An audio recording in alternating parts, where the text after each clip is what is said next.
重油辛抱編。プレイステーション。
その先に君の求めるものがある。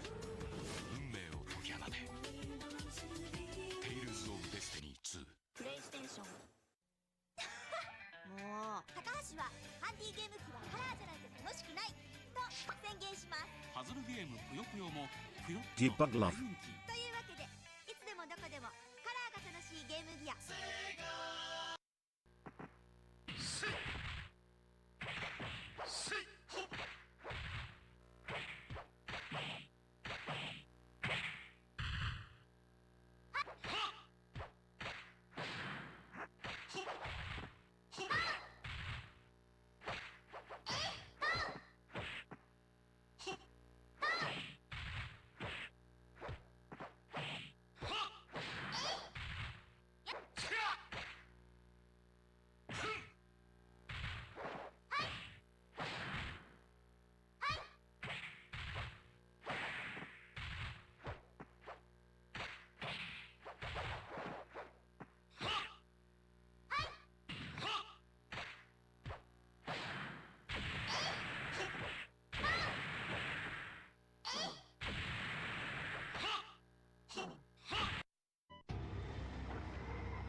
愛とか勇気とか友情とか、私は剣心と旅に出ます。るろうに剣心 RPG 重油辛抱編。プレイステーション。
その先に君の求めるものがある。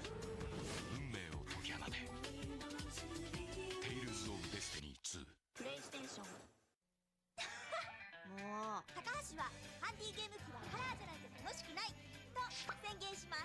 パズルゲームぷよぷよもぷよっと大人気。というわけでいつでもどこでもカラギア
愛とか勇気とか友情とか、私は剣心と旅に出ます。るろうに剣心 RPG 重勇辛抱編。プレイステーション。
その先に君の求めるものがある。運命を解き放て。テイルズ・オブ・デスティニー2。プレイステーション。もう高橋はハンディゲーム機はカラーじゃないと楽しくないと宣言します。パズルゲームぷよぷよもぷよっと大人気。というわけでいつでもどこでもカラーが楽しいゲームギア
愛とか勇気とか友情とか、私は剣心と旅に出ます。るろうに剣心 RPG 重勇辛抱編。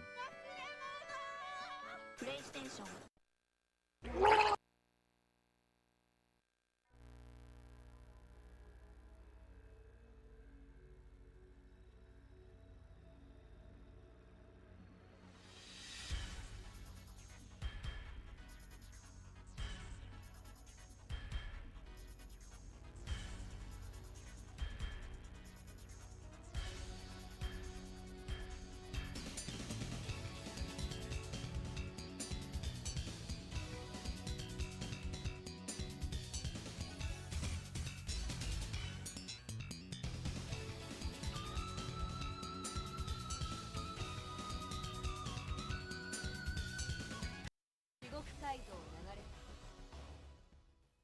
先なんてわからない。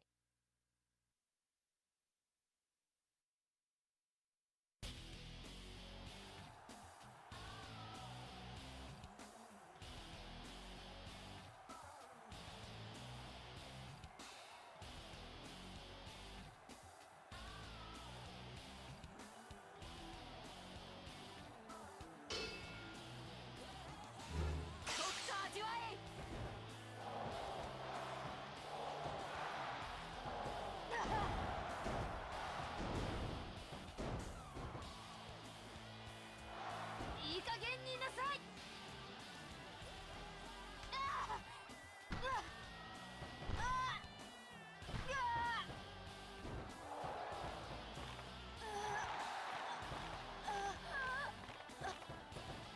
紅影剣山。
行くわよ。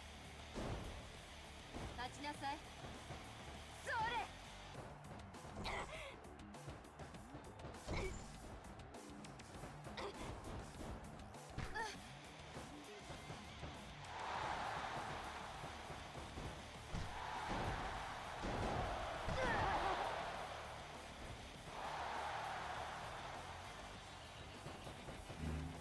遊びは終わりよ。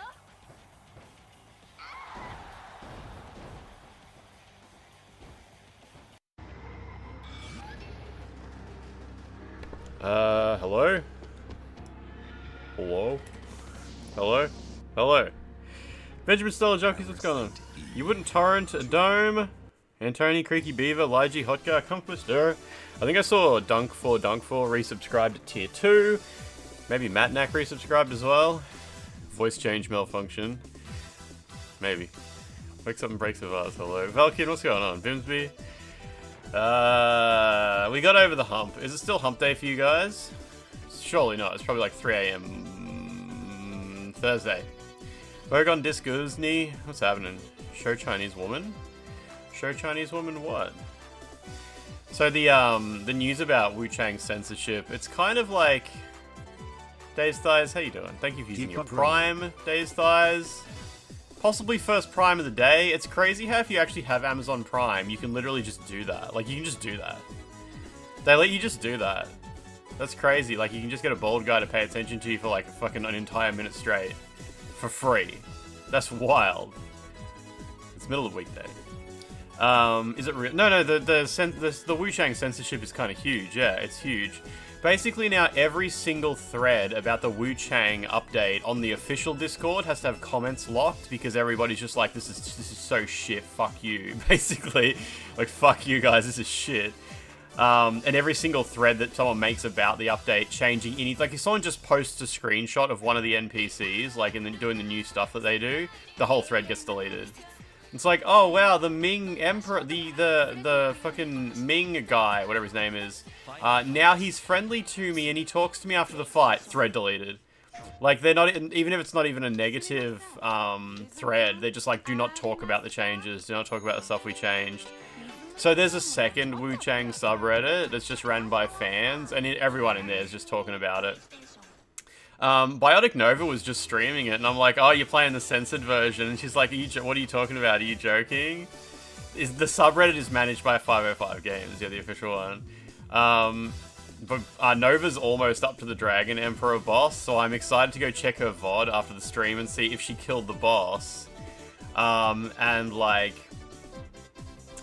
go back and see the new cutscene. Go back and see the new cutscene of the boss being like, actually, we lived happily ever after, and the government... Larksa played the patch version. I confirm the tiger still dies. Yeah, the tiger still dies the same, but doesn't WUCHANG say something now when he dies? She says, like, I will carry on your legacy, or something like that? They couldn't find anything about the changes last night. Yeah, there's a thread on the Souls-like subreddit summing up some of the changes. A lot of people seem to think it's like the Chinese government, but like, no, this isn't like, because WUCHANG's story is kind of pro-government. Oh, it's against the Reddit TOS to like censor that kind of conversation in your subreddit, is it? Yeah, it's because like the Chinese government is like pro the Ming Dynasty ended, and anyone trying to continue the Ming Dynasty is the bad guy. Because, you know, that dynasty came to an end, and then there was like the Qing Dynasty after that. Oh, I see, Antony, I see. Okay, interesting. Whereas, like, apparently there's like a group of Chinese, there's like a nationalist group of people in China who are like, I don't really understand, but they want to see like a different outcome. They don't like you playing as, it's like, you know, Inglourious Bastards, how like, it's a fictionalized take of like, the Nazis were doing this other stuff, and actually, like, there's these heroes who were slaughtering Nazis the whole time, and like, it's fun to watch them, like, they're slaughtering the Nazis. Like, obviously, the Western world is like, it's good that the Nazis died, and here's just a fun movie about the Nazis getting killed. WUCHANG's the same. Like, obviously, it's good that the Ming Dynasty came to an end, and here's a fun game where it's like, actually, it almost came back because of magic. They almost resurrected the leader, but WUCHANG stopped them on her quest to bring her sister back to life and shit. But yeah, like, obviously with Inglourious Bastards, there's gonna be like a group of people who are like, fucking more Western propaganda. Everybody who does their own research knows that the Nazis were the good guys. And you can clip me saying that if you like. you can go ahead and do that right now. That's fine. And you're obviously gonna have those groups, but you're not gonna censor the movie to make those groups happy. But like, I guess it's at the end of the day, like, this is a good analogy for what's happening, but it's obviously a different country, a different culture, a different level of harassment. Soviet communism and Chinese become ultra-nationalistic after World War II. In China, I think it's like that. Well, I mean, there must just be like a group. There must be groups in China that are like that. And the Steam forums for WUCHANG are just full of Chinese people just laughing at the devs. They're just like, what the fuck did you guys think was going to happen? They're like, even like the Chinese forums are full of people who hated WUCHANG. They were like the people who hated the game. They're still in there.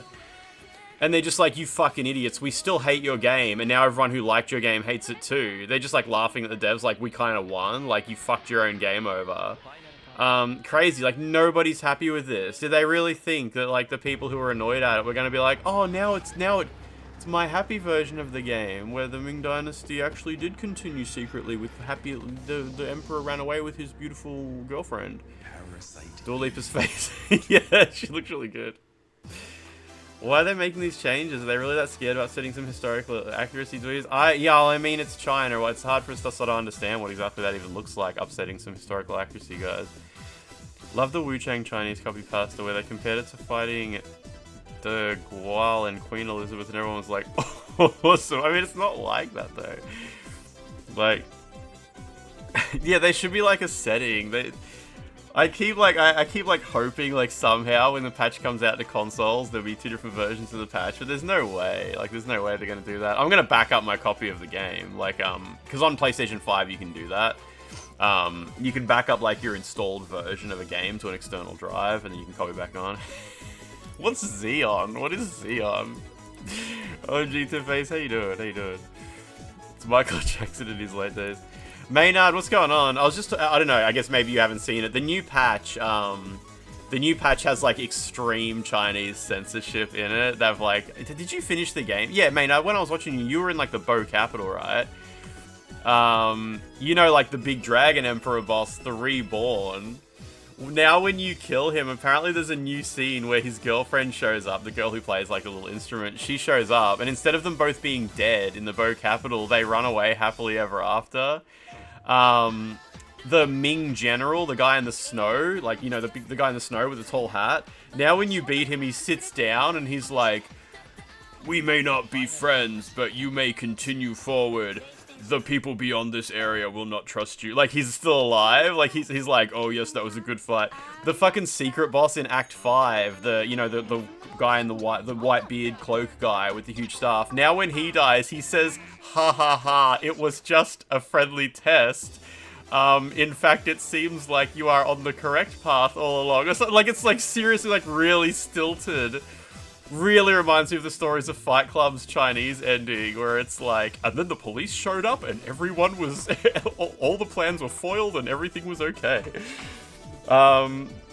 Is that whitehead guy like a secret boss? Yeah, no, he would be a secret, because once you go to Act 5, you have to go back to the tomb then. Yeah, like, I think there's not many people who would think, they'd be like, I kept going back to that tomb and there was nothing there. Maybe by Chapter 5 they would have forgotten about it. Yeah, I'd say that's kind of a secret thing. That's what happens when you talk about the whole thing. It was just a prank, bro. Just killed Bo's sorcerer, so that guy's days are numbered.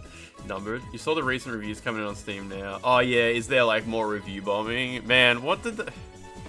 I swear I tweeted about it like a week or 2 ago. I was saying like, hey, grab a copy of this game, because I said the devs are gonna fuck the game over because they're a new developer and they don't have like the confidence in their game to stick by their design. The whole thing about, like, when you get knocked down, there's, like, a whole ground game you've got to play to get back up without taking damage. I'm like, that's so awesome. But, like, if this was, like, a dev who'd made 6 games before, we would trust, like, okay, I guess they know what they're doing and we would learn how to play it properly. But instead, like, they were like, oh, everyone hates our ground game, we better just remove it. So I was like, buy a physical copy now, because the devs are going to nerf the shit out of this game. And they did nerf the shit out of it, but the nerf patch also has, like, extreme Chinese censorship, so... I kind of got what I wanted, in that, like, I wanted the patch to have a negative reception, because I thought people who wanted the ground game to be removed were being crybabies, and it's like, if you need this patch to have fun with the game, you suck. So now everyone who installs the patch gets the Chinese censored version of the game, and I'm like, well, they're mad at the game. I would have rather they were mad at it about other things, but whatever, I guess. Yeah, why don't they just do what most Chinese developers do and just have a different version of the game for China? Like, it's so stupid. I think it's a silly thing to review bomb it over. The game itself is still really fun, and there's silly changes, but it sucks to say it's a shit game. They're shit changes. That's the main thing, is they're shit changes, and like this kind of censorship is like really embarrassing to watch happen, especially the thing with the Dragon Emperor continuing. If you don't like care about the story or anything like that, or thought the story was like didn't make any sense, wasn't paying any attention or anything like that, then it would be easy to just not even notice the changes happen. You'd be just on New Game Plus and you'd be like, is that what happened last time? I don't even remember. But like, obviously they are bad changes and they are worth complaining about, and it's a crazy thing to have done. Like, making these changes is wild. I really want to know how the hell they got new voice lines for these characters. Like, apparently, yeah, someone said that when WUCHANG talks at the end of the Tiger battle, whatever, now it sounds really weird. Like, they said, like, it sounds like it's cut from somewhere else in the game or something, like it was planned for something else and they just shoehorned it in there. I don't know. I want to see it myself. I'm excited to see it myself. But, like, I'm also excited for what's going to happen next. Like, what's next for WUCHANG, right? Like, The devs can't just be like, there we go. Everybody's mad now. You know, like... The future's really bright. Like, where will we be in a week's time? Will the devs make a statement? It actually did sound weird. You just heard it yesterday. I'd like to find a clip of it and send it to the voice actor and be like, so is this actually you? Like, did you record this line? We just need male WUCHANG without cutscenes. Then we're all good. We're on the levels of Kazan. Levels of Kazan not yet heard of. But yeah, I'm excited for the future. I'm excited for the future of WUCHANG because it's fun to talk, even if the whole thing just gets worse. Like, imagine it gets worse. I don't, like, whatever. It's still just fun to fucking talk about and watch this whole thing happening. It's so much more exciting than just good game comes out, is good, the end. Like, that happens every day. Every day a good video game comes out, and it's good, and we're like, hey, that game was good, and we move on with our life. This game came out, I really liked it, some people had some complaints, some stuff got patched, I had opinions. Now there's this weird, more patches, more nerfs, massive censorship. There's gonna be so much stuff, it's so exciting. This is what more games need to pull this kind of shit off. Like, keep us on our toes. Just go crazy.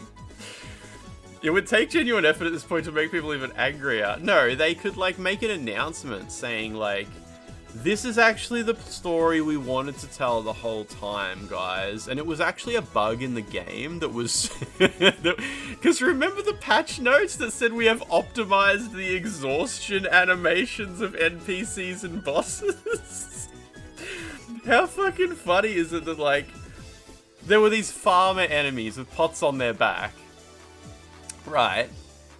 And you could kill them. It was, why would you do that? They're non-hostile, although sometimes they do fire cannons at you. But they were non-hostile, and you could kill them. And yeah, they would die.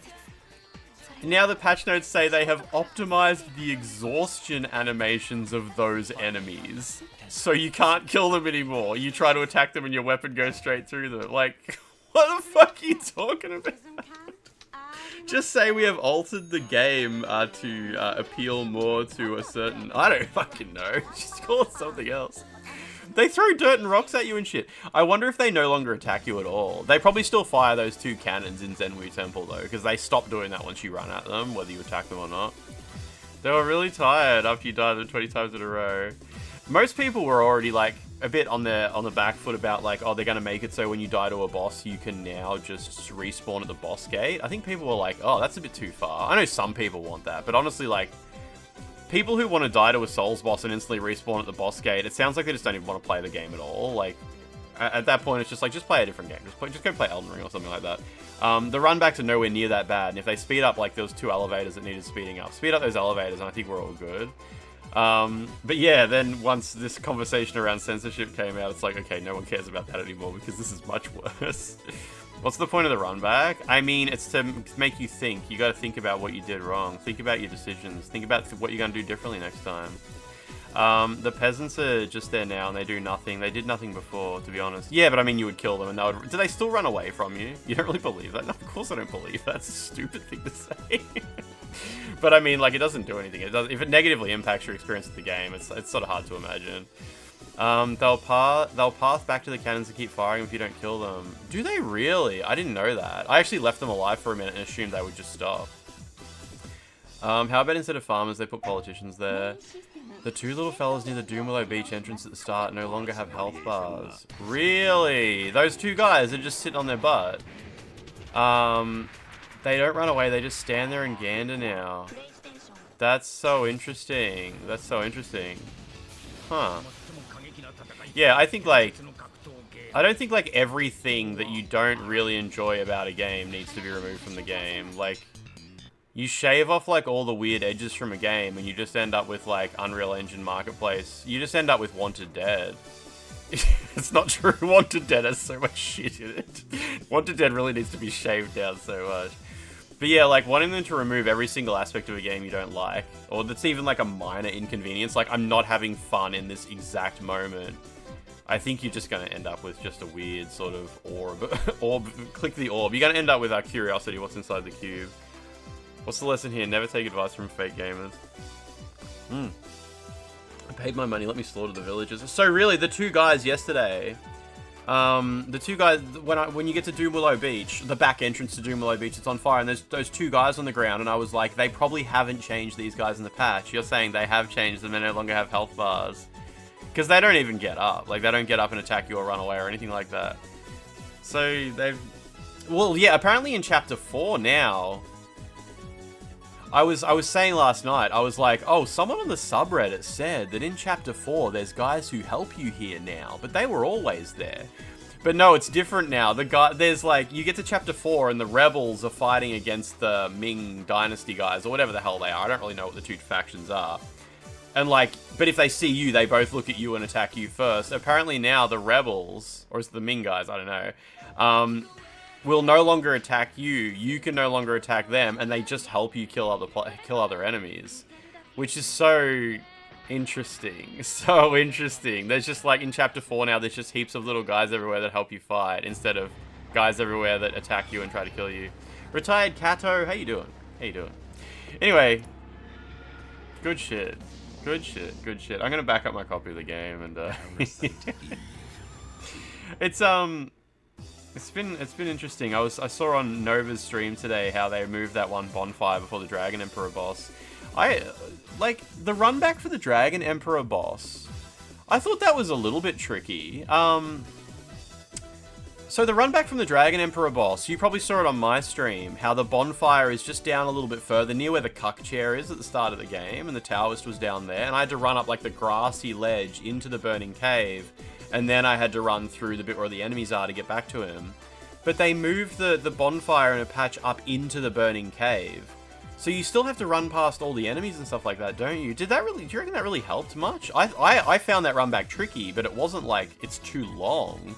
It's just, oh, I have to time a couple of dodges while I'm running back, and they didn't seem to change that. I don't know, maybe it's better, I don't know.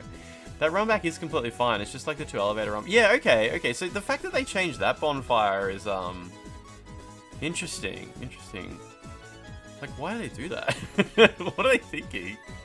Whatever, I guess. Like, were people missing it? Or missing the shrine or something? Or didn't see the Taoist was sitting there or something? Very interesting. Good on them, I guess. Oh, the two PR ladies from PAX replied to me asking why I didn't get a PAX pass. And they said, oh, we got nothing to do with it. It's the guys at Rocket Comms. Rocket Comms is like, they're an external party they hire to do the PAX passes. I'm guessing the guys at Rocket Comms who decide who does and does not go to PAX. Maybe they didn't like that I made the Elgato Cum Zone video. Because that was Rocket Comms. But then again, after that happened, they still sent me a lot of gifts. That was a long time ago now. You ran back close to the central pillar, so you didn't aggro basically anyone. There was one guy like near the start that would aggro though. But either way, apparently it's not the PAX people. That Cum song is still haunting you, yeah. That was like, after the Cum song, there was still a couple of years of Rocket Comms sending me free shit. I still have like the nano leaves they sent me just sitting in boxes back here. Did anybody today, so today's the day of YouTube change. Today's YouTube, no children allowed. Is that right? Is today like the YouTube is now rolling out the, we suspect you may be underage, please do a verification? Did anybody get hit by that? Temporal shrimp, that kind of talk's gonna get you defamation. Defamation. They'll have stakes of American now at bosses, so you can just respawn at the boss gate. So runbacks won't even be a thing anymore, exactly, yeah. You know, putting a stake of America at a boss gate, I guess it's going to change the way you deal with some of the shortcuts, I guess, or care about some of the shortcuts, that's about it. You were still able to watch the new Young Posse music video just fine. Game is... Well, I think, like, I reckon it's just... If it thinks you're already an adult, it's not even going to ask you. I don't think I'll get asked. I mean, I'm a YouTube partner with my bank account information and my ID. Like, I don't think I'll ever get asked for it. But I'm guessing some people who just use YouTube, like, they just log into an account they quickly threw together and don't use very much. Like, maybe they don't use Gmail for their email. They just have, like, an account they've thrown together. You don't even sign into YouTube. Okay, yeah, fair. Well, if you're not signed into YouTube, you can't watch content that's, age-restricted anyway. So, I guess they don't care about that stuff. If your Gmail account is older than 18 years or connected to one, then you'll, like, not have to verify. Yeah, exactly. This shit hasn't hit Canada yet. Yes, yeah. And I don't know if it's hit Australia yet, but I'm not sure if, like, it sounds like a lot of people... See, the thing with a lot of people in chat here is we use the internet a lot. A lot of us probably watch YouTube a lot. A lot of us probably have, like, a pretty big history of using YouTube, so we might not even see this pop up at all. Like, when you're not logged into YouTube, you can't watch age-restricted content at all. Like, if someone uploads a video and they flag it as, like, this is age-restricted, or YouTube automatically flags a lot of stuff as age-restricted. Yeah, game playthroughs don't usually get age-restricted. Age-restricted is, if... It's a weird edge case that gets triggered a lot, but I don't see it very often. All of PewDiePie's videos are age restricted. So if you're not logged, I think if you're not logged into YouTube, you can't watch any of PewDiePie's videos anymore. I sent a family member, PewDiePie did a video recently where he was like, I learned to draw by drawing every day for a year or something like that. It was a really wholesome video, but I sent it to a family member and they were like, holy shit, I can't watch that. Like, yeah, it's age restricted. Yeah, YouTube, PewDiePie's whole account is age restricted, I think. Like, he triggered the adpocalypse. He's literally the guy responsible for bankrupting so many He destroyed an entire generation of YouTubers. The adpocalypse was 100% PewDiePie, and I'm not surprised his account is age restricted. Bramble will get age restricted, but not Warriors a bit. YouTube age restricted some videos ages ago, which you verified yourself for with a payment method. Oh, really? That's usually age restricted. Age restricted used to just mean you've got to make an account. And on your account, you used to just be able to manually input your date of birth, like your Gmail. The adpocalypse was when PewDiePie paid a bunch of guys on Fiverr to hold up anti-Semitic signs or something like that. He paid a bunch of, like, African dudes to hold up signs with, like, slurs on them or something, and he was like, holy shit, I can't believe for $5 you can get the... It was some crazy fucking video he did. I don't remember the deal. But heaps of people complained about it to YouTube's advertising partners.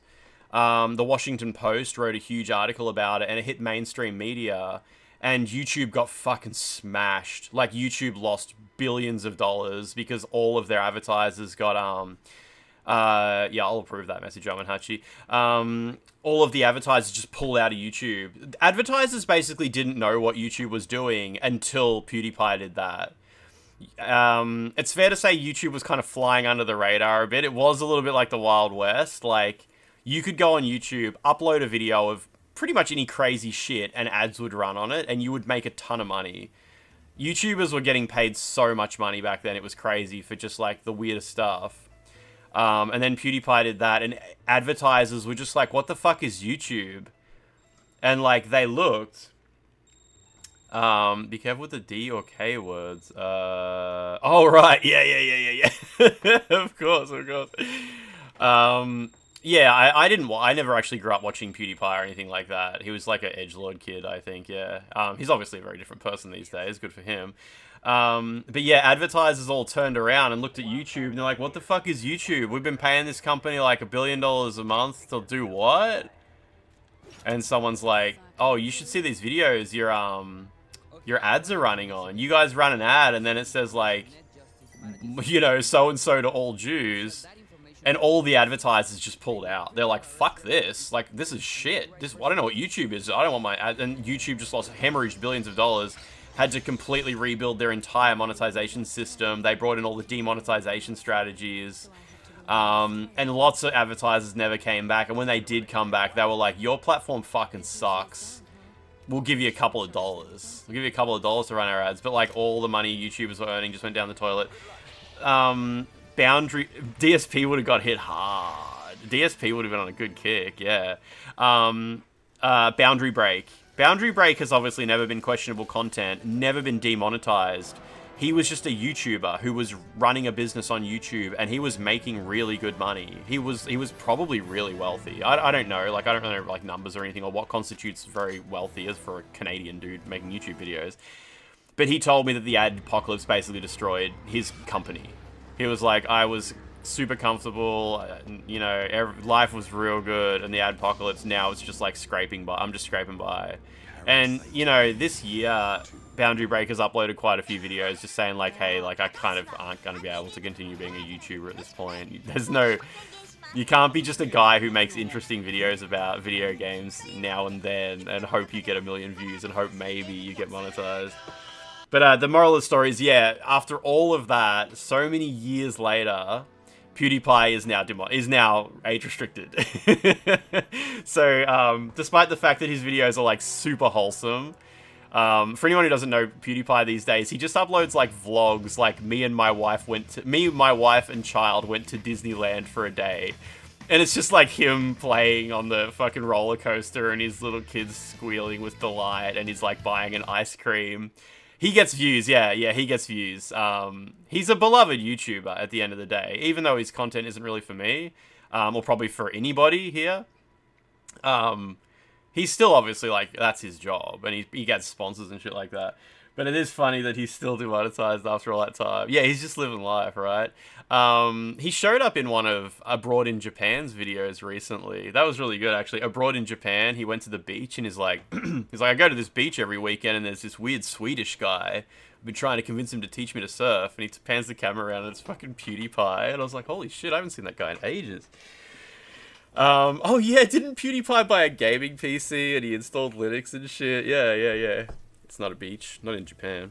Didn't he have some sort of arc where he got mad that some Indian YouTube channel? I don't know if he was like really mad. I don't know. I don't really watch PewDiePie. I don't know PewDiePie. I remember there was the whole thing of PewDiePie versus T-Series, and T-Series eventually got more subs. I remember when that was happening, but I didn't really engage with it. I'm sure like a whole bunch of people here were locked in on the situation. Not at the beach, this is a bathtub. He made a song? They were playing Bitch Lasagna. Oh, is that the song? I've heard Bitch Lasagna before. I didn't know what that was. Is that a PewDiePie song? Speaking of songs, how is everybody super hyped for the new Taylor Swift album? Yes. Yeah, exactly, Vogue on Disc, isn't he? Super hyped. Wow, new Taylor Swift album, guys. Big news. Big news. Big news. Can somebody take it from here? I have no fucking... Come on, Swifties, let's hear it. I have no fucking idea about Taylor Swift. every my Instagram reel story feed is just 100% people squealing about how excited they are for Taylor Swift's new album. Didn't she released an album like a year ago and everybody was like, that's terrible. That was terrible. It's crazy that she still has so many fans. So crazy. Like, so crazy that Taylor Swift still has so many fans when she hasn't released a single good song in, let's say, like, maybe like, I don't know how long ago since like You Need to Calm Down, or let's maybe even say Shake It Off, I guess. But like, yeah, it's weird because like most of Taylor Swift's fans at this point, they're kind of just like sunk cost fallacy. Like I've spent so much of my life obsessing over her weird little, what do you call it, like ARGs? She's kind of like an ARG lady, there's a better word for it, like where she'll drop like a weird little hint.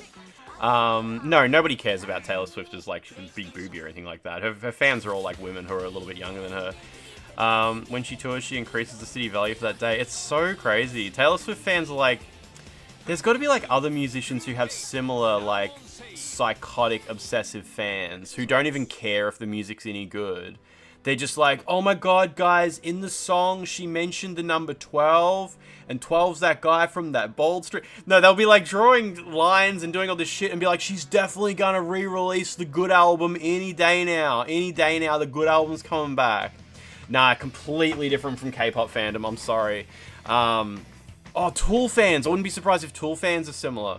So, like, in case you don't know, Taylor Swift has this thing where she released, like, a bunch of albums everybody liked, then she lost the rights to them, so she's slowly been re-releasing them, and fans keep waiting, like, is she gonna re-release the next one?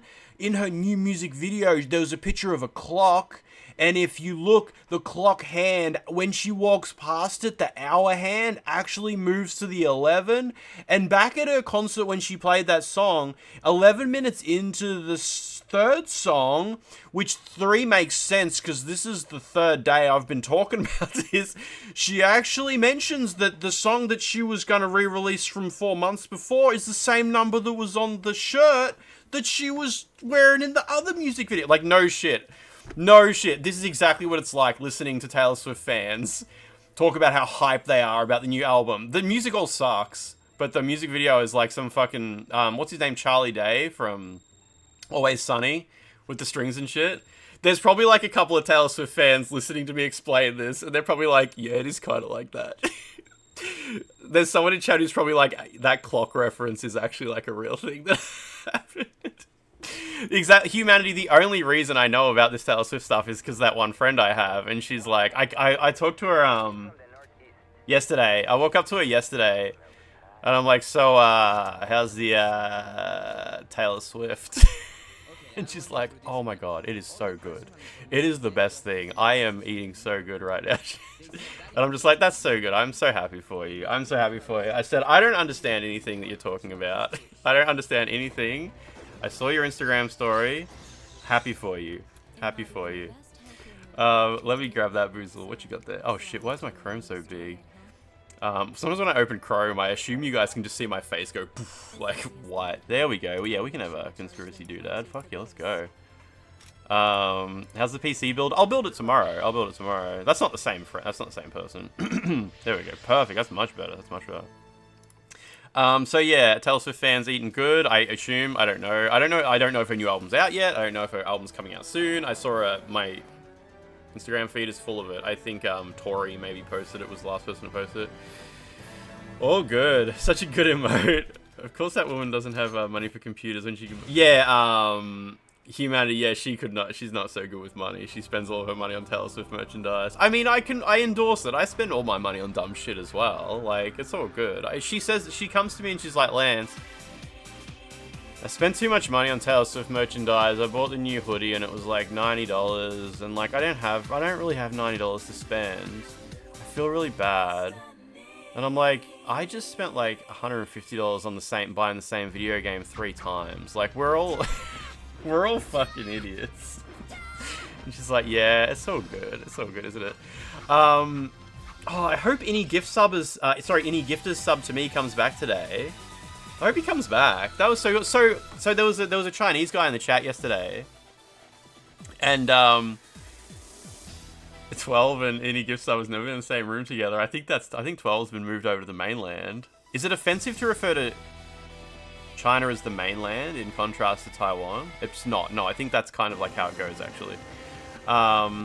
Yeah, I hope he comes back, because there was a guy in chat and he was like, hey, I'm from China. I am using Preply, Preply, to learn English. And it was his English was really good.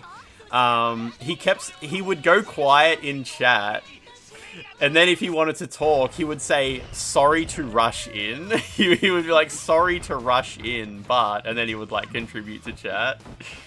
Mainland would indicate that Taiwan is part of China, which Taiwanese people are vehemently against. I'm not sure if it's that simple, humanity, actually. I think it's a more complicated relationship than just, like, Taiwan not part of China. I'm not entirely sure. I think it's, like, Taiwan views themselves as the, Which one's the PRC? Is PRC China, or is PRC Taiwan? I can't remember. No, I'm not talking about Hong Kong. No. Let me just, refresh the on-screen chat as well. What is my chat box? There we go. Let me get a conspiracy in there. Much better. Learning geopolitics with Lance. PRC is mainland China. Is it okay? And what does Taiwan call itself?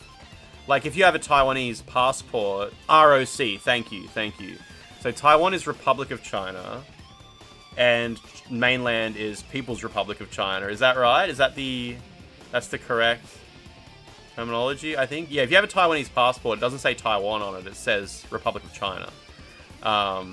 Because that's the name of the country. That's the name of the country. So, okay.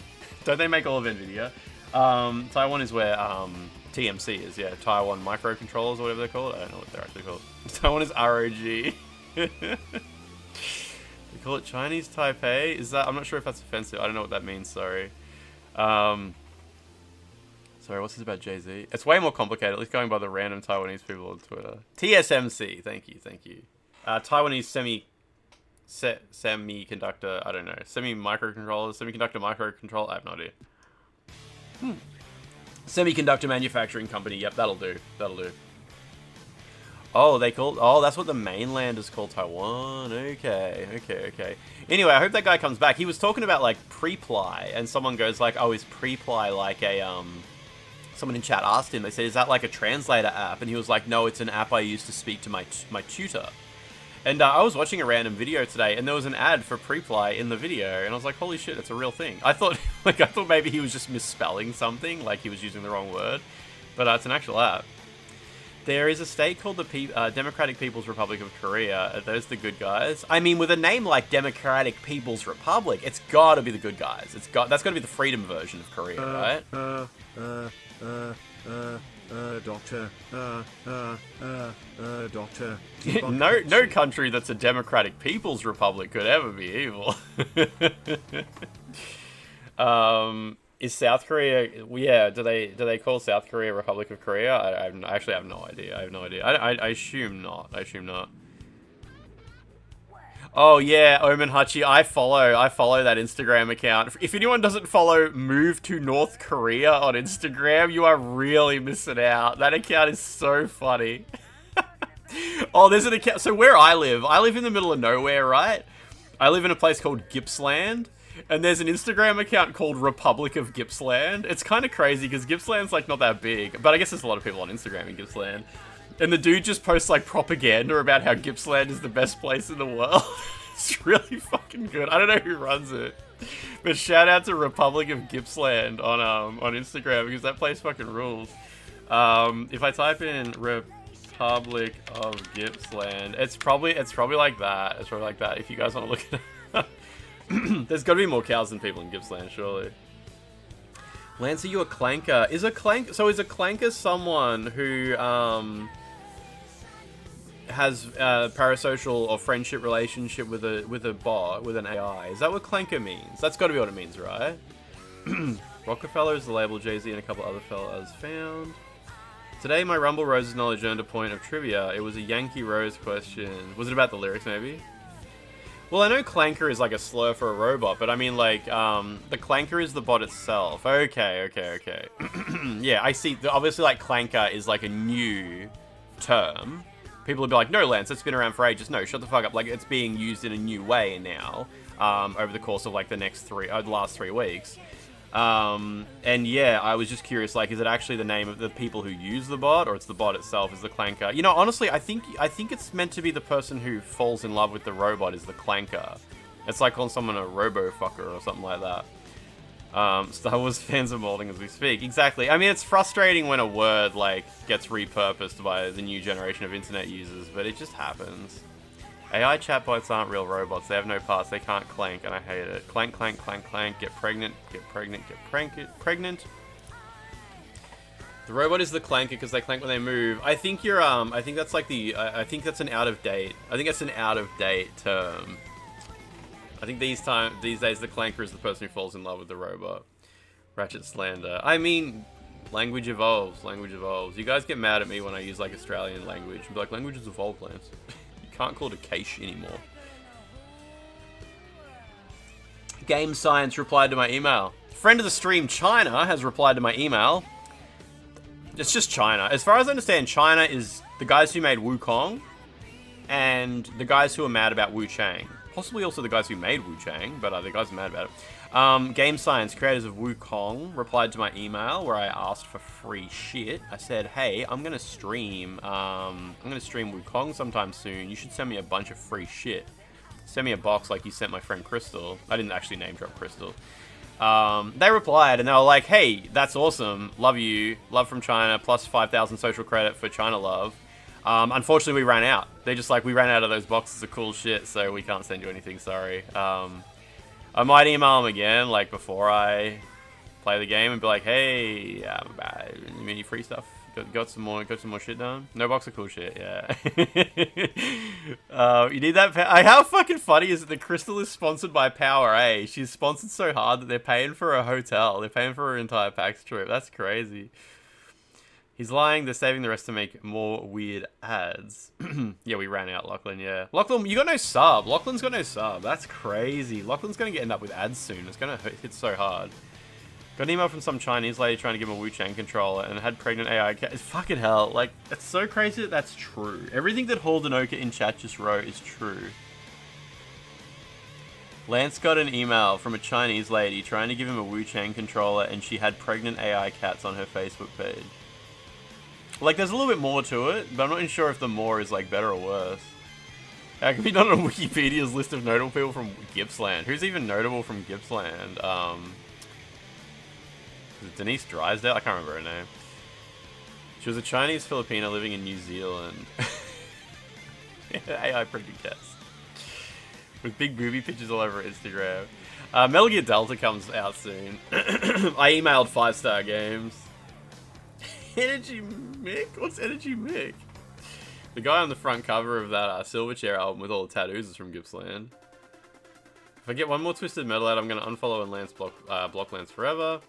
Metal Gear Delta comes out soon. I emailed 5-Star Games because 5-Star sent me, I think I mentioned the other day, friend of the stream 5-Star Games sent me a free copy of Street Fighter 6 Years 1+2 Edition. Thank you, 5-Star Games. A little treat for the family. And I said, hey, Mikey. Thank you, that arrived. By the way, I hear you guys are handling Metal Gear Delta. Got any cool shit? Got any cool shit you could send me? Maybe a little box of goofy swag? I like using the word swag when I email PR companies. It makes me sound old. Makes you sound old and out of touch, and that's the vibe you want with a PR company. Oh, that old guy, he's harmless. He's harmless. He's bald. Bald, old, harmless Lance. That's what we call him around the office. Oh, of course we have a famous person from Gippsland. The Mushroom Lady. Yeah, of course. Person in charge of sending streamer stuff is suspiciously box-shaped neck. We're out of... rubbing their box-shaped tummy. No, sorry, we're out of boxes. We sent the last one to a streamer. Belching and rubbing their box-shaped stomach. Sorry, streamer, we don't have any swag. Swag-shaped belly. Yeah, man, that was weird. That's so weird. My Shadow of the Erdtree Collector's Edition. Oh, interesting, Holden Oka. Will it arrive while we're streaming? When I worked at I love the meme about rubbing whatever shaped belly. Man, rubbing shaped belly. Sorry, we're all out of thing. When I worked at a movie theater, my favorite thing was once a year going to the National Association of Theater Owners, where they would screen us unfinished movie trailers and then set up tables where different studios gave us hats and dumb merch like soft glasses for free. That's kind of fun. That is fun, humanity. Just getting sold to by like the goofiest shit. Yeah, Morwell and Traralgon's in Gippsland. Yeah, Morwell, Traralgon. I mean, Gippsland's pretty big. Like, it goes all the way out to like Rosedale and Toongabbie. Rotten Food Belly. We heard about the PAX incident. We suddenly ran out of boxes. It made it all the way to China. Yeah. Bloodborne PC port-shaped belly. Jim Ryan rubbing his Bloodborne PC port-shaped belly. Nah. Sorry, mate. No Bloodborne PC ports here. A free Marvel toothbrush. I hope it's an Xbox. I hope it's a pony-shaped Christmas present. Is it science that I am losing weight with Oreos? It could be diabetes. Nah, diabetes won't really make you lose weight. It'll just make you lose a lot of sweat and possibly a limb or two. But yeah, if you're eating nothing but Oreos and you're losing weight, you're probably just not eating enough Oreos. Have you tried eating more Oreos? How many limbs have you missed at this point? Yeah, so I hope I get like a nice little Metal Gear Solid Delta little deluxe edition or something like that. The problem with 5-Star Games, there's no problem with 5-Star Games. 5-Star Games, fucking awesome company, but they handle the physical releases of games, so they usually won't give you like a code before the game's out. They're not the company to reach out to be like, hey, can I get a code now so we're ready to stream it as soon as the game drops. They're more like they get like the boxes of swag and the goofy collector's editions and shit, and they send those out to people. And they obviously stock all the stores and shit like that. You lost 45 pounds in the last 4 months. Ate some Oreos this week as a reward. Nice. That's alright. That's good. That's good. Have they sent you the Philosopher's Legacy? Oh yeah, the Philosopher's Legacy? You mean the Patriots. Patriots Legacy? Box of stomach-shaping templates. In some interview, they asked Kojima if he would play Delta, and he I saw that quote. I assumed the headline was correct, and he was like, haha, no, I won't play it. I already played that game, or something like that. Which, yeah, I mean, I guess he played the game. Did you all see the good? Did you all see? Nobody was talking about it in the Discord. Carl, I guess because nobody cares anymore. Carl Jobs uploaded a new video. Carl Jobs uploaded a new video. It's an hour and a half long, and he's like, "I was a massive fucking idiot." Yeah, we all forgot about the guy. No, I assume I'm the only person who clicked on the video. I clicked on it while I was chopping my chicken, and I was watching it, and I'm like, "Damn, this is actually pretty good." Carl Jobs is like, yeah, he's bankrupt. It's all about Billy Mitchell. Man, this video is actually pretty fucking interesting.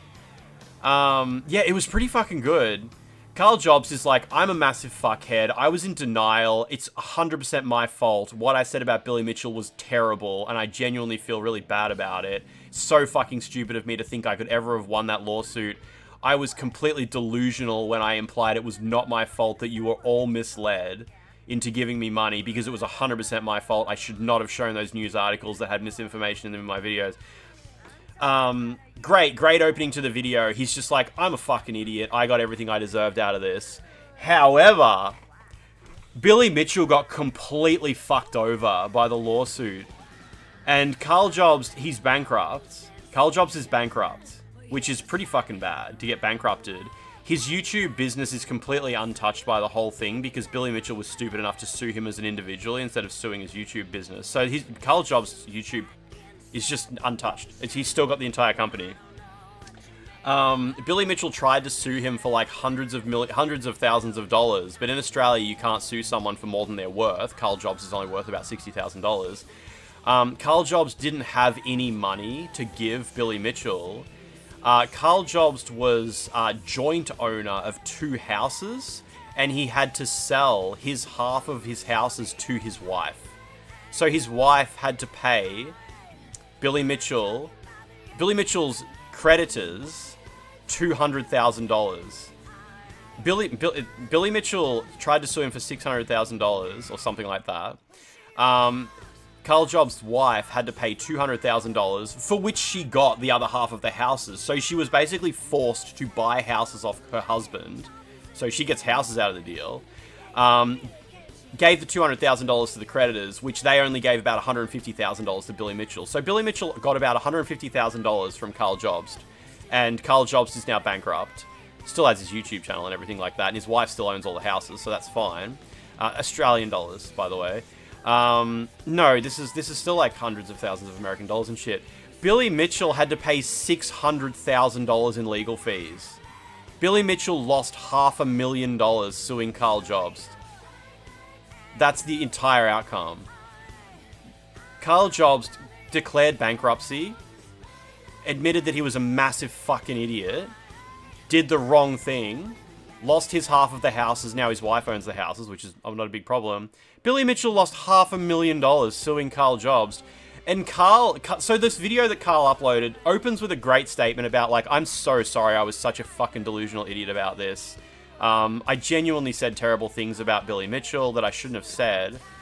It's never okay to say that sort of thing. I'm sorry I basically lied about it because I was in such denial. I was delusional, blah, blah, blah. Great opening to the video. Could not have asked for him to apologize any better than that. Great job. The next chunk of the video, he talks about how fucking stupid all the YouTube lawyers are for all the incorrect stuff they said about him. There was YouTube lawyers saying Billy Mitchell... They were saying that Carl Jobs is trying to commit fraud by selling his assets to his wife. He's like, Carl Jobs is selling his half of his houses to his wife so he doesn't have to give them to Billy Mitchell. That's not what was happening at all. The debtors were forcing his wife to buy the houses from him, and the debtors instantly get the money from it. So he goes through saying, like, look at these dumb fucks on Reddit, thinking they, like, know anything about bankruptcy law, thinking they know anything about what's happening here. It's so funny. There's like, massive YouTube channels that claim to be lawyers, and they're just, like, spreading massive misinformation. So there's a bit of fun in the video there, whereas, like, once again, you know, don't believe shit you read on the internet. These people are fucking clowns. And then it just goes into massive detail about Billy Mitchell's quiet, complete meltdown when Billy Mitchell realized he was losing $500,000. Billy Mitchell starts tweeting, and Carl's like, I couldn't talk about this when it was happening, but the part where Billy Mitchell tweets, like, I've recently discovered Carl Jobs is doing fraud, might have to sue him a second time. That's the part where Billy Mitchell found out that he can only sue Billy for, like, half of the 2 properties that he owns, and the debtors still take like $50,000 out of it, and he can't sue Billy Mitchell for his legal fees. Sorry, he can't sue Carl for his legal fees. Carl talks about how he actually had offered Billy Mitchell $300,000 or something like that to just call the whole thing off. But Billy was stupid enough to think he could sue him for more. Ended up only getting $150,000 plus $500,000 of debt. Really good. I only got like 45 minutes into the video. Also shows like how Billy was posting memes about like Carl Jobs getting hung from a tree and killed and shit like that. Just crazy shit. So pretty good outcome. Pretty good outcome, I think. Like, I think it's fair to say like it's probably fair that Carl Jobs had to declare bankruptcy after all this. You kind of can't go around making YouTube videos where you do what he did. You kind of can't be saying what he said. And he lost his half of the houses and he had to declare bankruptcy. Fair enough. The main thing is that he understands he did the wrong thing. And he genuinely... He's had some pretty good things to say about like how shitty it was of him to do the wrong thing along the way. Pretty good outcome as far as like Carl Jobs got his comeuppance. Feels genuinely shit about it. He's bankrupt now, which is a pretty shitty place to be in life when you're like a middle-aged man. If someone made videos about you the way Carl did with Billy, would you sue? I don't know. Yeah, I was saying that in the Discord. I'm like, if someone says bald equals low testosterone one more time, I'm going to come at you like Billy Mitchell. But it's so good that Billy Mitchell just got completely fucked over on the deal. Like, let's be real. When Carl Jobs said that Billy Mitchell was responsible for the death of that one guy, and Carl Jobs lied about the outcome of that guy's lawsuit, Billy Mitchell didn't give a shit. Billy Mitchell's like, oh, you hurt my business so bad and you defamed my good name. Like, that's bullshit. Billy Mitchell's a piece of shit. Like, completely incapable of human emotion. So, like, that's not what happened at all. He had a completely valid opportunity to sue Carl Jobs, and he took it. Which, maybe we would have all done the same thing. Maybe we would have all sued Carl Jobs, even if you're a piece of shit, you would take the opportunity for a cool $500,000 if Carl Jobs said something derogatory about you. Why aren't I suing Carl Jobs right now? So like, nobody needs to feel bad for Billy Mitchell. Like, yeah, Carl Jobs said some shitty stuff about him, but like, Billy Mitchell's a grown man. He can take this shit. Like, his business was not impacted by it or anything like that. Like, it's fine. Yeah, Billy Mitchell's still like an awful person, and he copped a $500,000 debt out of suing Carl Jobs. Everybody got fucked over by the situation. Lawyers probably made a bunch of money. It's good that at the end of it, I think it's a good outcome that like Carl Jobs kind of is still the better guy. I know like Carl Jobs was really shitty. Carl Jobs was really shitty throughout the whole thing, but it's better to have been a shitty person and learn from it and become a good person than to just go through life as a shitty person. Billy Mitchell is going to continue to go through life as a shitty person, and Carl Jobs is probably just going to continue to go through life as like a relatively level-headed, reasonable guy. Hopefully learn some things, and it's all good. It's all good. I think a world where Carl Jobs is a decent guy is better than a world where Carl Jobs is a piece of shit. He's bankrupt. A bankrupt, decent guy. A bankrupt, decent enough guy. So I wish him the best. I wish Carl Jobs the best. Did a great job apologizing for everything. You could not have asked for anything else. Or you could have asked for him to just disappear into the ether, I guess, if you just weren't interested in the guy. But do you think you would have learned anything if you didn't lose all that money? No, I don't think so. I think Carl Jobs was on the cusp of becoming a terrible guy for the rest of his life, just battening down and just being like the completionist. Like, look at what happened to the completionist. The completionist could have come back from everything. I truly believe he could have come back from this. If the completionist had just been a better guy about the whole thing, you can come back from that. You can fuck up real bad, and like, you can come back. You can be like, yeah, I really fucked up back then. Like, it sucks. It sucks that I did that stuff. And the people I hurt or whatever, they will probably never forgive me. Like, you can come back from that stuff. You can be a better guy. And I think Carl Jobs was probably on the edge of like going full completionist, or, you know, just being a real dude. And it's good that he didn't just say like everyone was wrong, the judge was a fucking idiot. Because he did say that. He was like, that's what I thought. I thought the judge is a fucking idiot. Everyone's wrong. I never lied. I never misled anyone. If you were misled by my video, that's your fault. In his new video, he's like, that's such a stupid thing of me to have said. Like, what the fuck was I thinking? Like, of course, like, if literally everyone is misled by my video, it's my fault for misleading them. And, like, he brings up the news articles. He's like, what was I thinking showing this on the screen? Like, of course, if I show this on the screen, you're going to read the text and think that's what I'm talking about. Like, remember JonTron's Nazi arc? I'm not familiar with JonTron, unfortunately. So I think it's good. I think it's good news. Like, I'm happy that that's the end of... That's what happened with Carl Jobs and Billy Mitchell. Yeah, he told lies, and there were consequences, right? It's not just consequences, though. It's like consequences like, holy shit, I need to talk about this. Like, I really fucked up. This is how you do it. This is how you do it.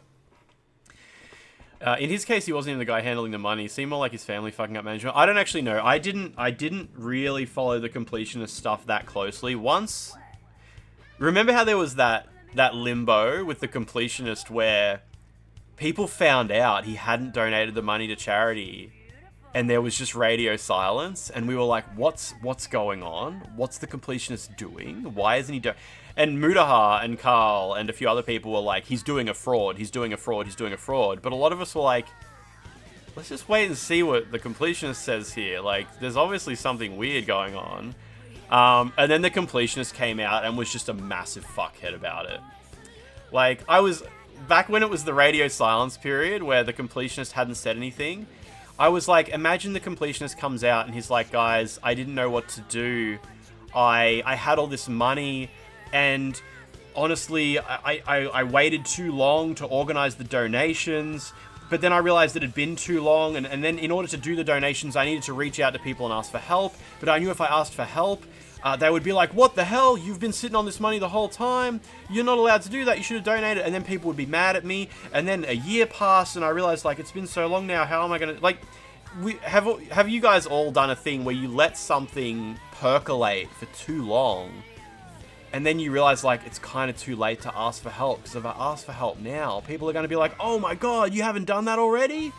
You haven't... I thought you did that months ago. Now they've got to deal with the consequences. It's like it's someone who's afraid to go to the dentist because they haven't been to the dentist in 5 years. And they're like, they think the dentist is going to be like, you haven't been in 5 years? Now it's so bad, I can't even fix it. We're going to have to pull out all your teeth. And you let it go, and you let it go, and it gets worse and worse and worse. I thought that's what the completionist would do. I thought the completionist would be like, I'm so sorry. Like, I didn't know how to ask for help, and I thought you would be mad at me, and then I let it go so long. Like, I seriously thought, like, if he says that, I think we can kind of relate. He didn't say that. He said, you're all fucking crazy. You're all crazy. I never did anything. My dentist is like that, unfortunately, because he tries to force you to go private. Really, most dentists are pretty good dudes. They're pretty like easygoing. They're like, because I think dentists have learned, like, don't shame people. You want them to show up. The Iron Mouse situation. Oh yeah, the Iron Mouse situation was similar with the no donations going through. I mean, not Iron Mouse's problem, obviously. Yeah, destroyed his entire career, right? Like. Yeah, me sewing versus me reaping. Yeah, good times. Glad that Carl Jobs seems to have been a guy who went through a pretty shitty arc off the back of being a pretty good YouTuber, and hopefully he has a future of just being a little YouTuber guy. Hopefully being bankrupt. Oh, honestly, no. I was about to say, like, hopefully being bankrupt doesn't ruin his life. Like, honestly, if bankruptcy ruins his life, it's kind of, that's what happens. That's just what happens, right? Yeah, glad that YouTube algorithm's keeping you updated, and hopefully via this keeping you guys updated as well. But as well. But yeah, Carl Jobs uploaded an 1.5 hour long video. If you guys feel like watching something while you cook and eat your next meal, it was fascinating. It's fascinating. Is Lords of the Fallen 2 real? Sorry to just completely breakdown, change of pace there. What the fuck is Lords of the Fallen 2? Is that a thing? Did someone mention that in stream yesterday? And I was like, I just thought it was a joke. But I was scrolling through Reddit today, and it's like Lords of the Fallen 2 will be announced on the 18th. So you're thinking of 2.0? Yeah, no, that was a little while ago. Yeah, well, envious. I mean, like, I'm sure they're all good. They're a happy little family unit. They've sorted this stuff out. It's all good. I know the remake got a 2.0 update. No. Lords of the Fallen 2. Oh no, you're thinking of Lords of the Fallen, little fool. The sequel to Lords of the Fallen, Lords of the Fallen. When I say Lords of the Fallen 2, you think I'm talking about the sequel to Lords of the Fallen, which is called Lords of the Fallen. No, I'm talking about Lords of the Fallen 2, which apparently has been leaked as to it will be at Gamescom this year. It will be revealed on the 18th, yeah. Supposedly they'll be showing it at Gamescom. They announced it months ago. Did they? Yes, okay. So it's already been announced. Alright, okay. Lords of the Fallen, the third Lords of the Fallen game, Lords of the Fallen 2. So it was already announced, is it? And I've forgotten about that, which is fair enough. And apparently it's going to be shown at Gamescom. So that's the news, is it? The news is that the game we already knew about is going to be revealed. Okay. I couldn't work out if Lords of the Fallen 2 was like news. Like, is this a new thing that we didn't know about before? Or it's just like it's new that we're going to finally get to see footage of it.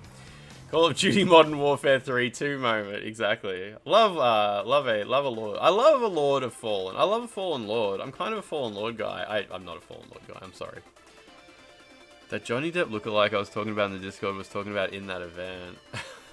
Okay. I think I do remember it getting announced. Was Lords of the Fallen 2 announced at the same time, at the same event Code Vein 2 was announced? And I've kind of just blended the two together in my brain? I think that might be the case. WUCHANG 2 announcement, WUCHANG 2.0 announcement, it no longer takes place in China, it takes place on the moon, and all the enemies are like moon creatures. Falling for a few lords myself. Opening night live is the day after your birthday. It's your birthday on Monday, Holden Oka. Will you get a gift? A JB Hi-Fi gift card? This time the game will be tan, off-white, and metal grey. Studios need to quit while they're behind, right? Whatever, Lord of the Fallen. It wasn't at the same event as Code Vein 2. Okay. The Code Vein 2 event was the Dusk Blood. No, the Code Vein 2 event. Wait, was that? Was the Code Vein 2 event the Dusk Bloods event? The Switch 2 event? I think it was. Maybe? Fuck, my brain. It kind of, all this stuff gets mashed together, doesn't it? Little Fool, remember when it was going to be Lords of the Fallen and The Lords of the Fallen? Oh, so Dustblood was early. Okay, I don't quite remember when the Code Vein event was. I feel like there was something big at the Code Vein event I was like hype about, but it was kind of like, it was just like a me game. Yeah, Neo 3, I think that's what I'm thinking of. It was the Neo 3 event, yeah, which was the Code Vein 2 event, and I think there's a couple other cool things too. I don't mind when a sequel is called the name of the first movie. I'm not a huge fan. I mean, I don't hate it.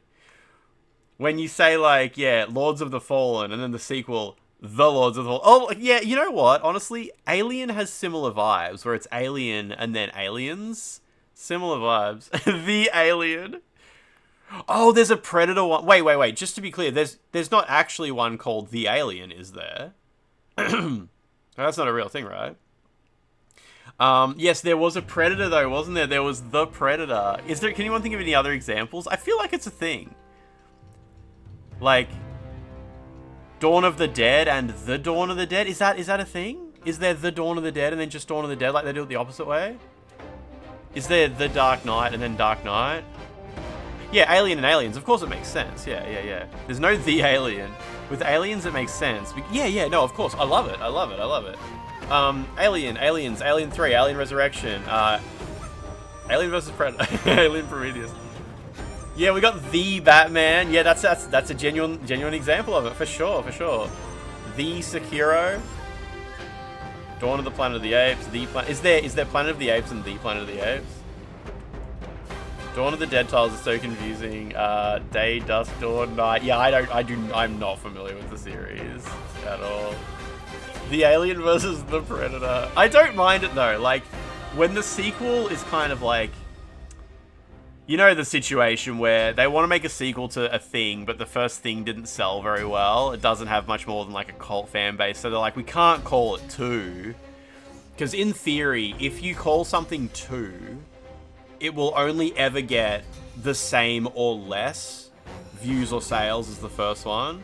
Because, you know, they believe like the only people who will see 2 are the people who saw the first one.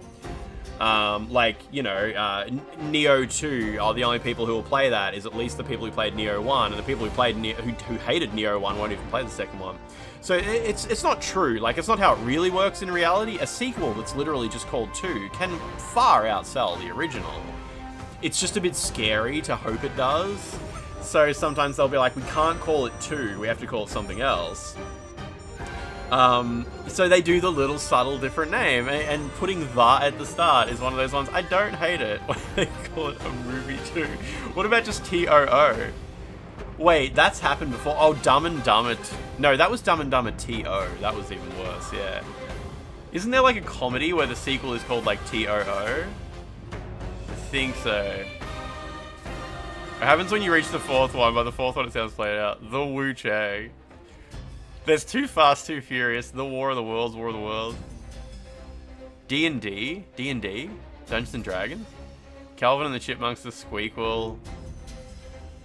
I mean, the Fast and the Furious is like the iconic example of, you know, Fast and Furious. Oh, Dumb and Dumber is just... I think Dumb and Dumber is like just TO, though. Like Dumb and Dumber 2. Like, it's like meant to be like completely grammatically as incorrect as possible.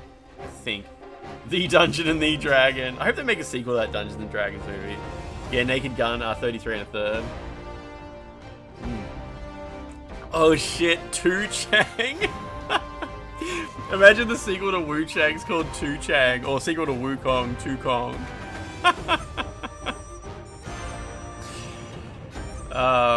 The Dungeons and Dragons movie didn't perform too well. That sucks. Dungeons and Dragons movie is like a must-watch for anybody. That movie is like perfect. That's a perfect movie. Think Like a Man 2. The Evangelion. Yeah, that Dungeons and Dragons movie is so good though. Oh, there might be Teen Wolf 2. The One Piece. Woe long and woe short. That's the long and short of it. Did any of you watch Yamfa's video yet? I watched like the first 40 minutes of it, but I'll need to stop towards the end because I assume it has spoilers. Patch your game, coward. I don't have internet. The patch isn't actually out on PS5 yet. It's coming out in a couple of days. Every minute we stream... Oh, why is UCR here? Every minute we stream the unpatched version, I think you lose like 20 social credit or something like that. You'll need to set some time aside for that, yeah. Or you can watch it over a few days, I guess. Okay, so all we did was we killed the priest at the top of the Shoe Sanctum. Been to the Shoe Sanctum yet? Any word? So I got the bloodstained letter that explains that Hong Lan has headed to the Tang Emperor's palace. And Hong Lan is kind of working for her, and Hong Lan is in love with her. Whereas she's in love with, like, the Dragon Emperor, I guess. I see. So that's what became of them. What's them? the next step? The use of the gender-neutral them? So, thank you for the Vogon disc. That's interesting. The fact that Honglan's pronouns are wrong in most of her item descriptions, and she used a gender-neutral pronoun to describe Honglan. I think if you weren't paying attention to the game, you wouldn't know what that was about, because, like, I made sure to, like, what is this note I'm about to give her? And it's about Honglan. She's also, yeah, childhood friends with Honglan, it said. That's interesting. That's interesting. Wonder if people on PC will start to downpatch. It's pretty easy to downpatch on PC just by using the manifest thingamajig. Maybe don't approve the messages to get people banned. Yeah, maybe. That's alright. I just reread that message. Yeah, the downpatching on Steam's easy. It's easy. You can even downpatch all the way. I was curious to try downpatching the PC version to see if the oldest manifest on PC actually has the PlayStation 5 voice acting. If you're leaving, stay clear of the Tang Emperor's palace. It's dangerous out there. Don't want you caught up in the chaos. So she knows Honglan has gone to the Tang Emperor's palace, and she tells me don't bother going there, it's crazy over there right now. If you're leaving, stay clear of the Tang Emperor's palace. It's dangerous out there. Tang Emperor's palace. Tang Emperor. Qian Hu. Me and who? So what did she give me? Was it a key item? I didn't actually see what she gave me. It's not a key item though, so can't be too magical. Boozle, probably, I mean, you probably have to be reported in order to get banned for that sort of thing. Actually, I don't know. I don't know. I kind of doubt anyone reported 12. She might just give me some weed item. Nice. Okay, so Nian and I can't remember how to pronounce the Taoist's name. Both want to talk to me as well. Oh, because Nian has given his given the medicine to his sick brother.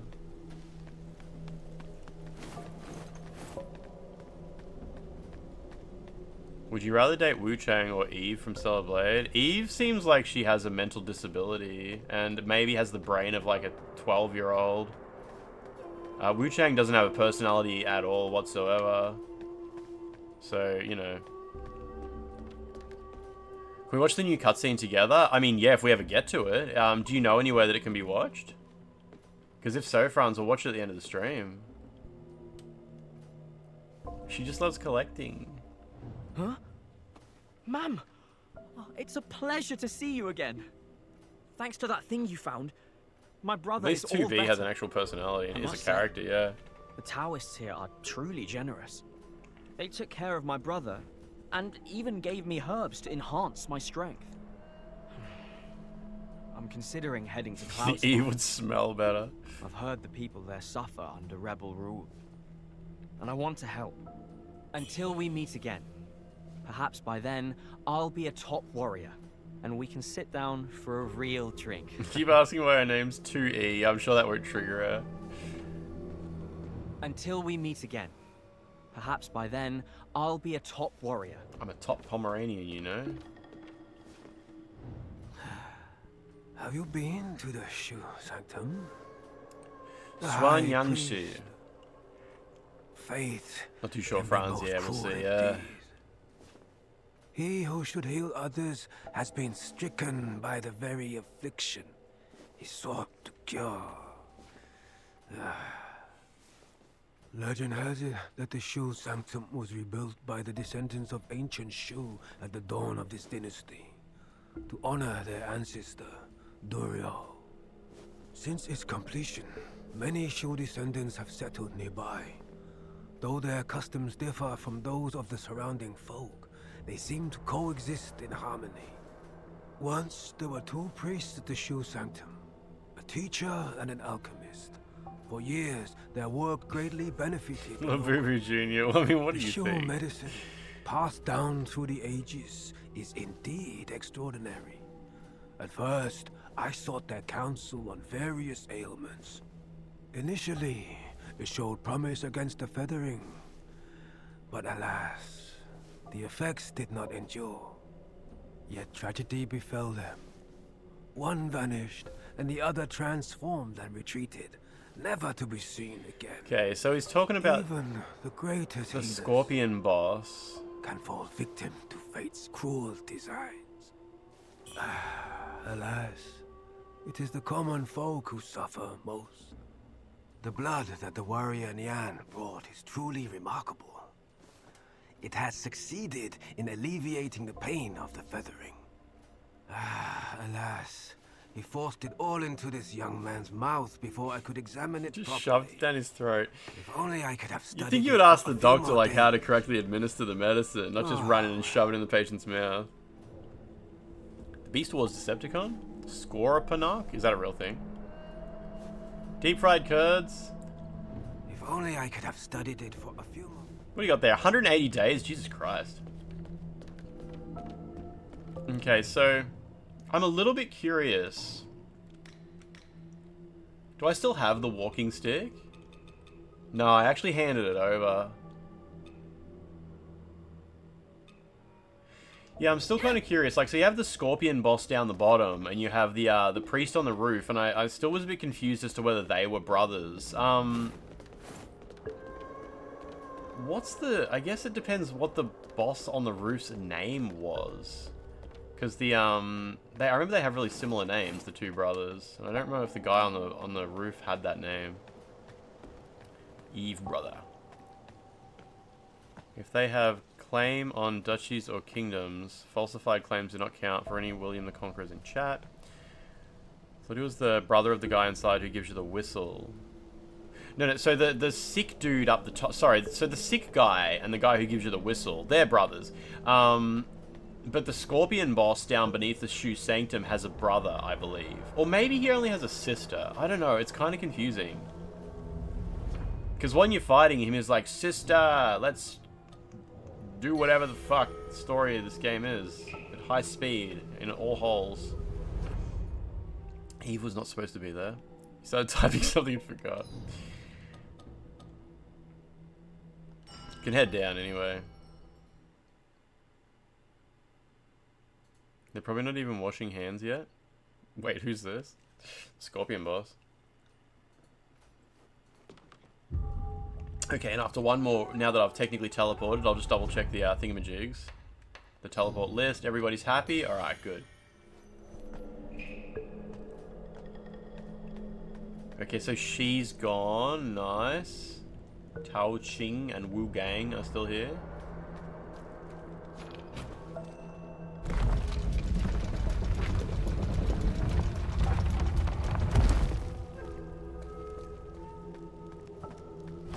Woo! That would have been good if that killed you. Okay. Raven Boss Fight music.wav. It's so good. I really like that. Sometimes I go watch Ongbal's Raven Fight video. Just turn the music up. Okay, I'll turn my lantern on. Yo, my first time playing through, I didn't even really know what had happened when I pulled the lever, so I didn't really get a chance to go investigate.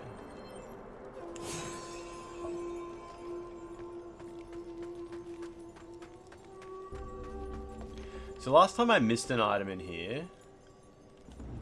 What's my corruption? Oh, it's not great.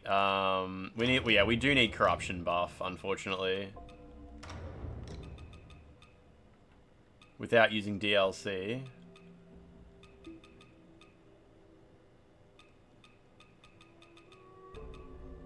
Okay. I think these pants have the best corruption resistance though. What face has the best corruption? Probably Dutanga's. Yeah, it is. Alright, and let's transmog this into a little shirt. That's fine. Pull the lever. You do that with the Nero versus Virgil fight. Makes the music that much better. That fight, isn't there a point in the Nero versus Virgil fight where they try to sort of sync up, like, isn't there a character who yells out "fuck you" or something like that, and it kind of tries to sync it up with a moment where the music goes silent? I think I kind of remember that.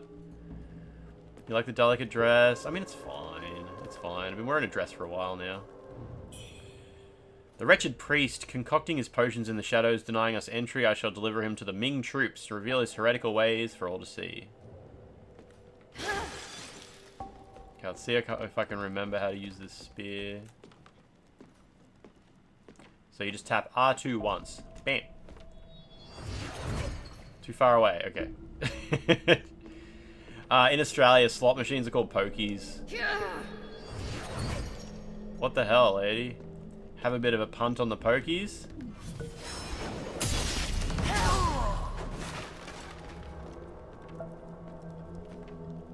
I remember someone explained, yeah, it's short for Pokemanies. Because the only way to afford her cookies are to win big on the pokies. How do you cope with going bald? You're going through it yourself at the moment, Mikey Donovan. I think like a big part is to, if you are like literally going bald, where you're at a point now where you are genuinely unhappy with how your hair looks, and there's kind of nothing you can do to make you happy with how your hair looks, you have to shave it off. There is no getting around that. You need to do that for your own mental health and your own physical appearance. Because, like, everyone else sees it. Like, it might not be, like, what you want to hear, but everybody sees it. Everybody's like, you are a balding man. You are balding. And, help. If you ask someone else's opinion, they might be like, "Oh no, but like you're going bald. Good, you're doing a good job going bald. Like you're one of the good ones. You're one of the good. No, yours looks good though. Yours looks good. It's like it probably doesn't look good. Maybe it does look good. Good. Maybe you are. What's his name? Like Patrick Stewart, is it? Maybe you are, but like. They say no one ever comes back. Yeah, Boozle, I saw your bold recommendations. Those two priests from the shoe sanctum. One's locked up above. If you shave it off, you should shave it off properly. Like, start growing your facial hair out a little bit. Look up some pictures of how you sort of like, you know, a look that would look for you, good for you a bit, and shave your head properly. Don't just like buzz it. You know, at least try doing it for real.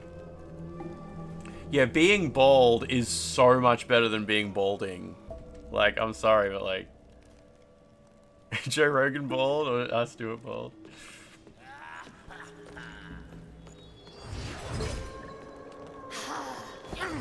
Fuck, she can get you, he can get you while you're in the animation.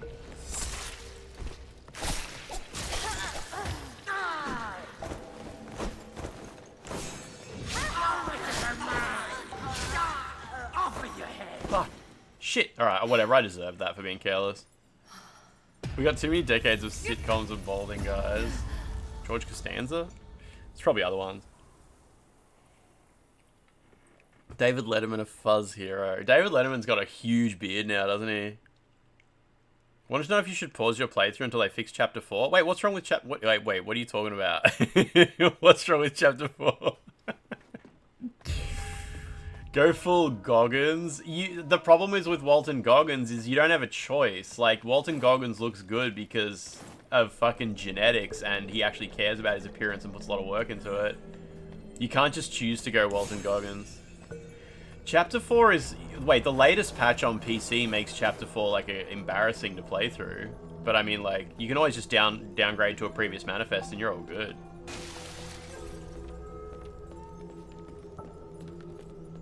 Yeah, I definitely wouldn't stop playing WUCHANG for anything. This game rules.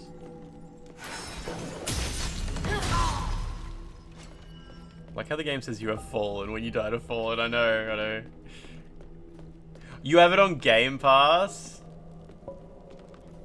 I guess I could send you a Steam key if you want. How the fuck did you get it on Game Pass? Why don't you just DM the Twitter account? They hand out codes like candy.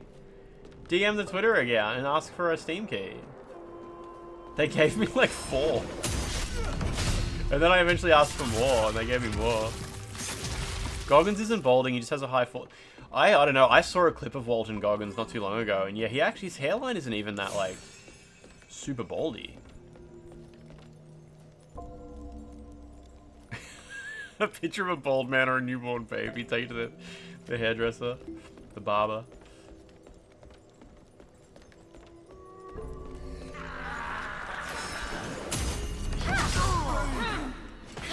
Oh, they're both dead, jeez. Okay, that was easy. It's the rich that get things for free. Rich streamer Lance McDonald. Known for being big money haver. Thank you. I thought about it, Sekiro Doobie. It would be really curious to downgrade the manifest on PC and see if it's like the original voice acting for the Taoists that they changed. Because, like, no one on PC ever really got that version.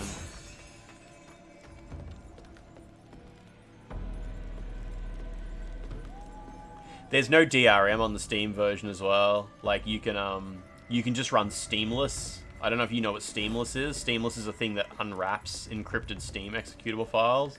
You just run Steamless and then you can play the game without Steam running at all. It just modifies the executable and then that's it.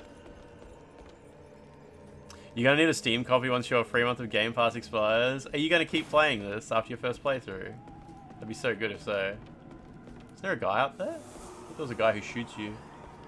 So last time I played this, there was a pendant I missed in this area. The pendant that makes you avoid like getting scared when enemies scream at you. I missed that last time.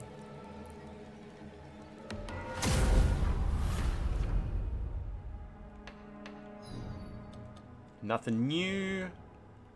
No levels up. Nah. It's your favorite pendant? Holy shit. There's not many enemies that actually do the scream. There's a few of them in this area, though. You're halfway through New Game Plus. Feels like a game you might go back to once in a while, especially if there's DLC. That's fair, yeah.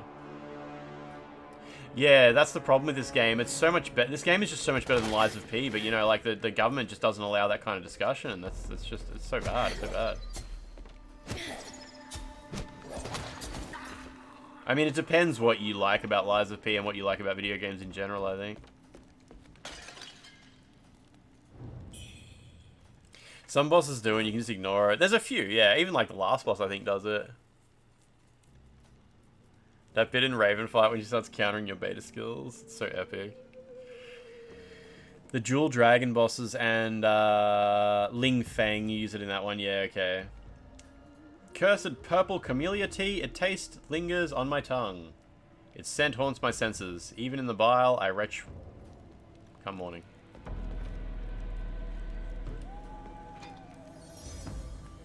Yeah, the main thing that I enjoy about Souls-likes is how much Timothy Chalamet there is.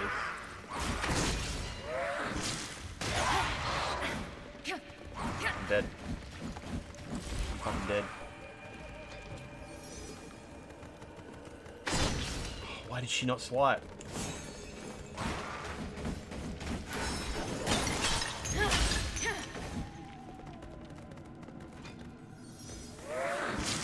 Ah, shit, you can't. I don't know if you can parry the... Yeah, I don't know if you can bulwark that. There we go, you can bulwark that there. Good. You only got through the Resident Evil section of Stellar Blade, but you've known about the Raven thing for over a year. I mean, right? Yeah, okay. It's kind of epic. Hard to miss because everyone's excited about it.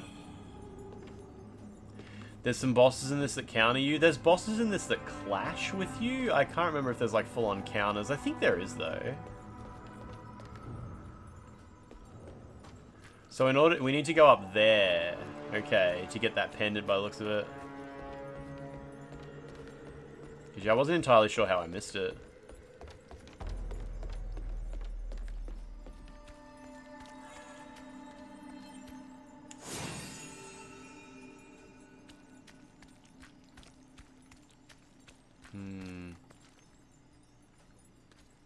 How did my thing... Oh, when you die, your lantern turns off. Sunny, honey, money, bunny, how you doing? How you doing? What's going on? So, what actually happens if you fall down here then?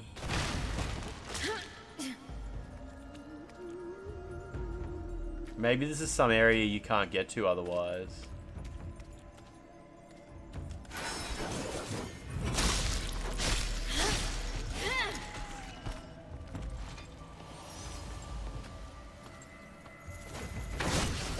Oh, there's a boy there.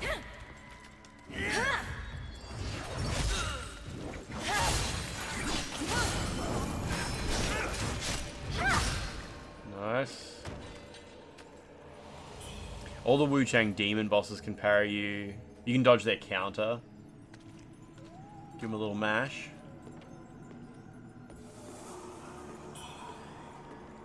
Maybe I didn't come here last time. I'm not sure. This area is a lot more maze-like than Doomwillow Beach.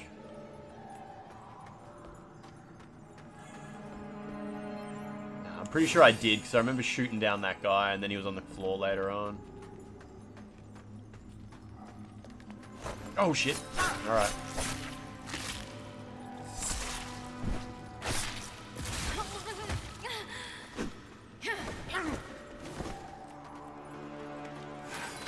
Oh, wrong button.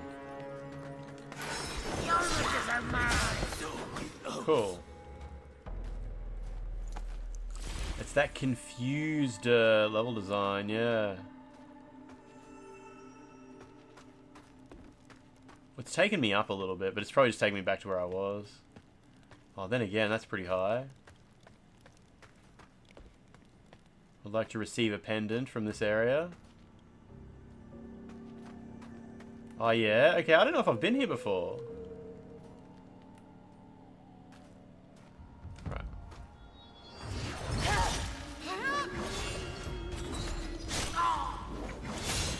Nice.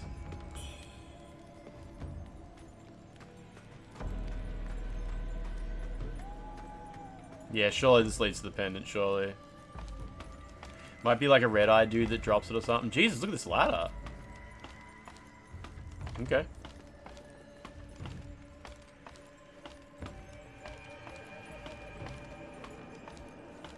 WUCHANG has the bird virus. What a ladder. Oh yeah, these spike traps, yeah, I don't think I ever came here before. Okay. Yeah, so what I'm gonna do, it's like... Oh, what the fuck? There's a trap on the floor too. It's like, it's way overkill. Like, it's such a silly thing, but I'm still gonna do it anyway. I am gonna back up my PS5 to a USB drive, so that I've permanently got this build of the game backed up. Because, like, I have said, like, oh, if you got the game on disc, you can always go back to the uncensored version. But that version does have a couple of little glitches in it, whereas this is like the sweet spot. This is the sweet spot. They fixed the camera glitches. It hasn't got the shrine moved into the burning cave at the end. You still got a little bit more run back. It doesn't have any of the mines removed. You still got all the mines. But it doesn't have the camera glitch. So, like, this is like the hardest version of WUCHANG. It's 1.004 is this one. So this is like pre-release. This predates the game's release by about 2 weeks. And there was a patch about 1 week before the game came out, and I declined it. So I'm quite a bit behind the day one patch. 2 versions at least behind the day one patch. And yeah, I'm going to back up the whole console to a USB drive, and then, like, you know, if you ever really want to, you can restore it.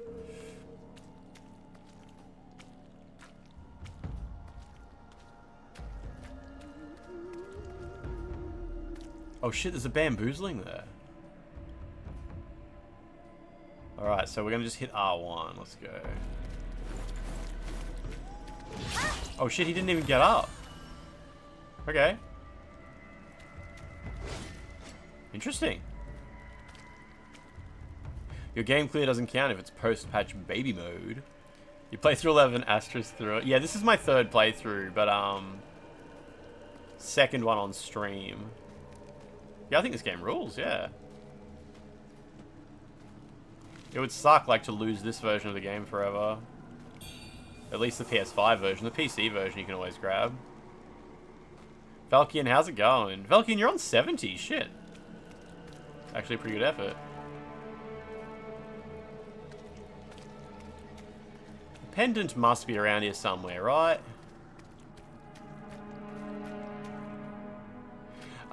Steam, there is actually a command you can type into the Steam console to roll back to an earlier version. You've got to get, like, the version ID, like the manifest ID number from steamdb.com. But once you've got that, you can use that to roll back to an old version. Got a headache, Valkian? Maybe go to bed, maybe take some Panadol and go to bed. What do you reckon?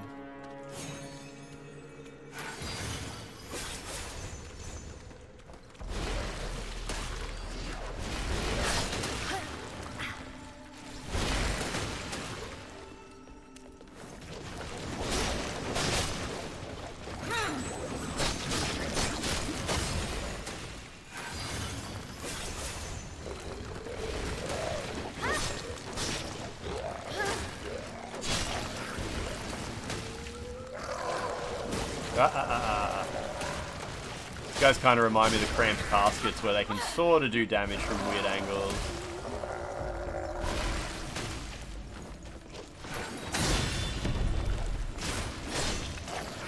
It's like how in Blade Runner Theatrical Cut, the car just rides off into the green forest with a happy ending. I mean, that's literally what happens to the Dragon Emperor in this one. He just gets in a car with his missus, and then Harrison Ford says that the CIA approve of this outcome.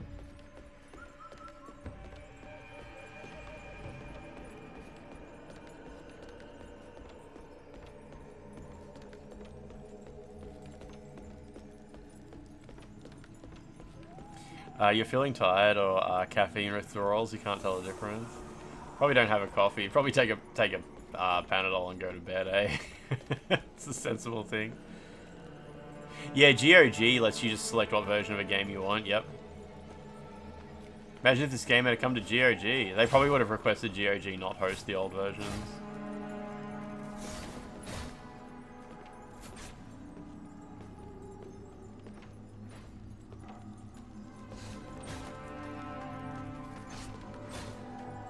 So it's just here?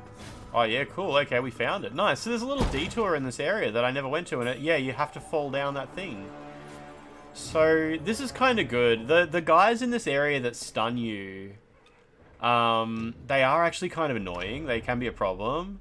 It's a beast of legend with a leonine face and the ferocity of a dragon. The Drago Lich. Wearing it prevents fiends from disturbing your concentration. Yeah, GOG would have said, due to popular demand from gamers, we have removed the old versions. Absolutely, absolutely. Thank you, humanity. It also gives you some damage resistance. I didn't know that. That's good.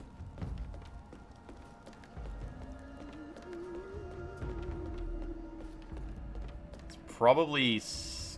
Hang on. Before we rest, we'll just finish exploring what's around this side. Then we can rest, and we'll have a clear path ahead. You kept this amulet on for the whole playthrough. Damn, nice.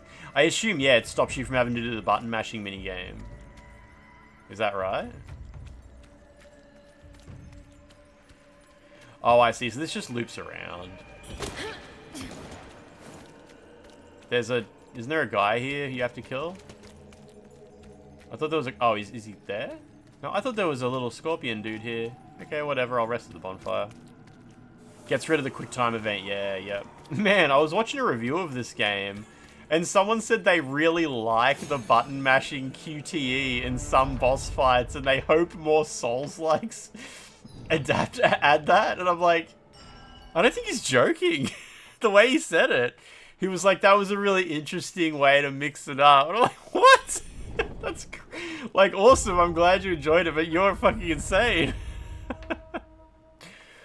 In this level, there was a door you couldn't open originally. Is that the door that opens on the Bow Magus to the Bow Magus later on? I think you might have just missed it, humanity. There's a big door here you can open from the other side, but I think it's just optional. You go a weird way around. I think you might have just missed it.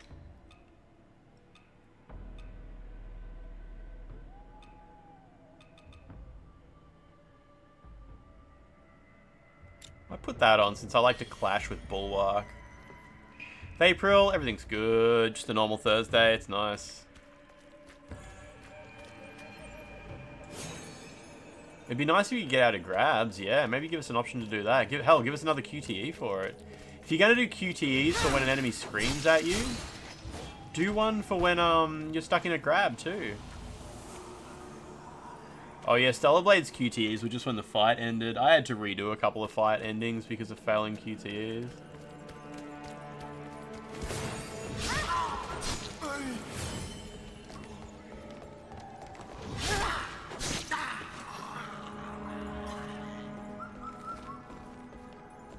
Give to you. The Lashing Whip, that's the weapon that I think a lot of people just use for their entire first playthrough. I mean, I used it for both my first playthroughs. When you're bold, they actually let you have 2 first playthroughs. It's really cool.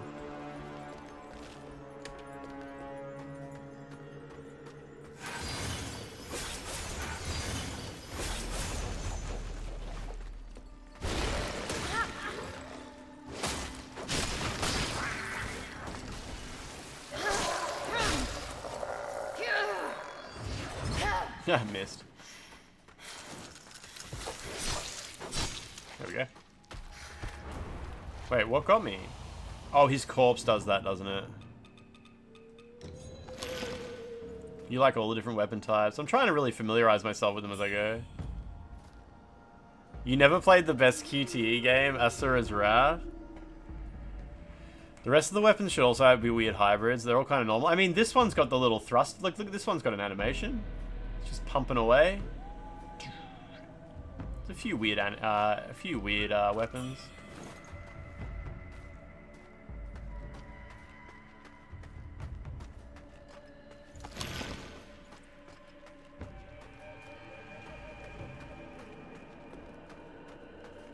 This is where you gotta fight the twerking guy who's kind of OP, I think.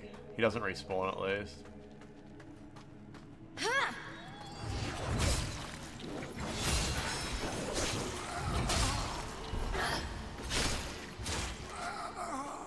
You ran into a fun lock-on interaction yesterday.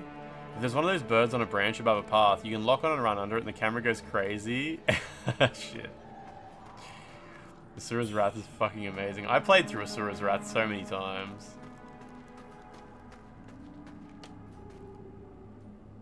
On my first playthrough, are you asking if I beat the boatman, the tutorial boss on my first playthrough? No, I beat it on my second playthrough. Not New Game Plus. Like, when I started streaming this game, so my first stream playthrough of this game, I beat the tutorial boss. I was pretty proud of myself. This playthrough, I did not. At the end of the day, the spear really is hard mode, and I wasn't able to beat the tutorial boss with it.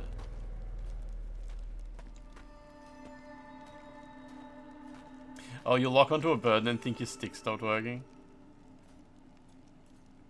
You gonna make a vegan sausage wrap? Whoop, whoop, whoop, whoop, whoop.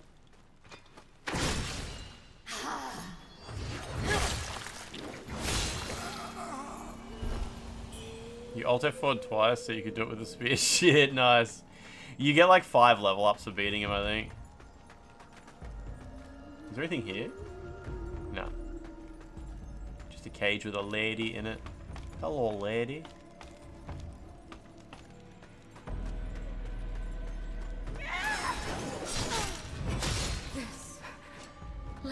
Gotta be quick with that lady.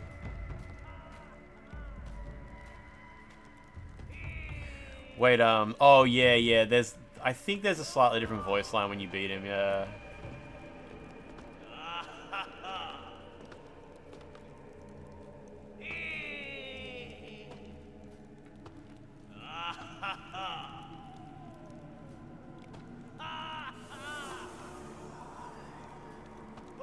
Why isn't it the same amount of views as Metal Gear Solid 4's last boss? Shit, that's awesome. Yeah, Metal Gear Solid 4 last boss, you gotta watch that at least once a year.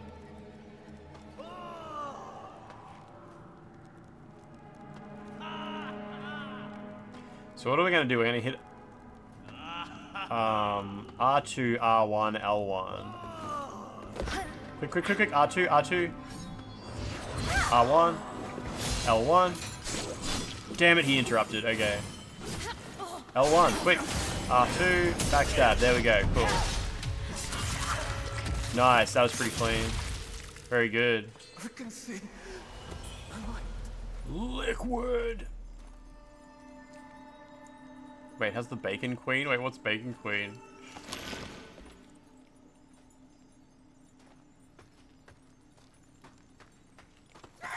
No, she got me. Fuck, that's gonna kill me. Oh, maybe not. Unless that guy gets me, fuck off! No, I thought I had, oh, okay. I thought I had, Skyward Might. No. Skybound Might. All good. I tried to, like, spin him around, but it didn't proc. Wasn't doing it right. It's weird. I thought if I was able to cast my magic, I was also able to do the L1. Didn't work though. Let's put some nice hair on.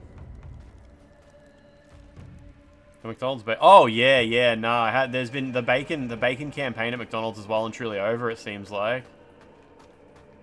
If I go through the drive-thru and the same person serves me, I'll ask about it though. Hasn't happened yet. Oh, it requires 2 points. Okay, that's all it was then. Yep, fair. Oh yeah, it's got 2 little notches under it. I see. Snake.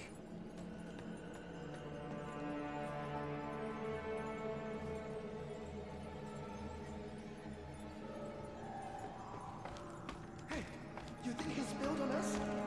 We can't stay here much longer. What game would you recommend if you like Souls-like exploration, but just don't really like bosses? Like, you don't like getting stuck on bosses and doing, like, hardcore combat practice and stuff like that, I assume?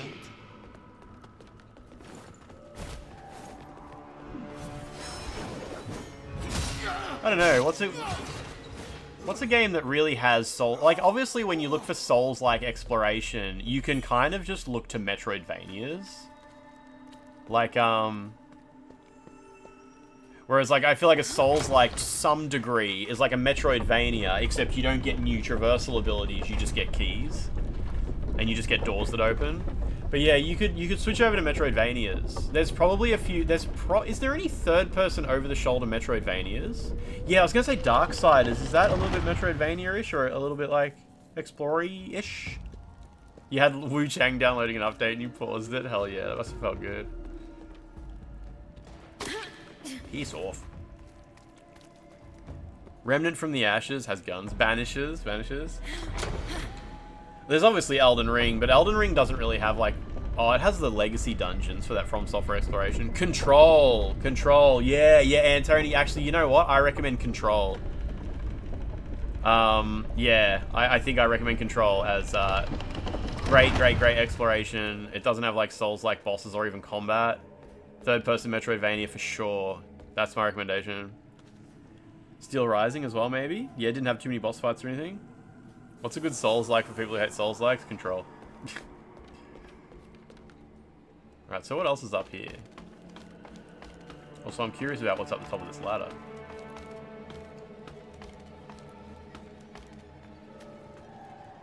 Does it have to be fantasy? Oh, yeah.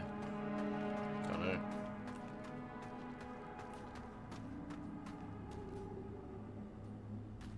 Talos Principle, yeah? Oh yeah, Stellar Blade was good for you, was it?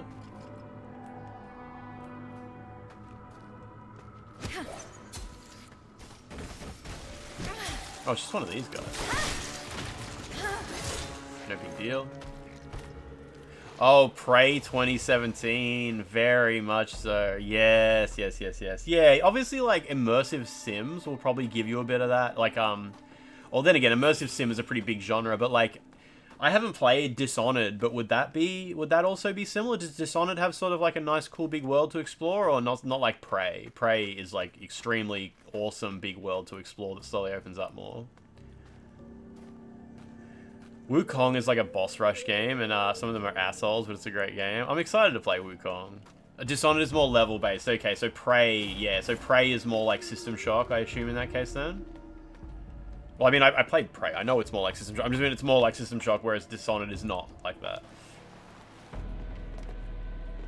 No more boob or butt? There's a little bit of butt. Dishonored levels are quite big. They do have tons of paths. Yeah, I only played through Prey a couple of years ago. I did it on stream. It was fucking fantastic. What a great game that is, hey? It's just insane. It's so satisfying. Oh yeah, and of course the Jedi games. Yeah. Third-person Metroidvania. Do the Jedi games have hard combat or not really?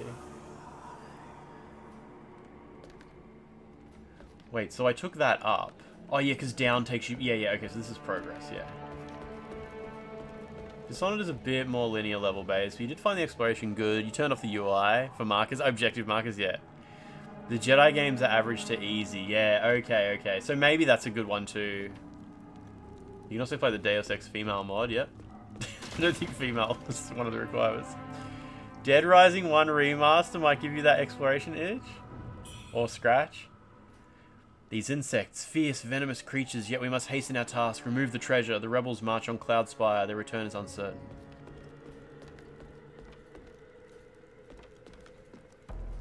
In Jedi games, you can set how big the parry window is. Okay, so you can make it super easy, yeah. Do I know any of these symbols? I mean, it says 2 at the top, I guess. R. Come to me, little magic man. Careful. Thank you. Can I maybe... Nah, I was going to try aerial bulwark. It's not worth it. Just kill the man. Antony, thank you.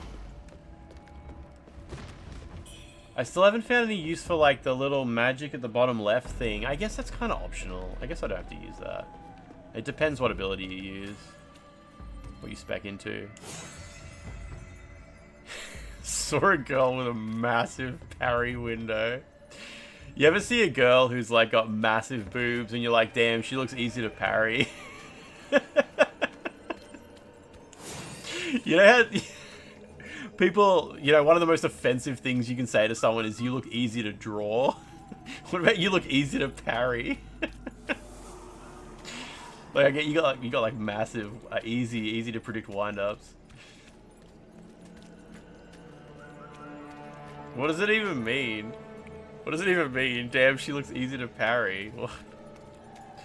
What's the best booby game? Stellar Blade or Nier? I think Stellar Blade is like, if you're talking about booby games specifically.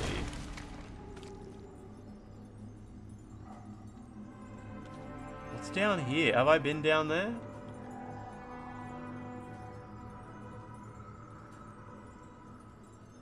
I'm not sure. Oh shit, the Batman Arkham games, of course. Dr. Dude, how you doing? What's going on? What's going on? Damn, you look like you got no iframes. You look easy to draw is so fucking funny to me. Like, strange thing to say about someone. It's a devastating input. What did they censor with the new update? There's a few bosses now that when you kill them, they decide instead of dying they become your friend. They just get tired and stop fighting and they talk to you and they're like, I love you. They don't say I love you. You played the Arkham games on 360 and they were just fantastic. I still haven't played them at all. I guess I don't really play superhero games though. I haven't played like Spider-Man or... Is there any others? Oh, okay, so... I've come sort of full circle here. Yeah, I explored up and down. Wait, I explored up. Yeah, dead end. Down is the way to go.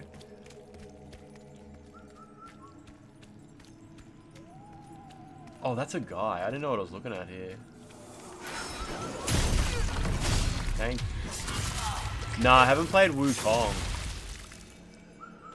Do you think I should? I kind of want to play it. So if you drop down from there, you end up on the other side of this thing.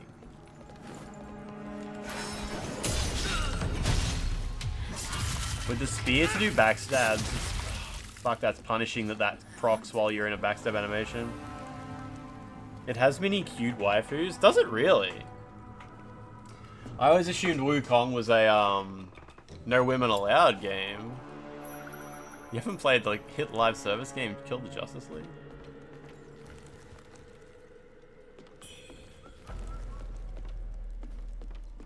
Is this the doors you were talking about, Humanity, that you couldn't get open? Pretty sure you opened those in the end.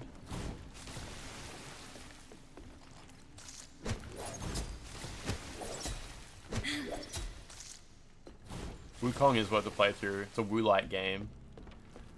I'm more of a fan of Woe-like games. Yeah, I'm pretty sure you get those open. We'll figure it out. We're professional game enjoyers.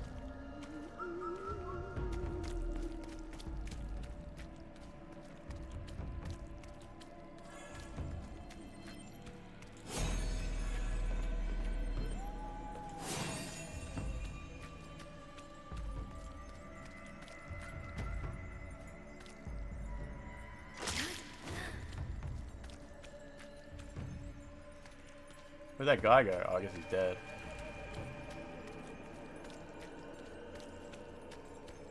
Oh, this is just the other side of that thing. Okay. Yeah, Wuxi will trump all other Wu-like. Get out of the stink! Wait, no. So where am I now? Is this where you actually have to go? Wait, don't pop. Didn't want to play the game before all the patches as I'm a huge Ming Dynasty fan. You were looking up Yolgwise yesterday. All the results were WUCHANG and you kind of liked what you saw.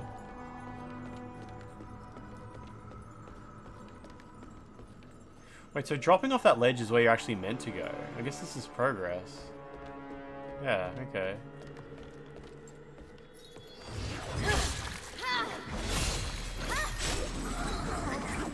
Out of the goop. Need to get sponsored by Tencent. That's where the real money is, yeah. That Horizon Zero Dawn clone.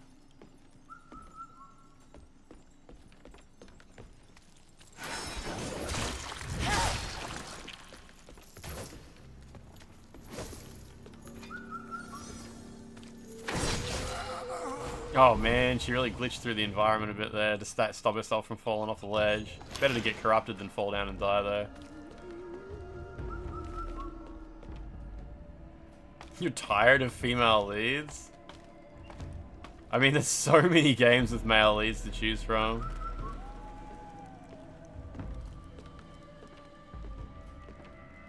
I think this leads to the double doors. You need more macho men, yeah.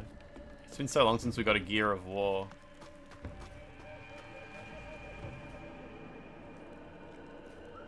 Yeah, there should be more forced mandatory female leads, yeah. Don't give the player an option.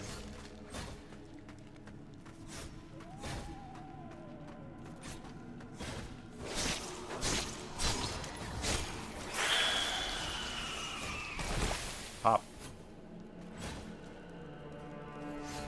You'd be happy if there was never another male lead in a video game. Here's the double doors, humanity. Yeah, so what you do is there's around this part of the game, there's like an item you grab and a ledge that crumbles, and you just fall down that ledge that crumbles, and it ends at this door.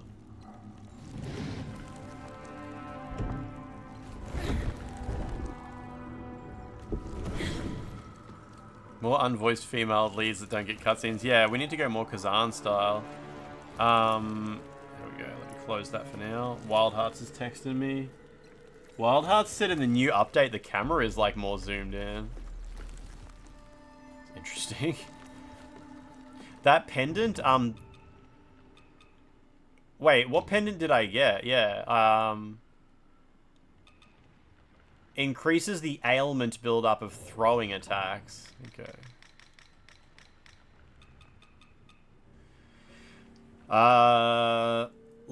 Legends claim that living sacrifices were a common occurrence in ancient Shu, and that one of the secret ritual sites can be found beneath the Shu Sanctum. Oh, maybe you found that pendant and just didn't open the doors?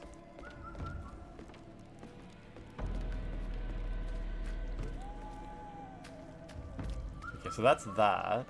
So what's actual progress here? Down here, maybe?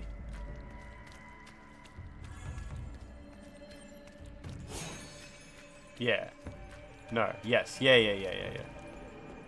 You just use throwables to kill birds? I killed a boss with one, maybe? Maybe? The glare on the screen's rough when you play during the day.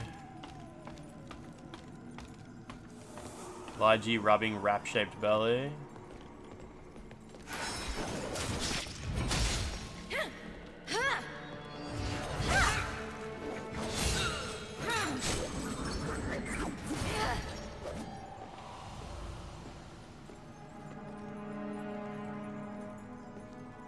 Wonder if there's any gender bed mods for this. I think most people will probably just like import characters from other games when it comes to that sort of thing. Probably. Oh yeah, there's guys that are good to throw the fire bombs at to blow them up, yeah.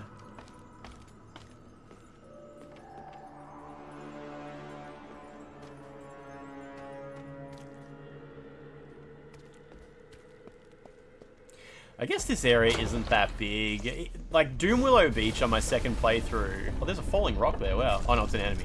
I realized how small Doom Willow Beach is, where it seemed like a big nightmare the first time through. This one on my second playthrough still seemed like quite a nightmare, but now, like, I kind of get my head around and it's like, yeah, it's just a really small... It's down, like, 3 little things. A couple of optional little areas, I guess. Man, sometimes the boobs really go for it, don't they? They're having a go. Is there a CJ mod yet? Surely. Surely.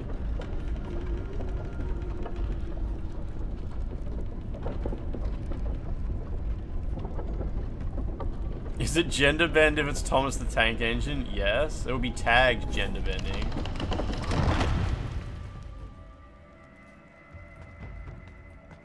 I don't know where that guy went. You do kind of pass through here at the end game, don't you? It's like... It's a bit weird, because you don't come up through the Shu Sanctum, but you sort of pass through on the way back. It's weird, yeah, the way the layout works. Gotta stop trying to be fancy. Before the bow mages, yeah.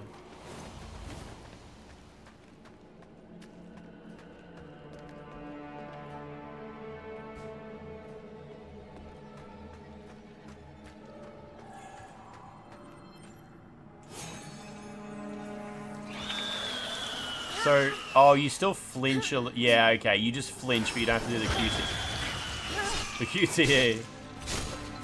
That's cool. Okay.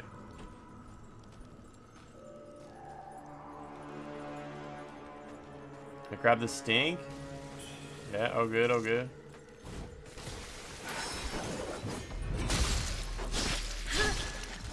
Let's stand in the group, please. Yeah, Bow Magus is it is a little bit of an annoying run. It's just a ladder. It really is just it's a ramp and then a ladder. And having a ladder and a run back is like, yeah, it's a little bit annoying.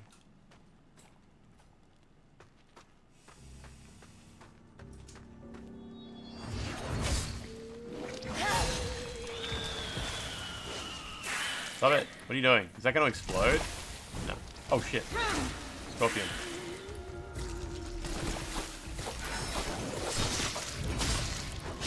So stink. These guys leave so much poison on the ground.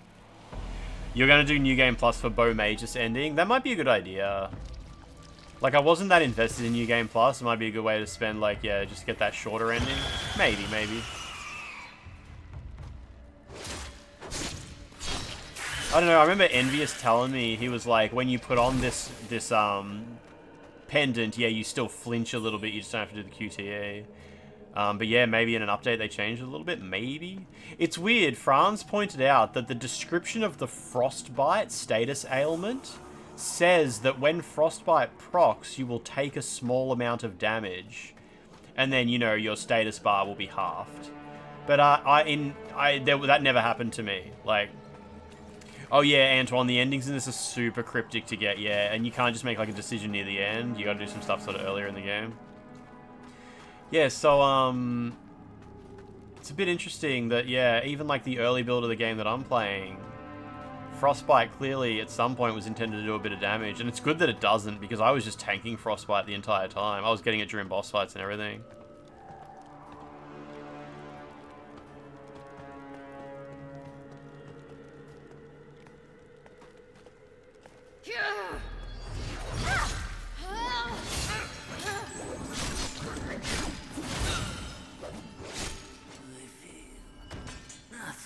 The Beast Rolls also interrupts spell. Oh, Jesus, yeah. Yeah, Frostbite just tanks your, yeah, wrecks your health bar. Yeah. Maybe they meant frost damage from a frost attack. It specifically says Frostbite, and it's describing, like, the Frostbite. The thing with the halving your health and stuff like that. Halving your stamina bar. I think maybe they just changed it at some point. Twin Infant, what's that? I remember using that. Stamina recovery speed, that's good. That's good.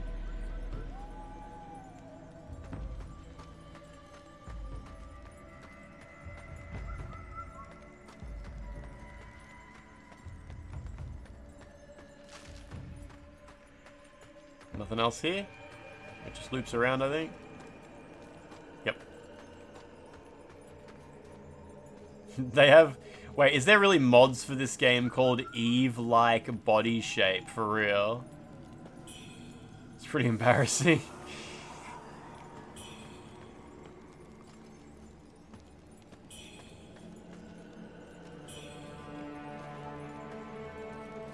Eve-like.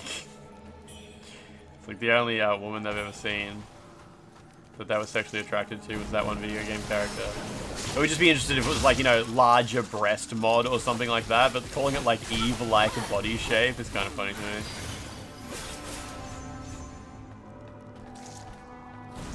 Which is very specific.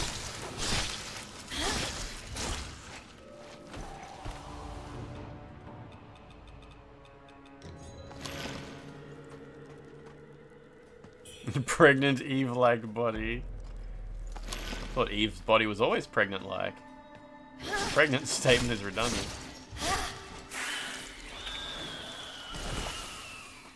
This game's a Stellar Blade-like, yeah. Not an Eve-like.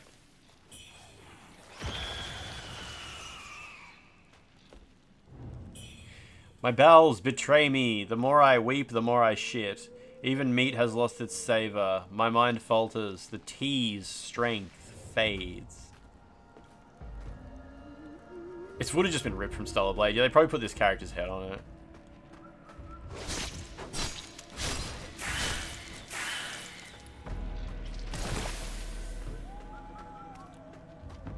And you're a bird.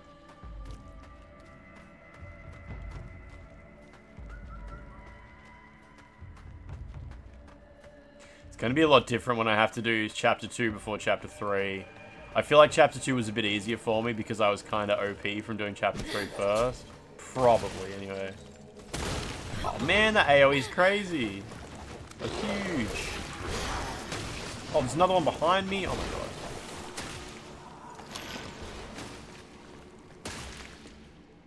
With some enemies, if you run away far enough, I feel like their AI turns off for a bit. And when you run back to them, they're not really sure what to do for a minute. Pregnancy mod. Get closer to 9 months pregnant. Madness increases. Give birth. Little demon. This has to be like a little demon baby lady. Yeah, like this. Oh, yeah. I feel like his AI is just not quite doing its thing, right? I kind of. Yeah, I'm not sure if that's a bug or. There's another one just standing in front of me. Like, look at that. He's just sitting there.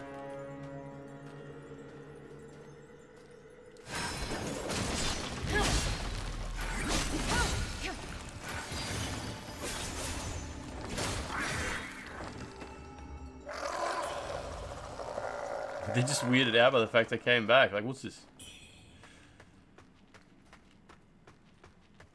Do you think the game would still have been popular if the main character wasn't a girl? I think it wouldn't have made a difference. Like, I think like this game isn't particularly popular anyway. I don't know, maybe you guys have got a bit of a different perspective on it, but in my opinion, this game has sort of failed to make any particular splash. It's like everyone who there's like people who play every Souls game. They play this. It's like, it's the same as Kazan. Like, Kazan isn't particularly popular. Kazan, nobody knows what Kazan is. But, you know, like, we follow a lot of Souls streamers and stuff, and they play every Souls-like, so it's the same as how we know what Steel Rising is. Like, Steel Rising isn't popular at all. But we all know what it is.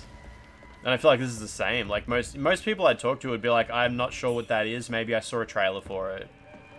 That's about as far as it goes, I think. Maybe I saw a trailer for it.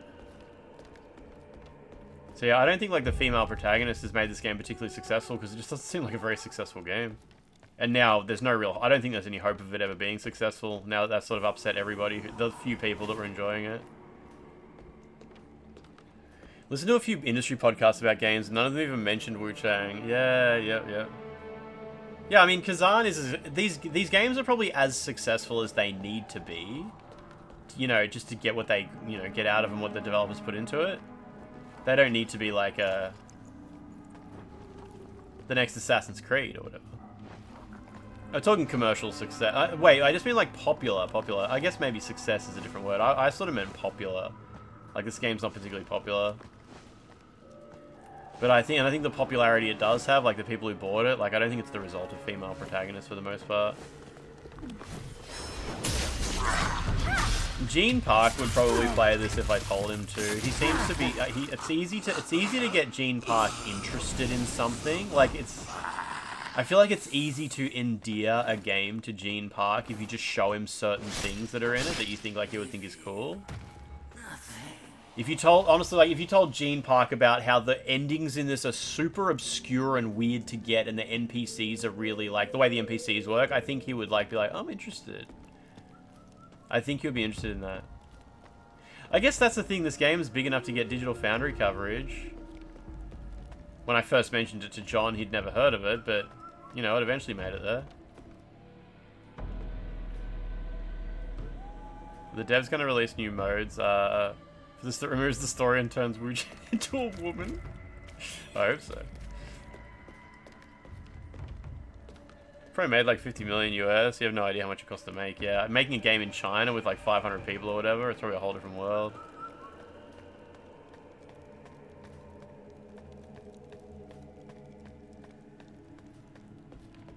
$30K reviews on Steam in the first week. A lot of those are probably people saying like, I'm refunding this trash. Obviously the day one reviews were very negative.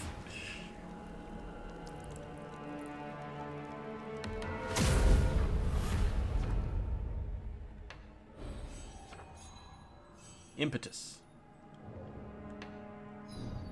No new teleports, okay. I don't have anything else in the tempering hole, no. Any weird new benedictions? Still no memory benedictions.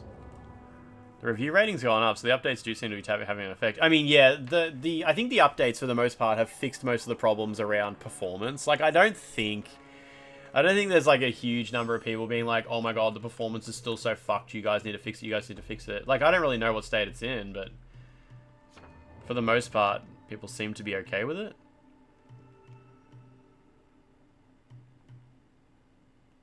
Solar Leap is apparently pretty good. Let's try it out instead of Bulwark. L2, L2, R1, R1.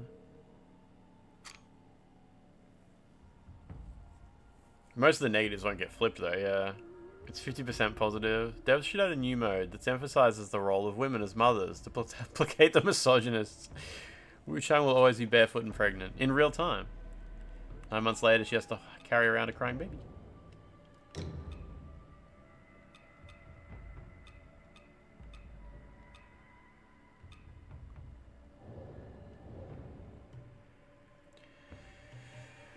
Adds a second sweeping strike to your Solar Leap. Sure. Solar. Enables you to chain light spear attack after the first attack. Alright, let's try. Let's actually pop some souls. How many do I need? It's good for closing distance. Yeah, kind of need that. I need 500 more souls. Some people will want that for real. The last one on the tree is like a better version of Bulwark. That's cool. I like the Bulwark thing.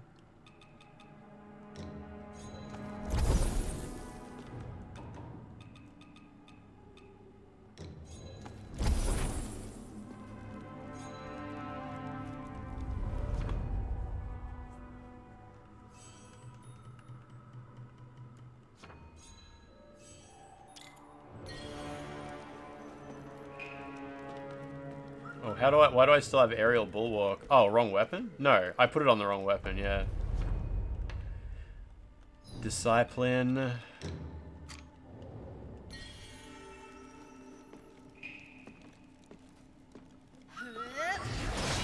Cool.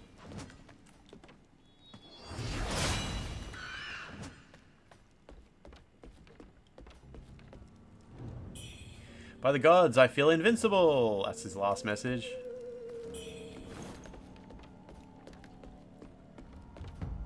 Bulwarks all. Can't go wrong. You need 255 mercury per upgrade level. There is a max level in this. You sort of hit the max level before you've maxed out the entire skill tree, but I think you can still get more levels by going into New Game Plus again and killing the bosses that drop levels for you. You tried Axe and it was like, holy shit, this just destroys regular enemies. Maybe the second most easy one. I'm not sure how the infinite level up glitch works. I didn't really look too closely at it. The stars above dance their endless waltz, painting the heavens in cosmic hues. The incense burns clean, the altar shines bright. Dharma's realm glows with divine light. Disciples of the way, Wu Wei Zhi, Ping Yang Zhi. Their fates entwined in sacred wisdom. Begone, wicked spirits and heretics. Flee from this hallowed place. By the authority vested in me, I command thee. This guy's just really having a go at it. You can level up IRL with Mercury? That doesn't sound healthy. I like this little area here. I first came at it from this direction. And it's cool. Yeah, seeing all these little things hanging up. Wonder how rough this guy is going to be with the spear. I could rest. In fact, nah, yeah, I'll rest and get some more steamed buns.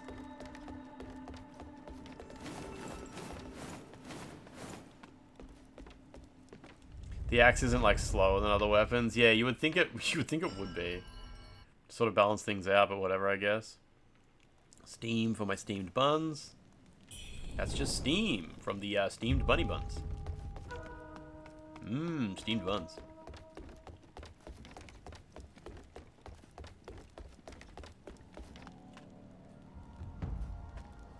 The arena in there is pretty cool. I like how there's like a weird underground tower.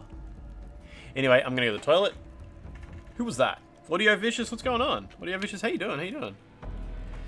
Spear playthrough's going alright. It is genuinely harder. Using the spear is genuinely the harder weapon. Might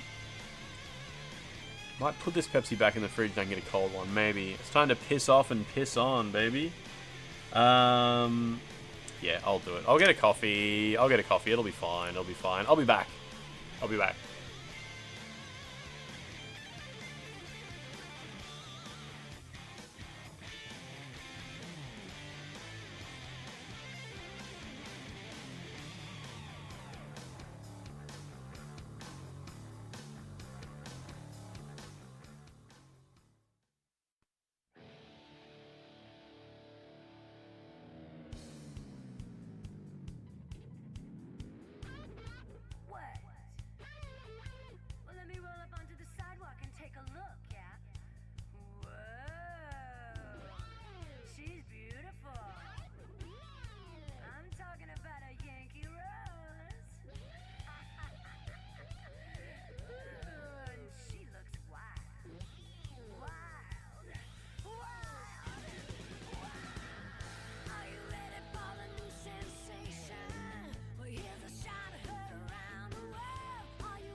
Okay. Reading chat on the toilet? Nah, I rarely open the Twitch app on my phone unless it's an emergency. Unless it's like stream cuts out and I need to jump into chat on cellular data. Any gifters sub to me? You came. What did you say? I am a software developer, but my skills are out of date. I am explore opportunities to study abroad for renew my skill. You know, it's AI era. I need to learn AI. Ooh. You should study in Australia. Maybe. I'm not sure if that's a good idea. Have I played Mind's Eye? No, I have not played Mind's Eye. There's too many good games to play. There's way too many good games to play. To play Mind's Eye. Why play Mind's Eye when you can simply play a video game?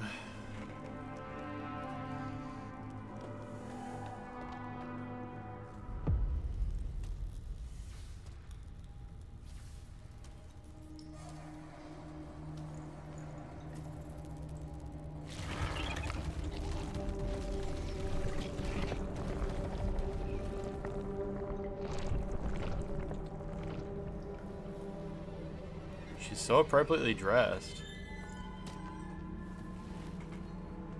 Yeah, my coffee's too full.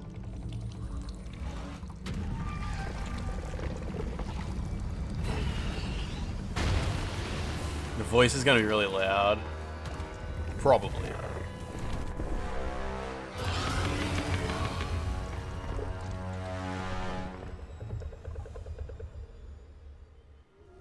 I beseech you, Kind of. deliver me from this fate.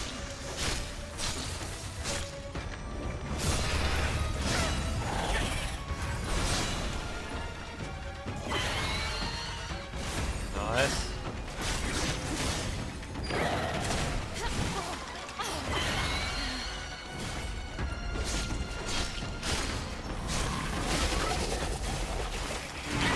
We don't actually get told this guy's name as part of the boss fight, unfortunately.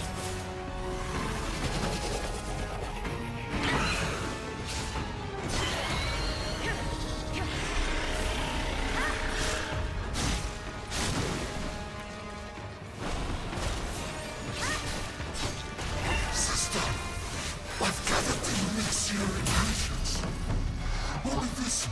Only this fiend remains.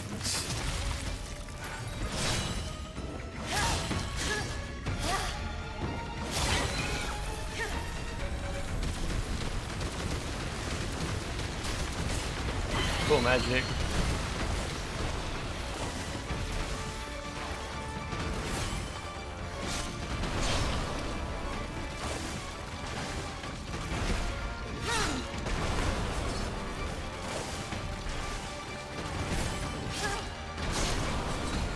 Come on. Damn it, I was looking at chat. So you say slit ahead and I got excited.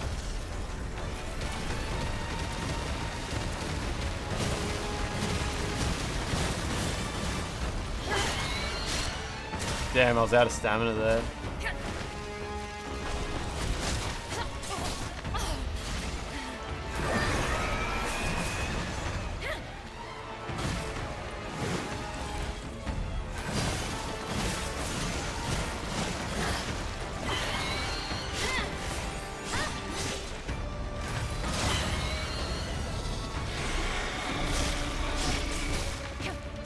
Once ready, we'll find Lu Honglu and reclaim Master's Trinity Bell. Man, Lu Honglu's been dead for like a day. Killed her yesterday. Oh shit, that was a bit scary. Lucky. How could you betray me, sister? This is the missing fight from Resident Evil 4 Remake. Reese 93, how you doing? How you doing? Believer's statue, huh? Mucus-covered statue. Great Centipede's hunger is insatiable and devours all. This bronze statue is perfectly intact. The ancient people of Shu thrived in the region. They prostrated themselves before the gods in prayer for future posterity. So this is the female Taoist name Qingyuan. Qingyuan. Rumor holds that its possessor can summon divine generals and exorcise evil spirits. The token is shrouded in a powerful aura of malevolent energy. So Qingyuan, this was his sister's one, okay.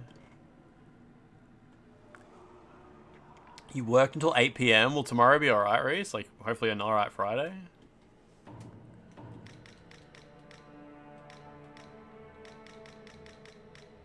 Where's the spells?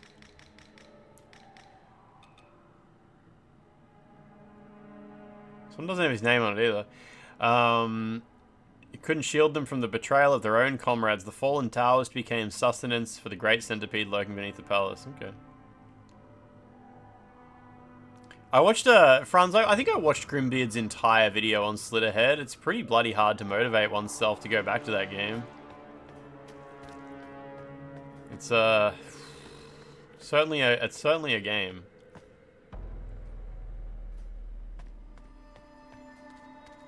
You got 4 days off. Okay. After that, yeah, right.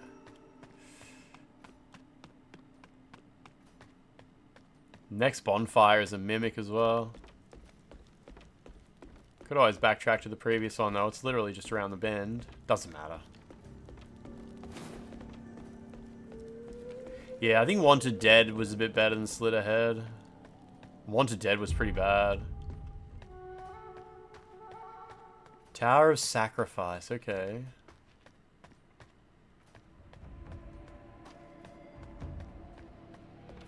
I don't remember if there's actually any enemies here.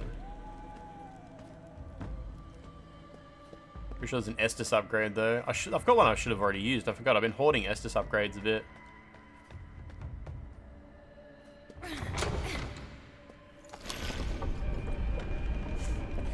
I don't think I ended up resting at the bonfire when I was meant to. Alright, we'll do this one first. Oh, Peeve, yeah, you can toss me. You can toss me an offline raid. We'll wake him up. We'll wake him up. Bold screaming noises. Peeve, what you were doing Expedition 33. Yeah. You've been smashing it. Peeve, what's the last thing you did? Look at that offline raid. Everybody wake up. Wake up. This bald man is here. Wake up, bald man. Bald man. Peeve's dead. Peeve's dead. Bald now. Jib, thank you for the resubscription notification. Let him sleep or they'll close the tab. It's fine. We'll run some ads for him. We'll be right. Peeve, what's the last thing you did in Expedition 33? Like, do you know, like, sort of what story-wise, like, the last thing that happened? Because you've been smashing it, doing, like, 7 hours, like, hours and hours and hours of streams. You're kind of making good progress there. Be over in, what, 10 days? Oh, it's dead, Jesus. This will be an REM sleep with that game. Maybe. It's alright. Peeve makes any game interesting. Expedition 33 is good. Wanted Dead had vision, but it wasn't coherent. Yeah, it's true.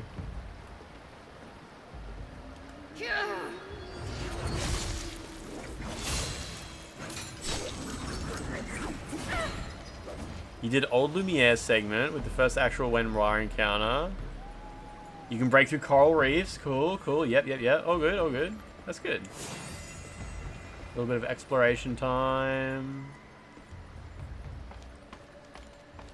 You did Frozen Heart early, yeah. So, did you... I came in while you were fighting Sprong. I was kind of... It's not really possible. I assume you did not beat Sprong, the big guy in the water. I think you fought him for like an hour, and then I assume you left after that. It looked like... Oh, yeah, no, I was in your stream after that, but I just never actually saw you. Yeah, okay. I don't... Look, honestly, I don't even know if it's possible to kill him. Like, your controller... Your controller battery might not last that long. I don't mean like the battery will go flat. Like, the actual chemicals in the battery might deteriorate and it'll stop working. Yeah, Sprong. Hey, I wonder if anyone's, like, done him like that early. You did do the first chromatic little sheep guy, though. The little guy who just continuously, like, headbutts you with the triangle on his head. You did that, like, as early as possible, didn't you? That's not too unrealistic. It took me, like, 40 minutes. As in, it took me a few hours, but the actual successful attempt was 40 minutes of just parrying. It was exhausting, but like, we got there. Yeah, the crows area was good. I did that when I came across it, and a few people in chat were actually like, shit, you did it. That's a tough guy. It's good times, good times. It's a good game, isn't it? I assume you're really enjoying it. It's got similar vibes to Final Fantasy VII. Yeah, the guy with the hat. Yeah, he was tough. He was tough, and I got past him, and it was like, yeah, that was actually tricky. And yeah, you probably noticed, like, you kind of... Did you stop dodging? Like, you don't really dodge anymore. The only time I dodge is if it's, like, a really edge case. Like, you know the sack of potatoes guys? When you kill them, they wander towards you and explode? I dodge that, because it's not like I can parry it anyway. And sometimes it hits me and it pisses me off. So it's like, oh, you'll dodge if your damage will heal them. Okay, that's certainly a case, yeah. But yeah, the fucking sack of potatoes that explode when they die. I'll dodge them when they die. And there was something else. There was a boss where I was just not learning the patterns. There was some boss, and it was like, look, I'm just gonna have to dodge some of these. And I did, and I beat the boss, and I was like, did I really beat the boss? And everyone's like, yeah, of course. I'm like, did I? Did I? Yeah, the sack of potatoes, yeah. So is this where I started? Okay, so I climb the ladder. Good, really good times. Really good times though. I'm like at end game now. There's still people here from Peeves Raid, I think. They didn't wake up. Well, they did wake up and they like what they see. I love this animation. Okay.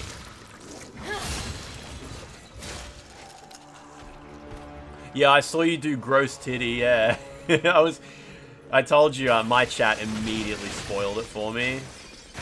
Like, someone in my chat immediately was like, oh, he just dies if you parry him enough. Couple of fights, chat has spoiled the gimmick for me. It's, I was worried you were going to give up. You were actually kind of close to giving up on the guy, I think. You were seeing, like, how little damage you were doing, and it seemed like, yeah, you were maybe gonna leave. I was glad you killed him. Cluecast, how you doing? What's going on? If you didn't get it that time, you're gonna come back. Yeah, and I was worried because, like, obviously your chat would have been like, no, go back. But also, like, you can't really just tell you to go back. Like, that would have been just straight up spoilers to even suggest that you should keep trying, I reckon. Yeah. Grossetita. Grosset. Grosset is too memorable a name if you forget that in time. Started with WUCHANG a few days ago. How do you like it so far? I love this game. I think it's so great. This is my third playthrough. My first playthrough I did off stream because I wasn't allowed to stream it at the time. So then I did another playthrough where I did all exactly the same stuff just to show it, like, so I've got it on my VODs. And now we're finally doing a playthrough where I think I know how to get at least one different ending, maybe. And, you know, so I'm like, no spoilers. That didn't kill me. That's awesome. Oh shit, there's an item there. Okay. I have no healing. I probably have a different healing item I can use. Yeah, so it's like a no spoilers situation for any, like, NPC related stuff, and I'm gonna try to get different endings. Love the level design. Yeah, hell yeah. The level design in this rules.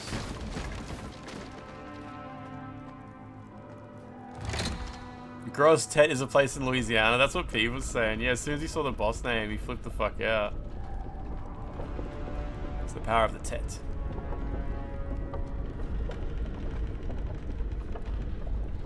Peeve, did you ever play WUCHANG? I'm thinking about playing it. It's sort of hard to get a read on what people think about it. I've heard that WUCHANG has, like, extremely obscure shit. Oh, you got paid to play it. Nice. I reached out to Game Science today to ask for free shit, and they were like, hey, we love you, but unfortunately we actually ran out of everything for that game now. Because they sent a friend of mine, like, a huge box of swag, and I was like, I want swag. But they replied to me today and said, nah, we ran out. I've heard that WUCHANG has, like, extreme obscure stuff, and it's like, in order to get, like, find all the bosses or get all the items or get the ending or something, it's like the community had to work together to figure it out. even in Mortismal Gaming's review, he was like, yeah, I couldn't actually 100% this until, you know, the community had sort of figured out everything. So yeah, like a no-spoiler playthrough of Wukong might be interesting. Because, like, I want to, like, pay attention to the lore and shit and see, like, you know, how much stuff can you actually get your head around on a playthrough. Isn't there a chest here? Or maybe that only shows up at the end of the game. There's more to explore here, right?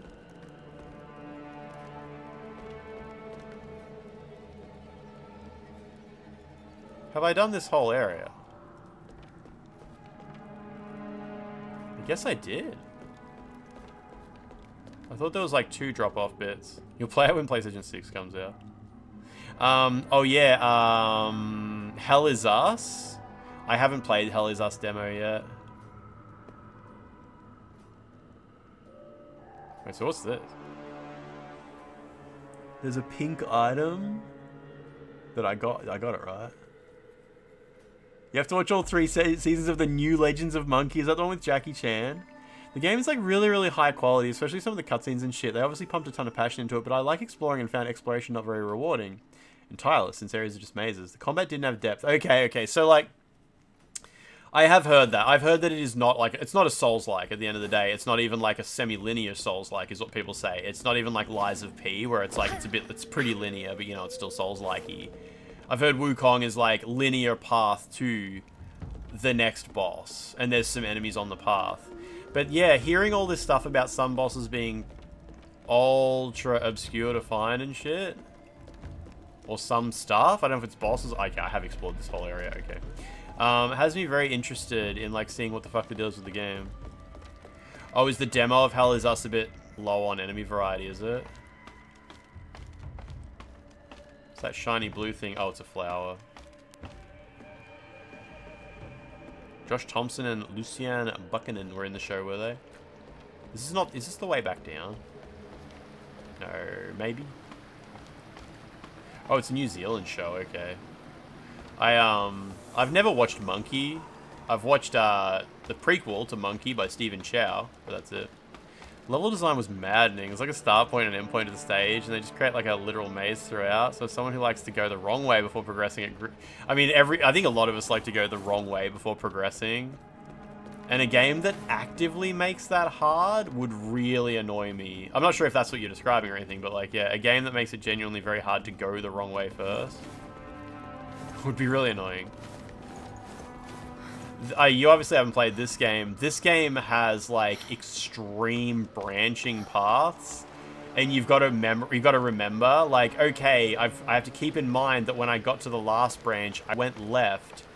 You'll go left, and it'll like there'll be another branch, and to the left you'll find a boss gate, and you go, okay, so I need to go right at this one, but there's still the previous one I need to go right at. So you go all the way back and go right at the other one. And it ends up looping around to the one that was already the right one you're also considering. It gets super loopy. But halfway through that, there'll be a shortcut back to like the start of the game and shit. It's very, very, very extreme on that stuff. Some people really hate it. I think it's the best. Okay, I've got everything here, surely. Yeah. Wukong's just a fucking maze. Sounds awesome. Bleeding. It's gross. Alright. Should I change my outfit a little bit for Doomwillow Beach? I feel like this outfit's good for Doomwillow Beach. It looks cool. And I do need corruption resistance for Doomwillow Beach.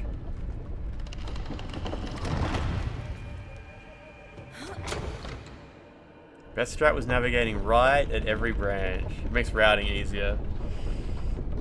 Pick a lane.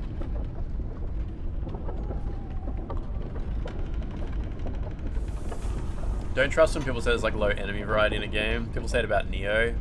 Counter variety is more important. People rarely bring it up.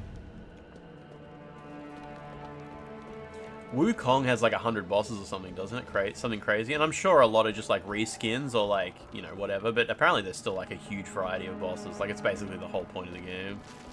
Sounds cool.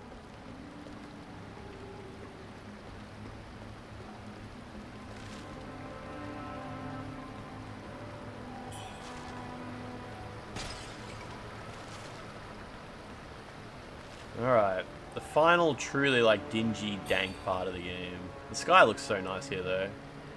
Broken Token.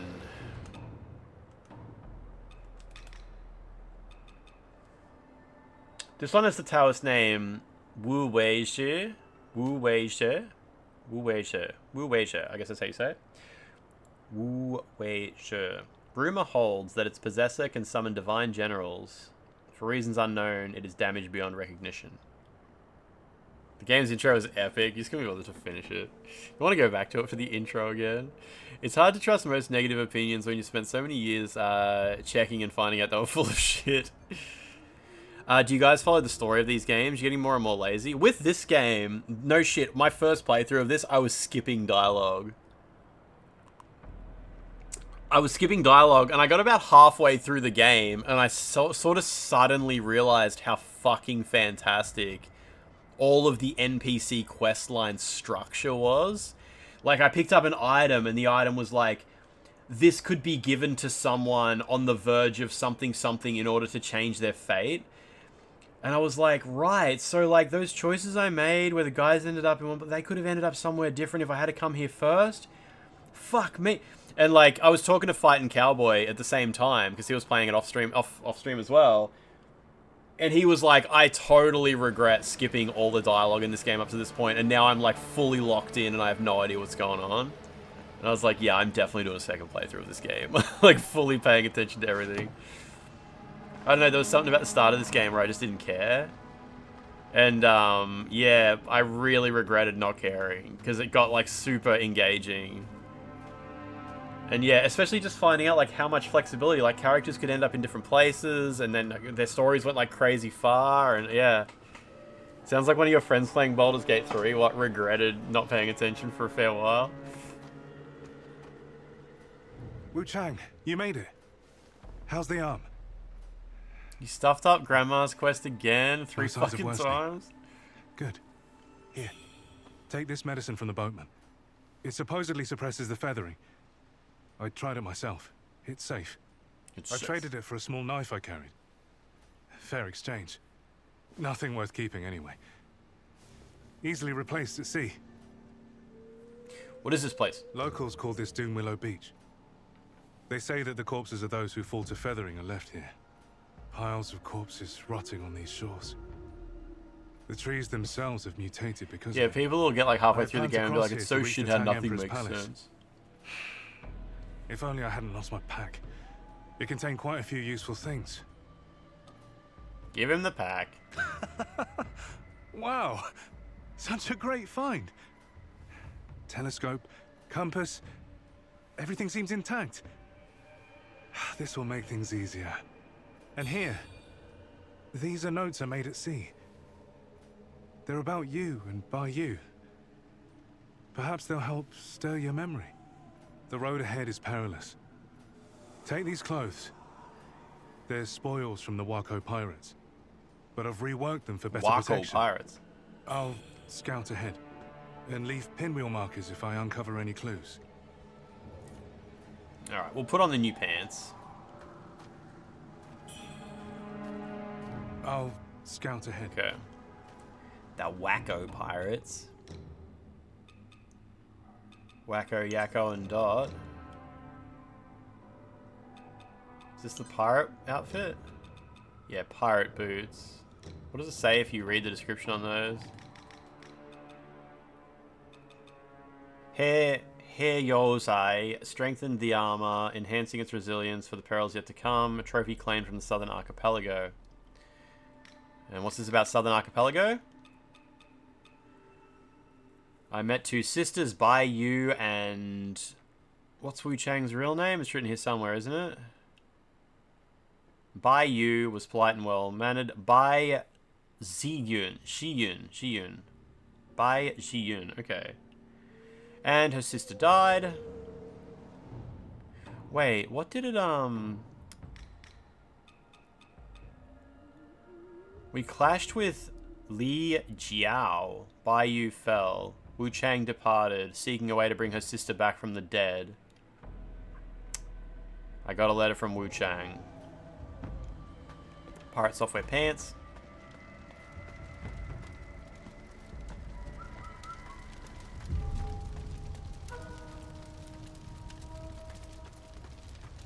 So that's chapter. That's like Light Zen Temple, sort of.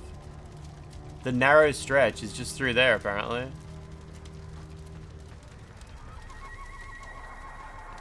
You've done 3 bosses, so that would be Dutunga, the Man-Eater, the first boss, basically the first boss.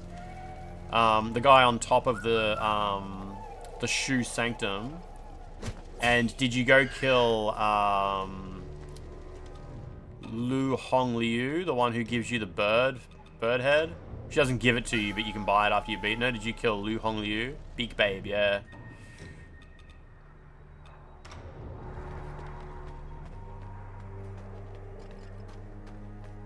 Alright. Look away if you don't want, like, spoilers, I guess. Someone in chat was saying they couldn't find the white-robed elder. I'm pretty sure he's just up there. You just take a hard right as soon as you get here.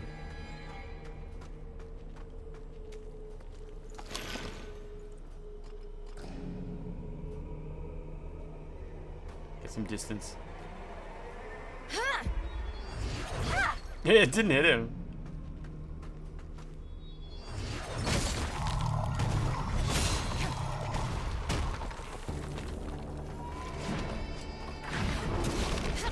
Shit, got me.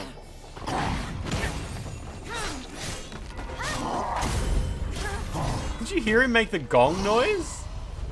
Oh, you killed Baikru as well, yeah. He put his palms together and went gong. It was like the noise the shrines make.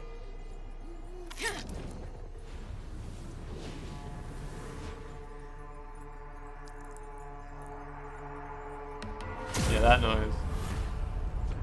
Oh, it staggers you. I'm not sure if I ever knew that. Yeah, you do Tongue Palace Maid. Yeah, yeah. She's not really much of a boss, is she?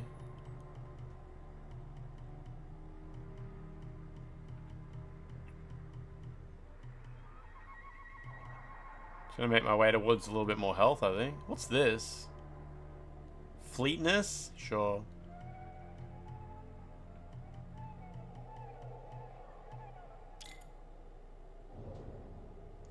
I could do my Estus upgrades too. Forgot about that. I just have the one. Can I do a weapon upgrade? No. Well, alright, so, what's his name? I can't remember that guy's name. These 2 people want to talk to me. So, I've finished exploring the Shu Sanctum. Tao Ching wants to probably give me some new items because I got a token from the Taoist that I killed. And then the other Taoist wants to talk to me.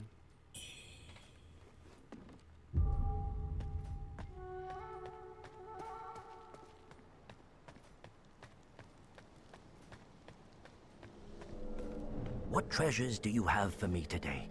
Let me make an assessment.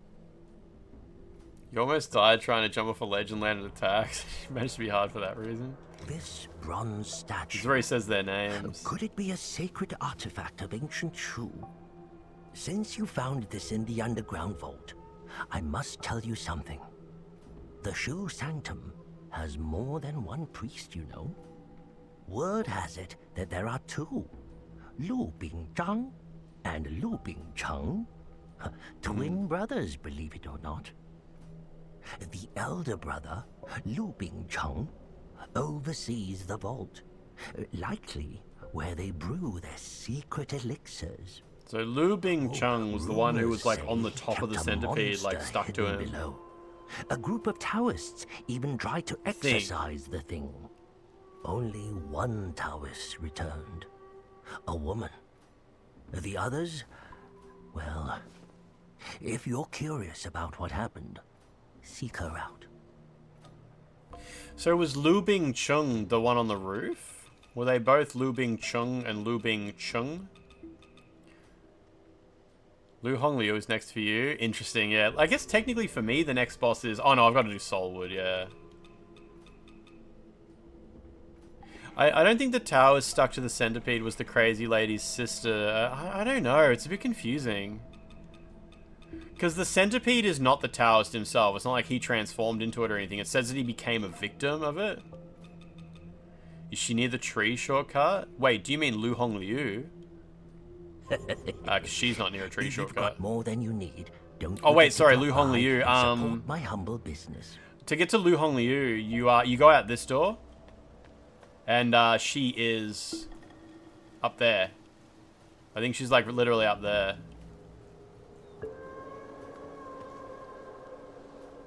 Like that might be the entrance to her house even. Or is she more over to that way a bit? I think she's over that way a little bit more. Basically though, you navigate these roofs and shit and you end up like up there.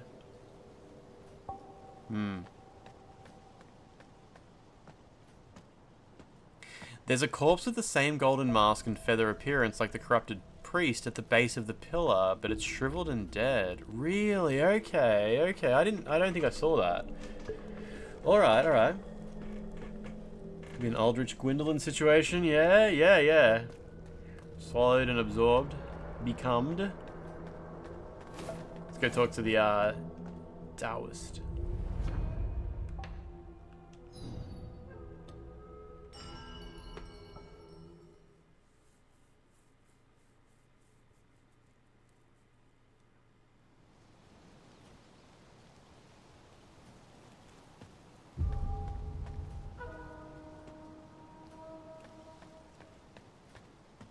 The tower stuck to the centipede is like the crazy lady's brothers. Yeah, okay, yeah. So yeah, that's just one of the people she's like super upset about, that she took down there to get elixirs or whatever the hell they were doing, and she was like, no.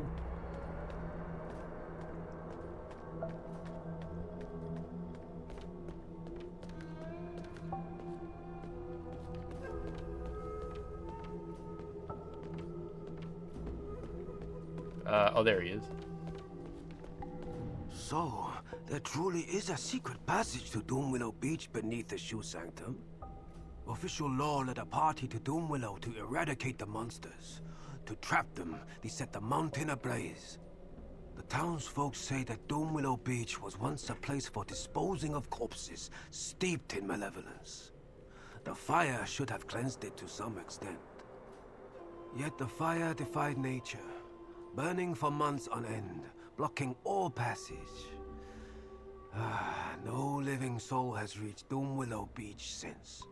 I was literally now just that you there. have discovered the secret passage, I should also make my way there. The scriptures in the palace may hold the key to saving worship's rise. These are perilous times. Gives you 5 buns. Tread carefully. I streamed a little bit of Dragon's Dogma 2. I got sick of it really quick. It's just like having to fight those goblins over and over and over just to go anywhere in that game was crazy. It was just yeah, it was very hard to get anywhere in Dragon's Dogma 2. Like I like a game where you like slowly make progress through the world and like slowly carve out your progress, and Dragon's Dogma 2 was just like endless. Like you want to explore, but it's like there was massive downsides to exploring. It felt like it was crazy. Maybe I had my head on wrong or something when I played that game, but I felt like it really discouraged like going out into the wilderness and like having a little adventure. Like there was so much in the game that punished you for just playing the game almost. Like it's nice to like explore the town, do RPG-ish stuff, go on and get quests and stuff, but like when you're out adventuring, you cheated to give yourself some extra port stones, did you? Yeah, fair. So can you go up here right at the very start and the dude's here already? You were really excited for it and couldn't do more than a couple of hours. I might have played it more than you even. Nice, you can L2 into an R1 for an instant thingy. Friction was pretty silly with it. It's just the goblins. It wasn't just the goblin.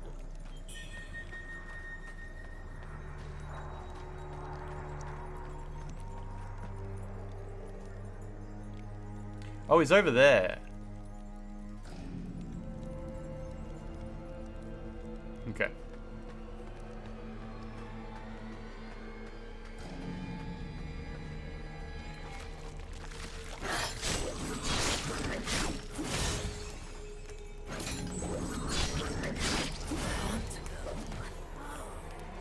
Can't go home.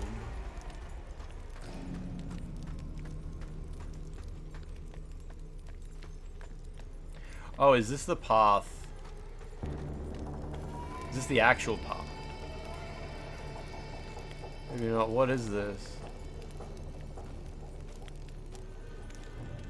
A sage told us the man-eating beasts fear fire, so we rallied the villagers to hunt them. This is old Yarnum. This is like a full-on old Yarnum moment. Is there nothing left but to burn it all to the ground? If we fail, we'll burn the whole forest down. Let the flames purge this cursed land. The repetitiveness, if you didn't already have a path set out, I couldn't just run past them. Yeah, like... Yeah, this... Okay, this is kind of progress. Alright, we need to go the other way first.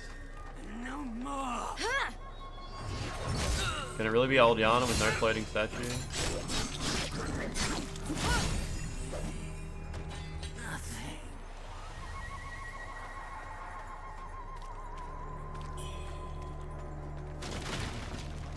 Mad Judes, how's your day going? I saw a few streamers run away from the Mimic bonfire and just like sprint through this whole map until they eventually found this. And then they slowly backtracked to it and killed it.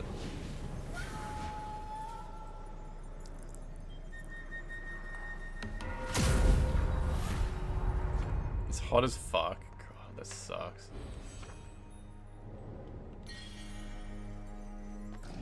Stupid sun.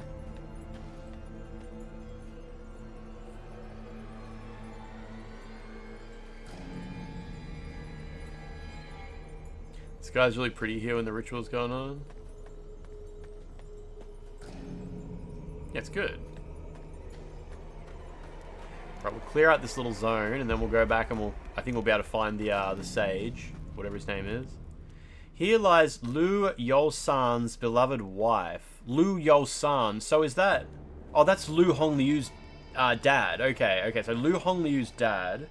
The wife died in childbirth, so he buried her here.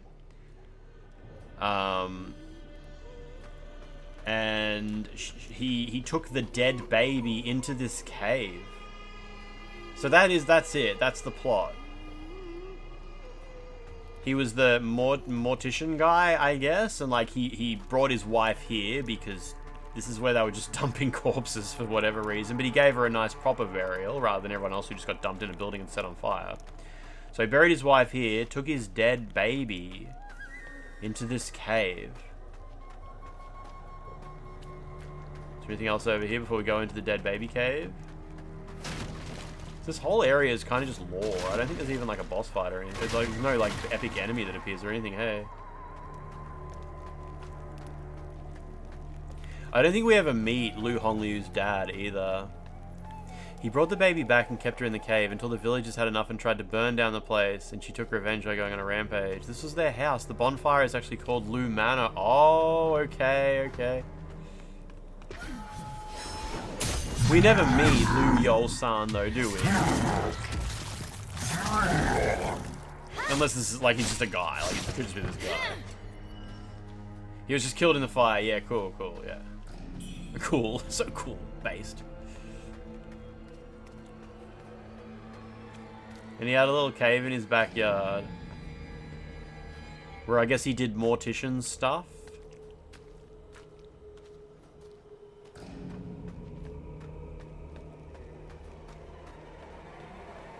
And I guess, yeah, on her rampage, she probably just took the shortcut straight into town.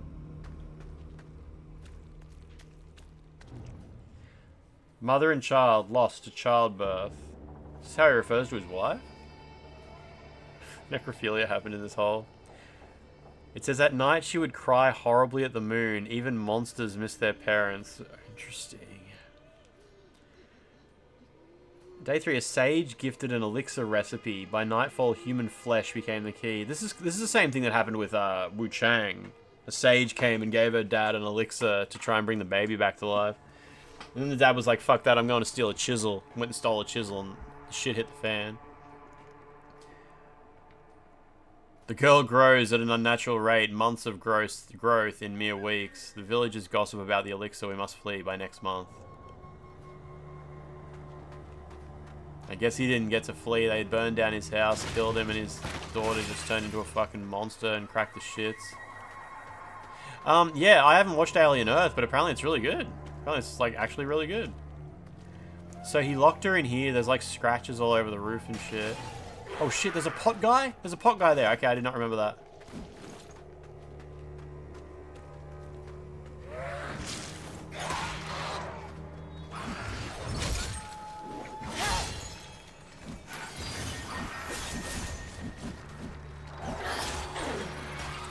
Nice. Hardest enemy in the game. Guy of the pot, true fear. Rising defense, nice. Feathers shed in a grotesque transformation. I like how, I don't know, I feel like on your first playthrough, Lu Hong Liu is just like a random boss you come across, and you're like, oh yeah, I killed that fucking cleric beast rip-off thing. And you sort of forget about it, and then when you focus on the game, like, she remains, like, a huge part of the plot for ages, and you're sort of just learning more about her as you go, and there's, like, whole areas like this that are just like, oh yeah, this is where she transformed. Like, you would think, like, who gives a fuck? She's just a boss, she was a side boss they just killed at some point. Like, imagine if Cleric Beast got that kind of lore. People still argue over, like, who the fuck was the Cleric Beast? Is that meant to be, like, Lawrence or something? Like, I guess it's not, but... Whereas Lu Hong Liu, like, they really go into a lot of detail about just this random side boss. It's kind of cool. I know she's not random, because she's the one who transformed, like, gave you the feathering disease and all that, but still.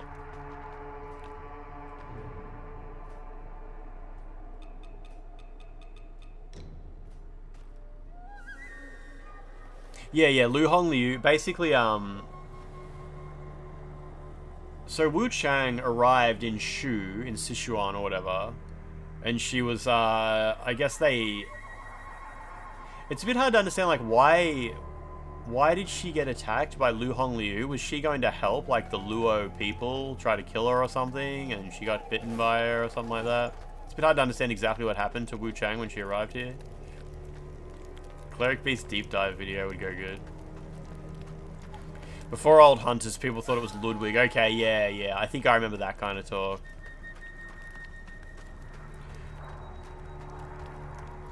You played like 2 hours of this, Ari? That's cool, that's cool. I wasn't too sure if you'd play it. She was like a pirate. Yeah, so WUCHANG was a pirate, but during her piracy adventure, her sister got killed. Her sister was a pirate too. And WUCHANG is like, I need to go on an adventure. I think I know how I can bring my sister back to life, because she remembers her dad almost bringing their dead brother back to life. So she comes here to Shu, where she grew up. But when she gets here, I guess somehow she ends up getting in a fight with Lu Hong Liu, gets the feathering disease out of it, and the game starts. She got ambushed like at the temple or something like that. Yeah, okay, so she probably went to the temple to ask questions about, like, you know how I can revive a dead person? Yeah, Ari, this game's map is massive. It's fine, like, once you get used to it. Like, you eventually, like, memorize the whole map. It's like the Resident Evil mansion. But you just need to actually pay attention. You need to, like, if you skip a fork, like, keep it in mind and go back and explore it later. So she went on just a big old rampage and then eventually got contained in the Luo courtyard for the exorcism. Still yourself, I see. Then I bestow this upon you. Bestow. The feathered delicious beef stew. Grow empowered, enraged upon. Yeah, the map is like the main drawing point of this game, I think. Endlessly. Plus the NPC stuff is really cool. I shall send you to the next life, should the power overwhelm you. Ari, you can't miss anything. You won't miss anything. There's nothing's missable in this game. And anyone who says, like, oh, but Lance, chapter 4, like, yeah, you get a fucking big warning. It's like, are you really sure you're ready? Are you really sure you did everything? Before you go past the, like, are you really sure you did everything? What can you really miss in this game? NPC dialogue, because you accidentally killed a boss you weren't supposed to. Like, nah, like... Oh yeah, there's markers you can put on the ground, but I don't think you even need to do that. Like, just explore. If you do what I did, if I got to a boss, I would wait and I would go explore all the other ways until I had, like... Yeah, but the door riddles you have to miss. Like, that's literally mandatory missables.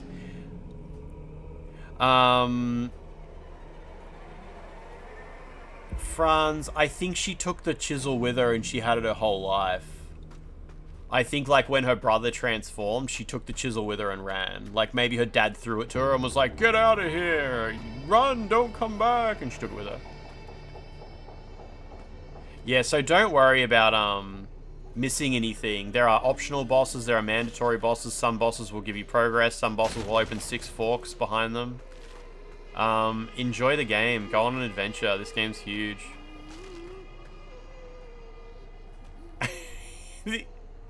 It was too ambiguous for you, Evil Moo. I'm sorry.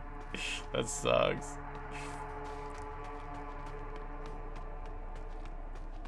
Kill for a Marvel-esque rendition of her father throwing her the chisel. Be the funniest mod. Yeah, because I think the chisel, it says, like, she's sort of always had it with her. She obtained it at the Bai Mansion and has been carrying it ever since. Yeah, I think it means she's had it since she lived at the Bai Mansion. Having a decent time. You find the Madness Demon spawning every few deaths is fucking stupid. I've encountered like 1 on this whole playthrough. Just don't die so much. And it's not every few deaths. Every time you kill it, I think you get maybe 10 deaths before it'll come back. Maybe. It's got to be a fair few. And the more you level up, the more your Madness cap goes up. It'll show up less and less. I love the Madness Demon because I see it so rarely. It's always a small treat when it shows up. And it also helps you kill enemies if you really want to do that. But I think I maybe did it once.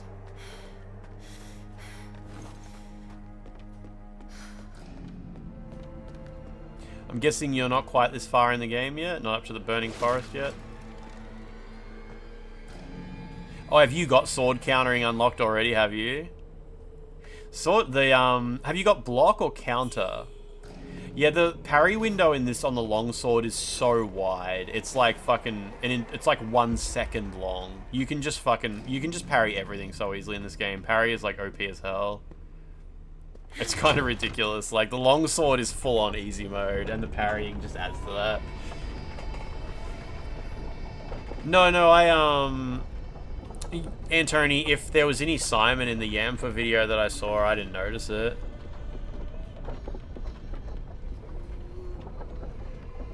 And I certainly didn't watch that far into the video. Demon shows up here as well. I think you can get her to fight the trees. Your brain keeps making you think like other games. You can press the button on reaction to the attack and it activates frame 1. In this game, you got to be ready to block. I'm not sure. Do you actually have the parry unlocked, or are you just talking about blocking? Because you can just hit it like way earlier, or even like way later. And I assume you're using the longsword, not like an axe or something like that. Because yeah, you just press it. Like you just press it when an attack's about to land. You don't really have to like ready it or anything like that. Yeah, as long as you've got the 2 variants unlocked, then it should be all good. Yeah, I think... Will the demon fight the trees? Whoop.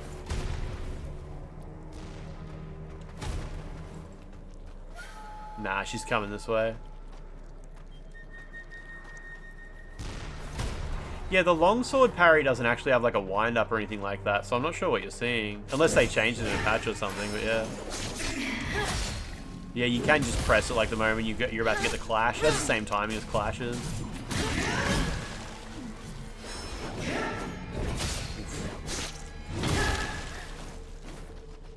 Oh, shit, piss. That's gonna aggro the 2 dogs. Shit, here they come, yeah.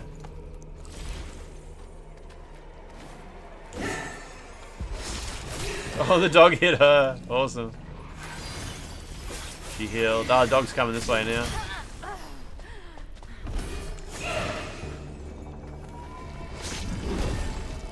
Yeah, it's cool that you've unlocked parry so early. I couldn't work out how to unlock parry until I got to a boss that I was genuinely stuck on, and ended up unlocking parry to fight that.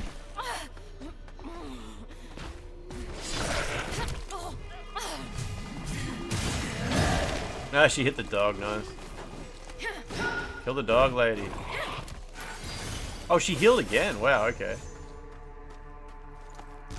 Fuck, I'm trying to heal. Oh my god, juggle.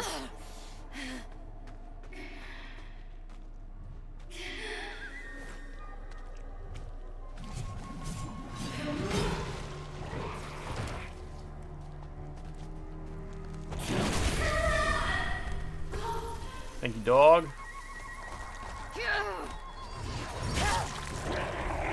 Beautiful.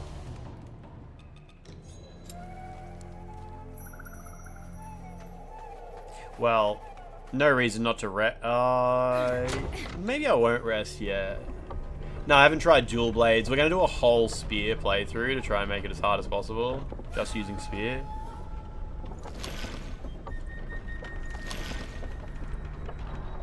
Yeah, I won't rest yet.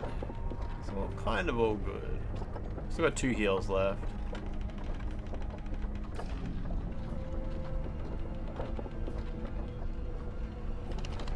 And Tony, we used to. Oh wait, our stream was cringe, but Elle's having so much trouble remembering the names and how to pronounce them. It's so funny. Probably exaggerates that for content, but the way he manages to get it wrong is just hilarious. Do you mean like in this game, like Ella played this and was just saying the names all wrong?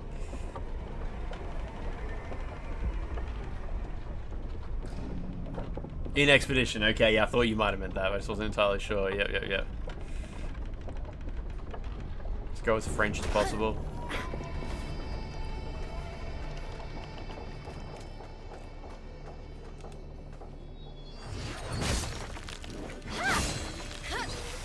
Get treed, idiot.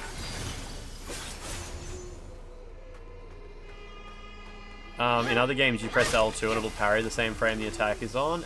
I mean, it will work the same in this. It may be that you're trying to parry attacks that don't have weapons associated. I'm not sure if you realize that you can't parry attacks that don't have weapons associated with them. But you will eventually get to a certain boss, and you will eventually master parrying. And you'll be like, okay, yeah, I have to press this on the exact instance. Or earlier. You can press it earlier or later even, because the parry window is so big. But in the short term, like the part of the game you're up to now, I didn't spend much time parrying like general mobs and stuff like that, so I haven't really seen how it feels, and I wouldn't be surprised if it's not great. I sort of only parried 2 bosses? Yeah, I think like there's only really 2 bosses where I was like, shit, this is a parry boss. Is it the DLC spear that has frostbite charge? I'm not sure. It's not what I'm using at least. That dog. Nice dodge.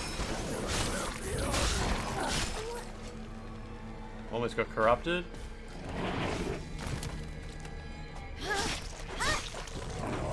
Stinky. Wolong's got the best parry timing. Eliza P is pretty aggressive. Yeah, in this, like, you can press on the frame if you want, but you can press it so early. It's crazy how wide the parry windows are. It's just, it's like way too easy.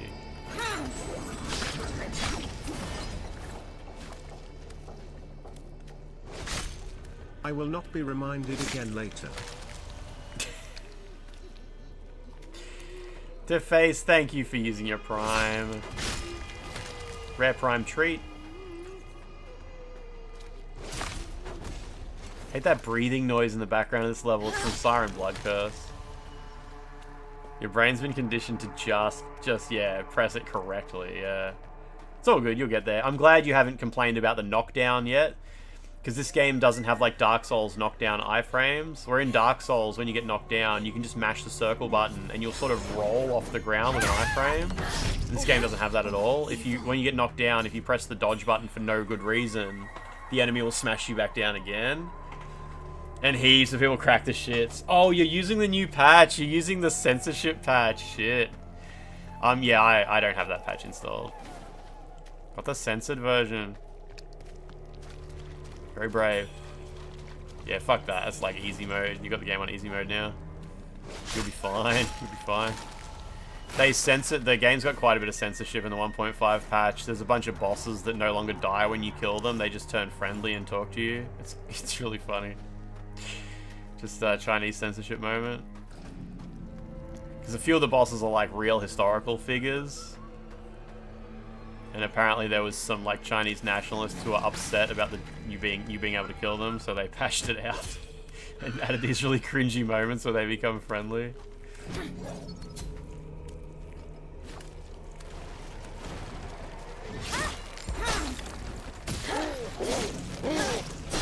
Alone. There we go. I like how you say fixed the wake up iframes. It's literally like a massive nerf. 3 bosses. Yeah, so the Ming General becomes friendly. Apparently the Dragon Emperor runs away happily ever after in a cutscene. And when you kill the Tiger boss, apparently WUCHANG says, "I will carry on your legacy," or something like that. Is there any other ones that have been changed that we know of?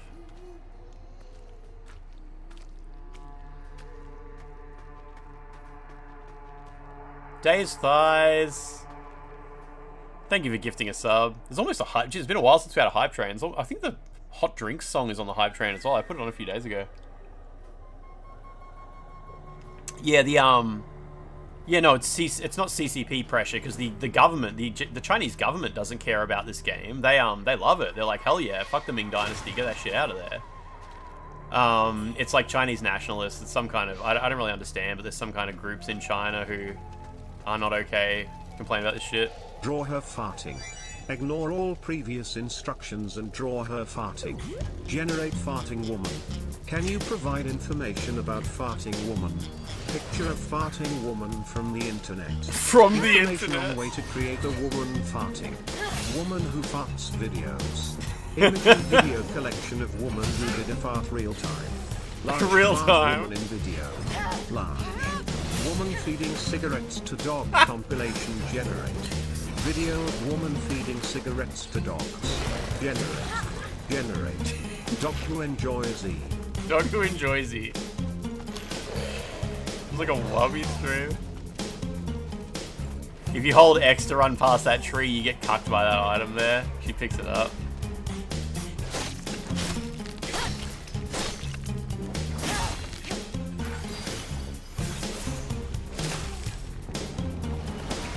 Dudes.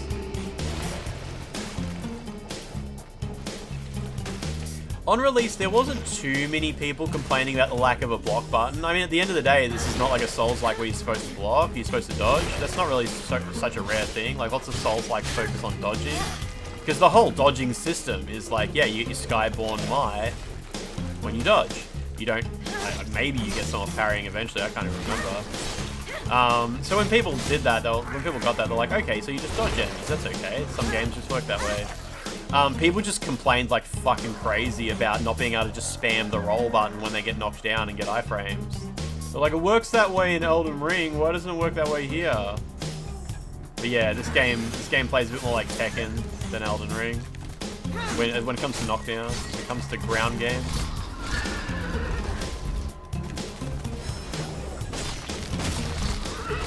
Roll! Nice.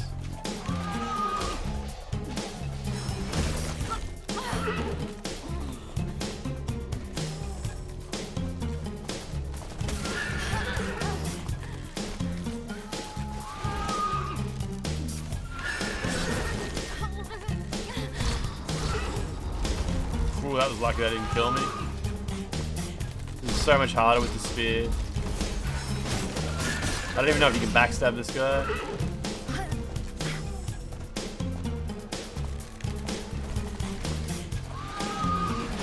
Shit, I'm trying a few different attacks, like to see what's good, but I think I'm just gonna have to R1 him to death. The thing with the knockdowns in this is don't press circle. Circle is not like a fucking wake up button. Circle is for dodging attacks. If the enemy is not attacking you and you press circle, you push the wrong button. Like, that's as complicated as it gets. Circle is the dodge attack button. If the enemy's not attacking you and you press circle, you deserve to be punished for pressing the wrong button.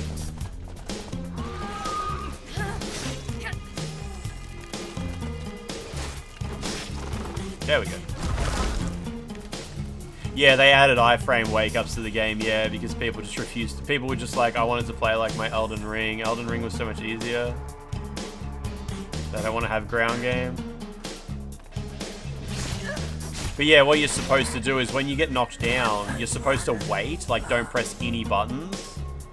And you wait until the enemy like swipes at you, and then you press circle in time with their swipe, and you go and you like wake up instantly and get a point and end up behind them. But yeah, people just wouldn't do it. As soon as they get knocked down, they'd be like, why aren't I getting up? And mashing the button. She needs to get up faster. And then their character would like stumble up and then just get knocked again because they, you know, they wasted their dodge opportunity.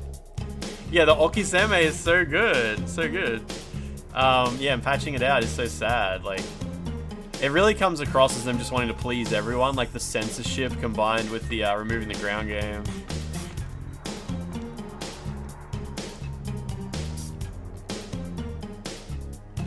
If you're on the floor and the enemy attacks you, you press dodge to roll off the floor, but she just slowly gets up and you get hit anyway. I mean, if that's happening, then it is absolutely not working as intended and something went wrong, because that's definitely not what should be happening and not what... You can probably see that happen all the time in my stream. I press the circle button and she kind of like walks through the enemy's attack. There's definitely some enemies that have combos though. Like where if you get hit once, you are guaranteed to get hit by the follow-up. But I think every video game has combos in it, right? Some are knocked down, but some of them aren't. I think a lot of them aren't, actually. Gascoigne can catch you in a knockdown vortex. Hype train ended? Yes, it did. There we go. I don't think anything's censored regarding the second Honglan meeting.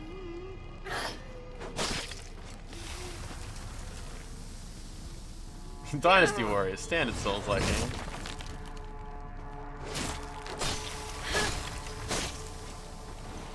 Fucking tree.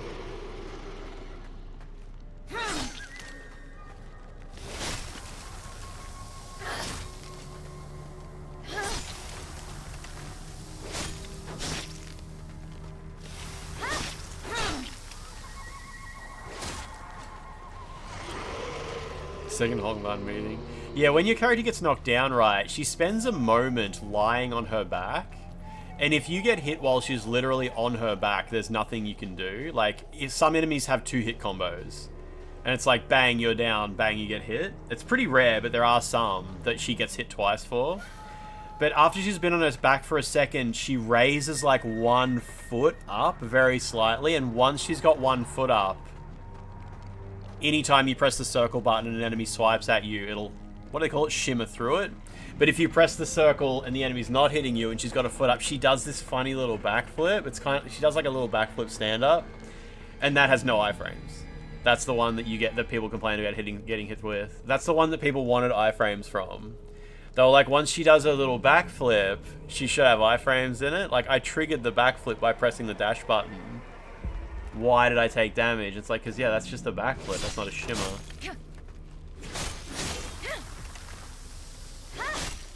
But yeah, when she gets knocked down, you can kind of watch her, and you'll see like she does a thing where 1 foot comes up first, and from that 1 foot, you can either shimmer or backflip. And the only way to shimmer is, you know, to time it with an enemy's attack. Or just backflip arbitrarily, but you won't have iframes.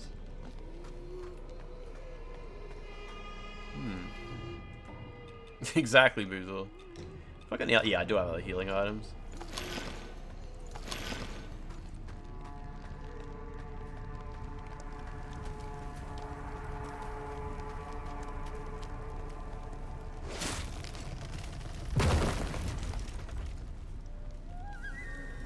Okay. She's here. Side boob. Your arm. That energy seems even stronger now. Valley girl. The might of the primordial deity. No mere mortal should wield such force. You ought to be trembling, Worm, to be given this divine gift. Worm. So, let's see, shall we? Will this immense power consume you, or will you conquer it? You do get her outfit when you defeat her. We'll find out soon enough, won't we? It's good going from Chinese voices to this. Did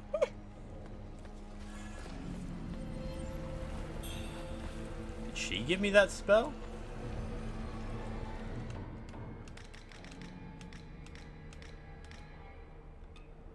It has been long since the god of Shu last answered his followers' prayers, yet the devoted who demonstrate true sincerity can still receive the aid of that power that lingers on within this world. Would you give me benediction stones if I was a worm? So I've already talked to him, yeah, so he's all good. That's where I came from. A little bit of progress here.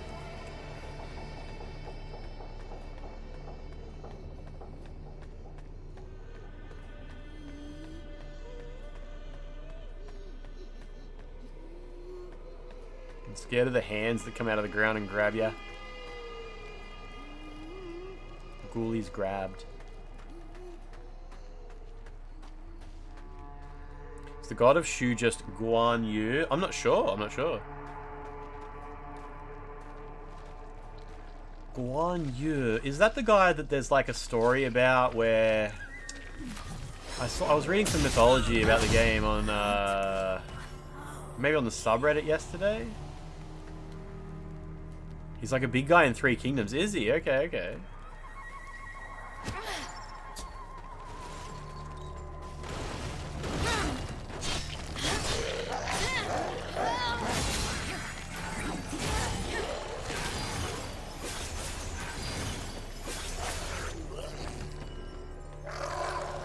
He's like long ass beard man. Oh wait, he's not like the beard man in this game, is he? Is that who you mean? Guan Yu? That's not him, is it? I think you mean like a different guy, yeah?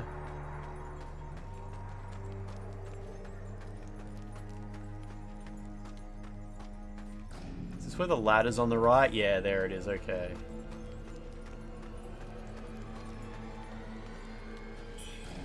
He's not... Yeah, he's probably not in this game, yeah. No one in this game has a beard as long as he does.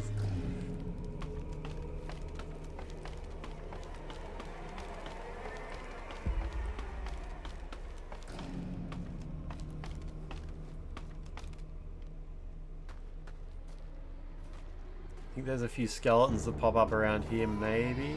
Oh, yeah, okay, so you knock this down, yeah.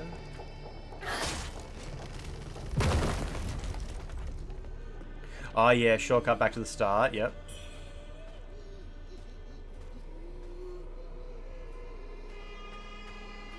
Watch out for them little hands on the ground.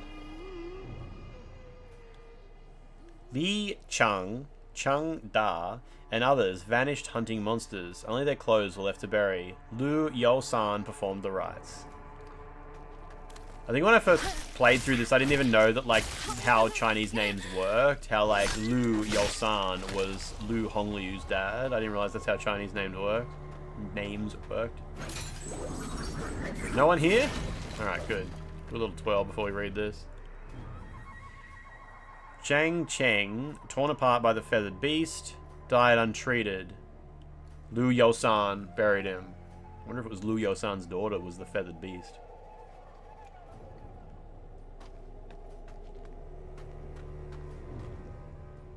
Chen Yo, accidentally poisoned, died of sickness.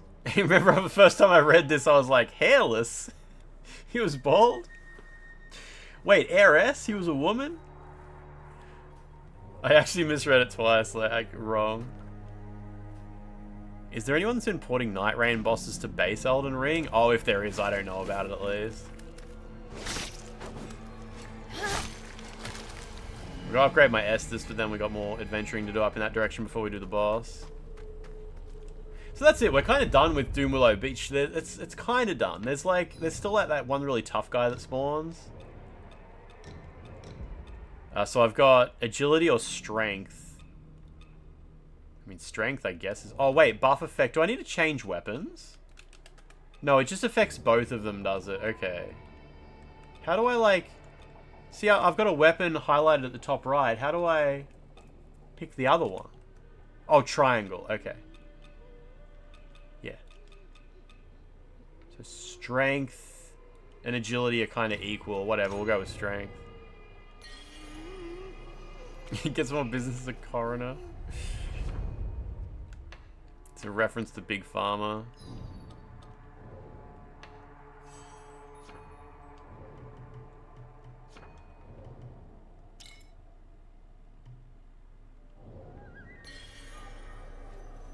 That doesn't give you a mana. If you've already ran out of mana charges, upgrading it doesn't give you one. That's rude. What do I need? A couple of hundred mercury, maybe? Yep. You always assume people knew the name thing. It's also inconsistent whether or not family names are first in the English. Yeah, a localizer. Hopefully it's just, as long as it's consistent, that's all that really matters. Okay, you get a bit of stamina whenever you get more Skybound Might. That's pretty important. That'll help a bit.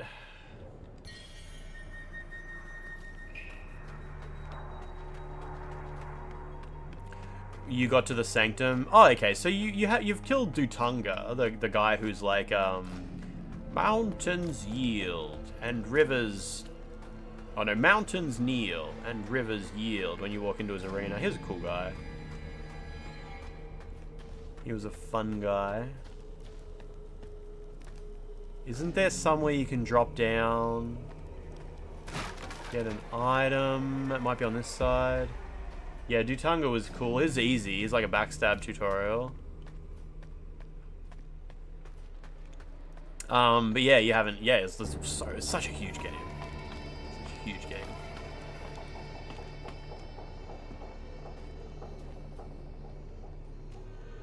You kept trying to parry him? How did you even have parry unlocked that early? What the hell? Don't you need to have like 6 levels to be at least 6 levels? Well, you have to use the iframe dodges because it's how you get Skyborn Might. Like, it's not like a crutch you shouldn't be leaning on or anything like that. Make sure you use dodges heaps and then use the Skyborn Might like that. Oh, that apparently that didn't count. All right.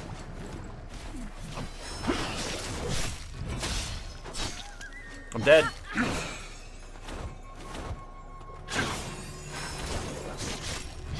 How is he not backstabbed?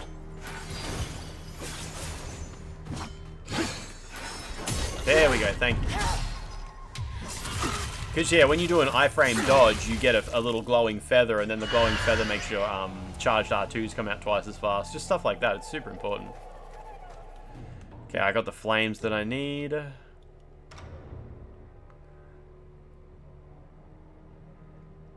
They employed this technique to set Lu Hongliu's home ablaze.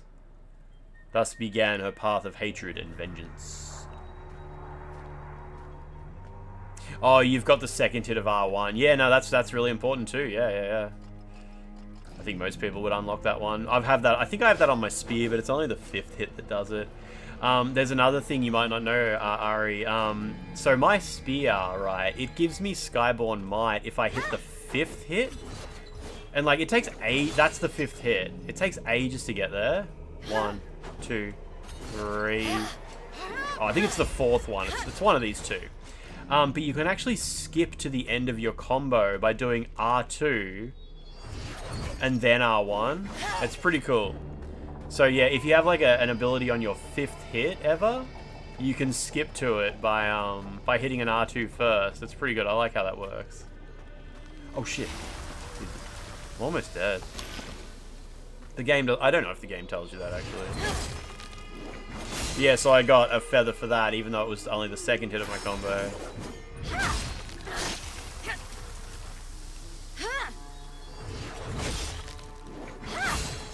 It's there and you will do it. Unfortunately, you can't parry like enemies that don't have weapons anyway. You can't parry martial attacks either. And you don't really get a reward for parrying in this game. I guess, I mean, it creates an opening, but you might find eventually you're having to engage with all the systems. And parry's just another one of them. Good thing about this game is it doesn't have too many systems either. It doesn't get stupid with it.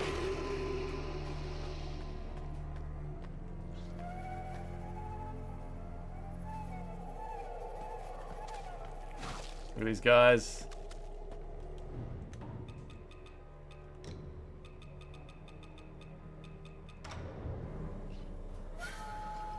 Parry is for aura farming.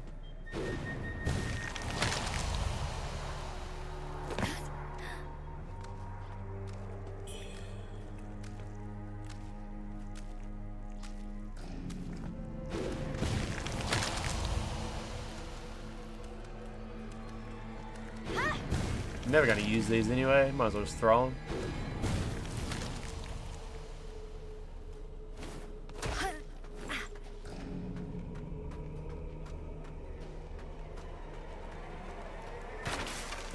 Ah, okay, that's this path, alright.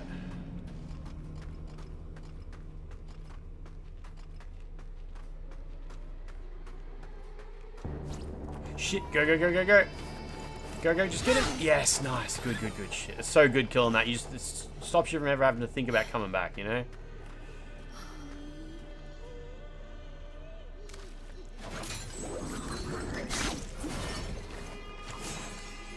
Good. Yeah, this game isn't very... This game's very Sekiro-like in its world design. But combat-wise, like, this is not a parry-first game. It's a parry certain dudes game. I mean, you can probably tell by the fact that only two... I think only 2 weapons in the whole game have a parry, don't they? Something like that.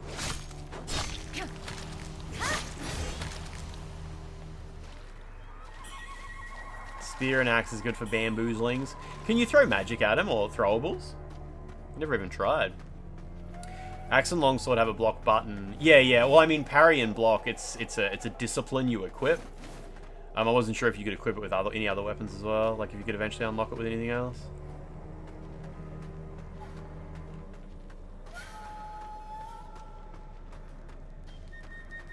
And that's Doomwillow Beach done. Nice. Run back to the bonfire now and kill the boss. You haven't seen it on any other weapons? Yeah, fair.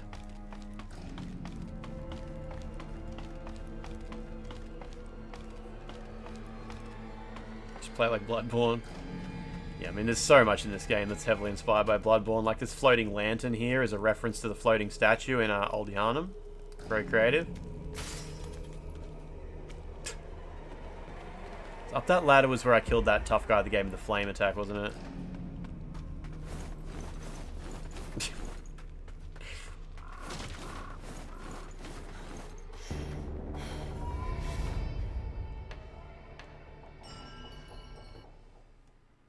Yeah, Clash is a whole different thing as well, yeah. So glad we smashed through the Mercury Workshop and Doomwillow Beach today. That's good, because that just means the Tang Emperor's Palace is nice, which, although the Tang Emperor's Palace is small, it's just such a lovely place to be. So much nicer than this place. Damn it, dude. Mate, grow up.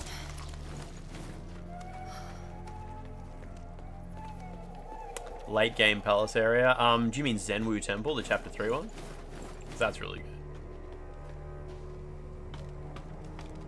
Have you had some... You've only had one boss so far, Ari. The run back to Tutanga is literally just through that one courtyard. You just run past those 3 dudes. Oh, wait, shit, I'm here again. This is the wrong place. This game absolutely has boss runbacks, though, yeah. Like, if you're looking for a Souls-like with no boss runbacks, you gotta play Elden Ring. Oh, how bad is it? Yeah, no, it's not bad. There's 2 boss runbacks with really slow elevators. They'll piss you off if you die a bunch. I managed to do both of them first try. There's a couple of really slow elevator bosses though.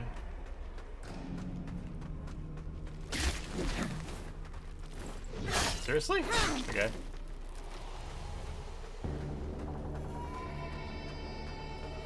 The stakes of Marika get ya. That's what I wanted, thank you.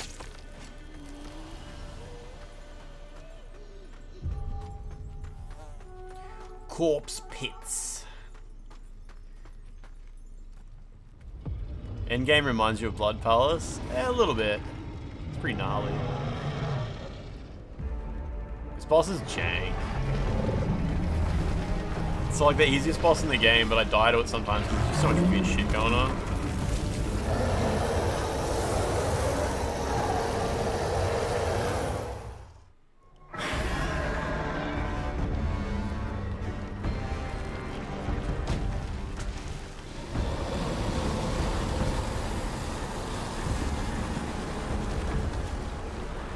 Look at that boob go.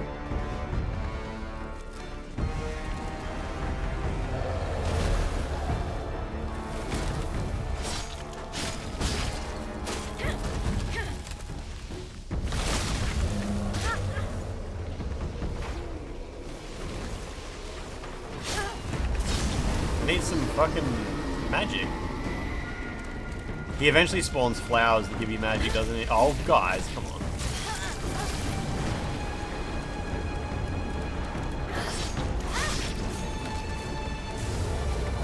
Here they come.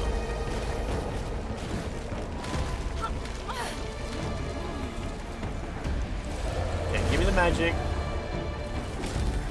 Thank you.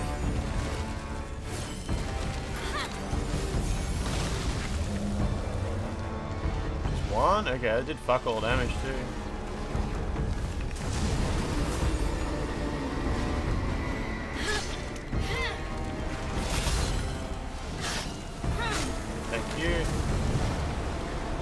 Alright, where's the boss? Aim at the boss. Oh my god, this is just a mess, this fight. It's crazy.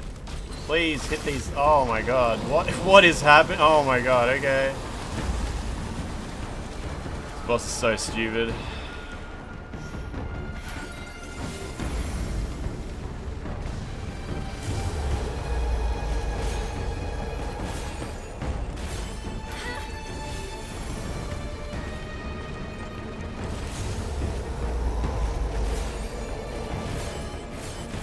So much skybound, so much might. Jesus. These flowers, have I used them yet? No. More. Skeletons are biting my legs while I'm just throwing magic. Oh my god, I'm on fire.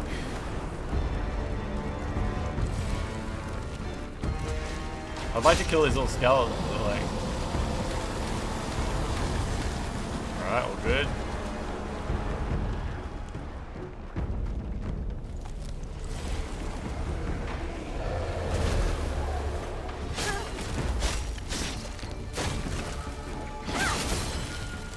Move! What the fuck am I stuck? Oh my god, I was stuck on something on the ground. I'll temper my weapon next time, I guess.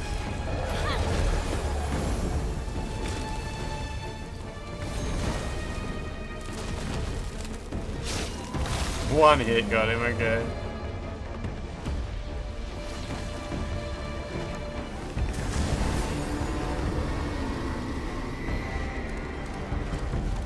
Oh, the fucking skeletons. Oh my god, dude. I just want to walk up and do some damage to the guy. Nope. Alright.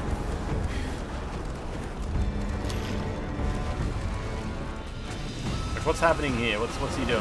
Oh, he's sucking me in. Okay.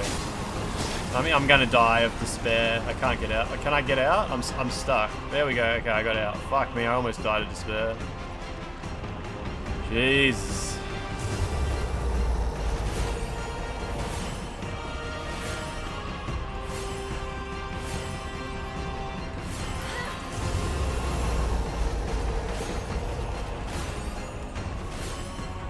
Okay. More magic, please. Somehow I just got a shitload of it. Alright, he's dead. Alright. He's on fire anyway. God, that boss is just a weird mess.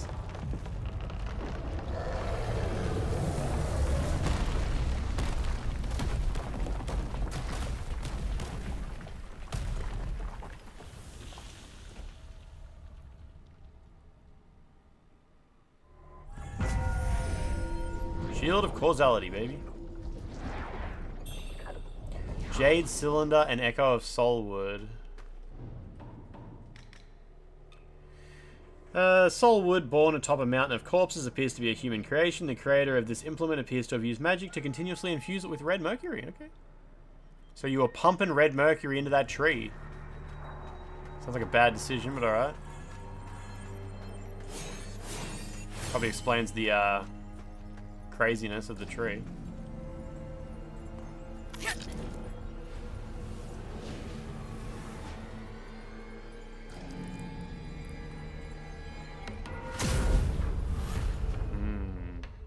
Oh yeah, I can level up, alright.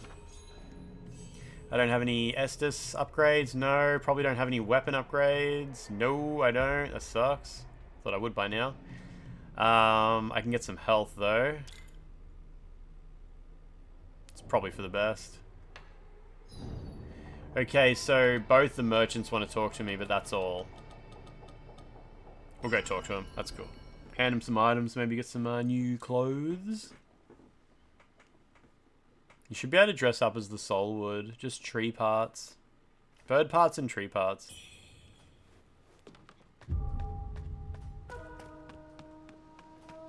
Man. Ah. This place is poorer than a beggar's sack. I better find richer pastures and pull off another big heist. You just wait, girl. One day, even you will bow before me. Ari, good luck. I'll talk to you later, yeah. Oh, wait, can't I hand him something new? Well, that's all he wanted to say. He just wanted to say... Oh, okay, he just wanted to say, one day you'll bow to me. Okay. Hey, you made it. Got some new stuff for ya. Got some new stuff for ya. Come back soon, you hear? Give me some tree lore. What treasures do you have for me today? You've been to Doom Willow Beach, haven't you? Quite the inferno, isn't it? Oh, it wasn't always like that. That giant tree? It used to be a peaceful place for prayers and blessings. You might still see red ribbons tied to it from the old days. But since the feathering, there was no place for the bodies. They burned them on the beach. The place became a graveyard. And Is she the actually tree, looking at it? corrupted by death, it now hungers for the living. They say an altar there is the source of the unholy soulward's awakening. Oh, you're lucky to have made it back. I'd steer clear if I were you. Do not return there. Mate, it's fine. I wish there was like a way, it would have been kind of pointless, a way to extinguish the flames, like maybe after you've finished or reached Doom Willow Beach, if you could like extinguish the flames so you'd see that it actually does connect back to chapter 1. But maybe they wanted to save it for people who are, you know, brave enough to tank through the fire. Just use one of these. We'll buy the rest of the Scorpion outfit because it's pretty tough.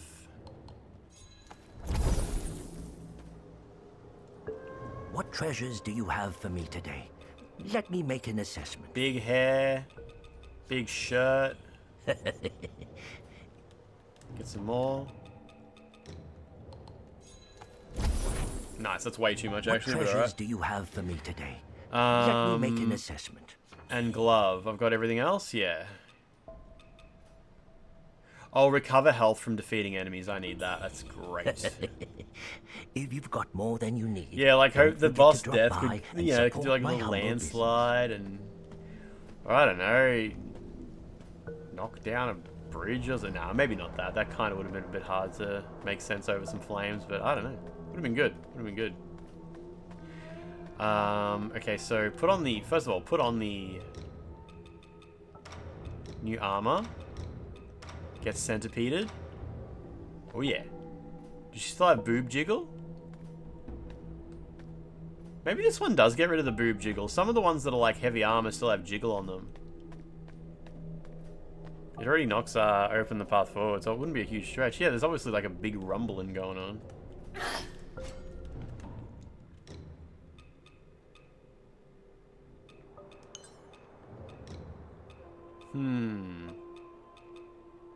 What should we wear to the Tang Emperor's palace? Maybe Dutunga's shirt. Oh shit, I didn't mean to change the shirt. I just wanted to change the appearance. Some simple gloves. Oh, he's got an eyeball bracelet. I'll put that on. And we'll go with underwear under the yeah, Dutunga's outfit. That's fine. Oh yeah, got little eyeballs on the wrist now.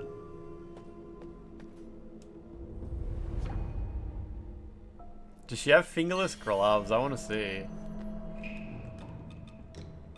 Wait, which one's pirate? That one. Fingerless gloves. With this outfit. It's not good with this outfit though. We'll do this. Okay, everybody else is happy now. Nice. So I need to decide, like, the riddle doors. Am I going to get every riddle correct this time and get the trophy? Or am I going to try to go for true... you know what? I'm going to have a go at true ending with no guidance. I'll have a go at getting true ending. Wait, did I see... I have no bunny buns left. Holy shit. I'll try to get true ending, which means I'll get every riddle door wrong.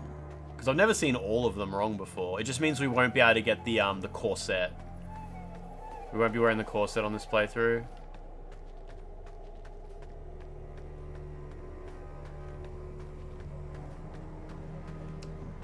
Bunless activity.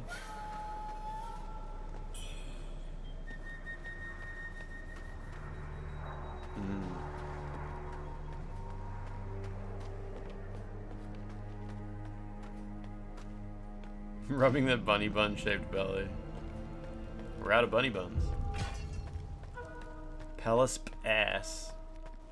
Palasp ass.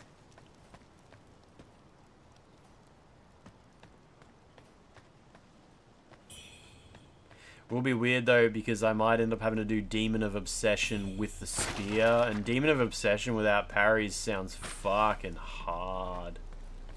Such a hard boss. Like, I'm guessing some of you have done it. Still super difficult though. I didn't realize there were stairs that come up here, okay.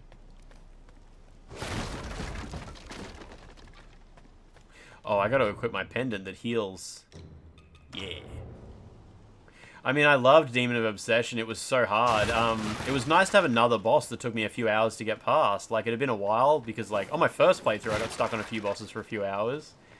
But then on my second playthrough... On my first playthrough, I never did Demon of Obsession. I didn't know how to get it. So on my second playthrough, every boss was so easy. I just you know, I didn't get stuck on anything. But then finally, there was another boss that actually challenged me again, so it was a nice little treat. You'll be doing it for the first time on your New Game Plus run. She's genuinely just super hard. I had to learn like so many of her moves. Right, Tang Emperor's Palace is kind of ahead.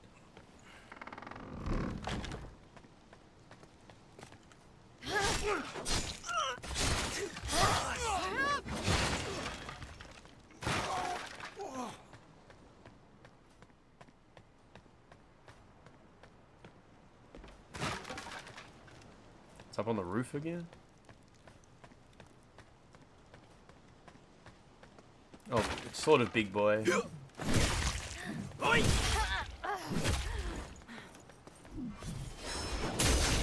Jeez, that was lucky. He just turned around for me.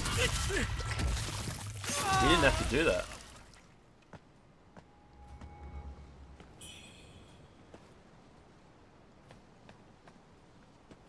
You've done Demon of Obsession with axe and dual swords. Fall back on 2 fights with spells and one-handed sword. Yeah, one-handed sword to keep the spells up, I guess, eh? I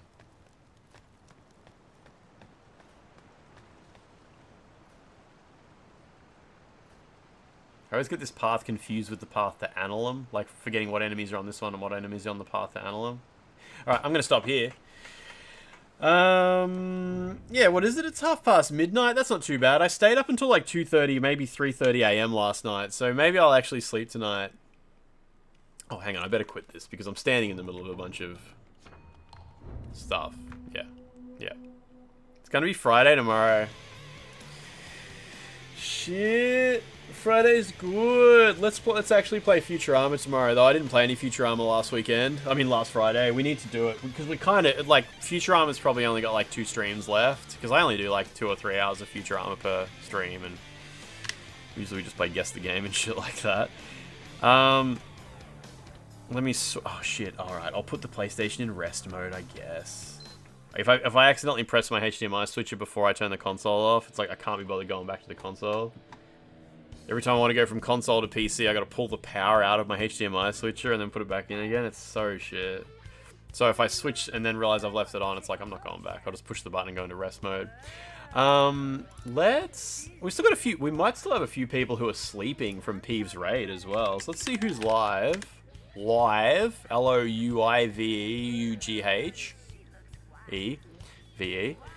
Oh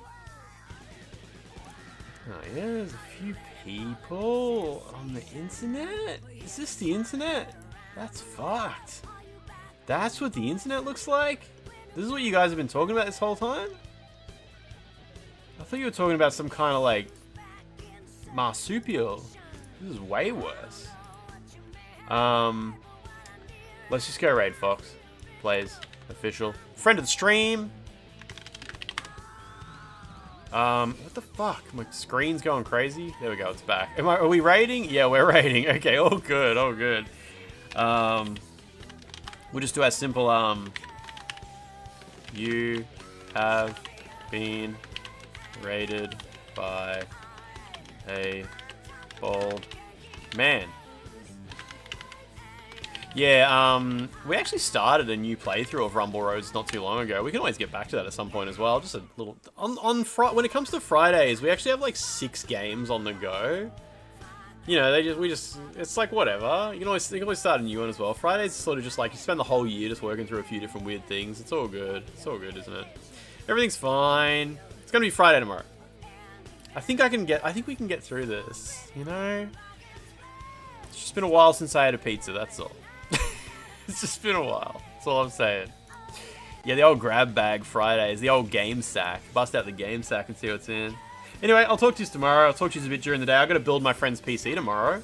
It's going to be interesting. I might actually have to ask for help in the Discord. We'll see how that goes. I'm not sure. And then I'll take it to her house, I guess, on the weekend. We'll see what happens. Alright, everybody. I'll talk to you tomorrow. Goodbye.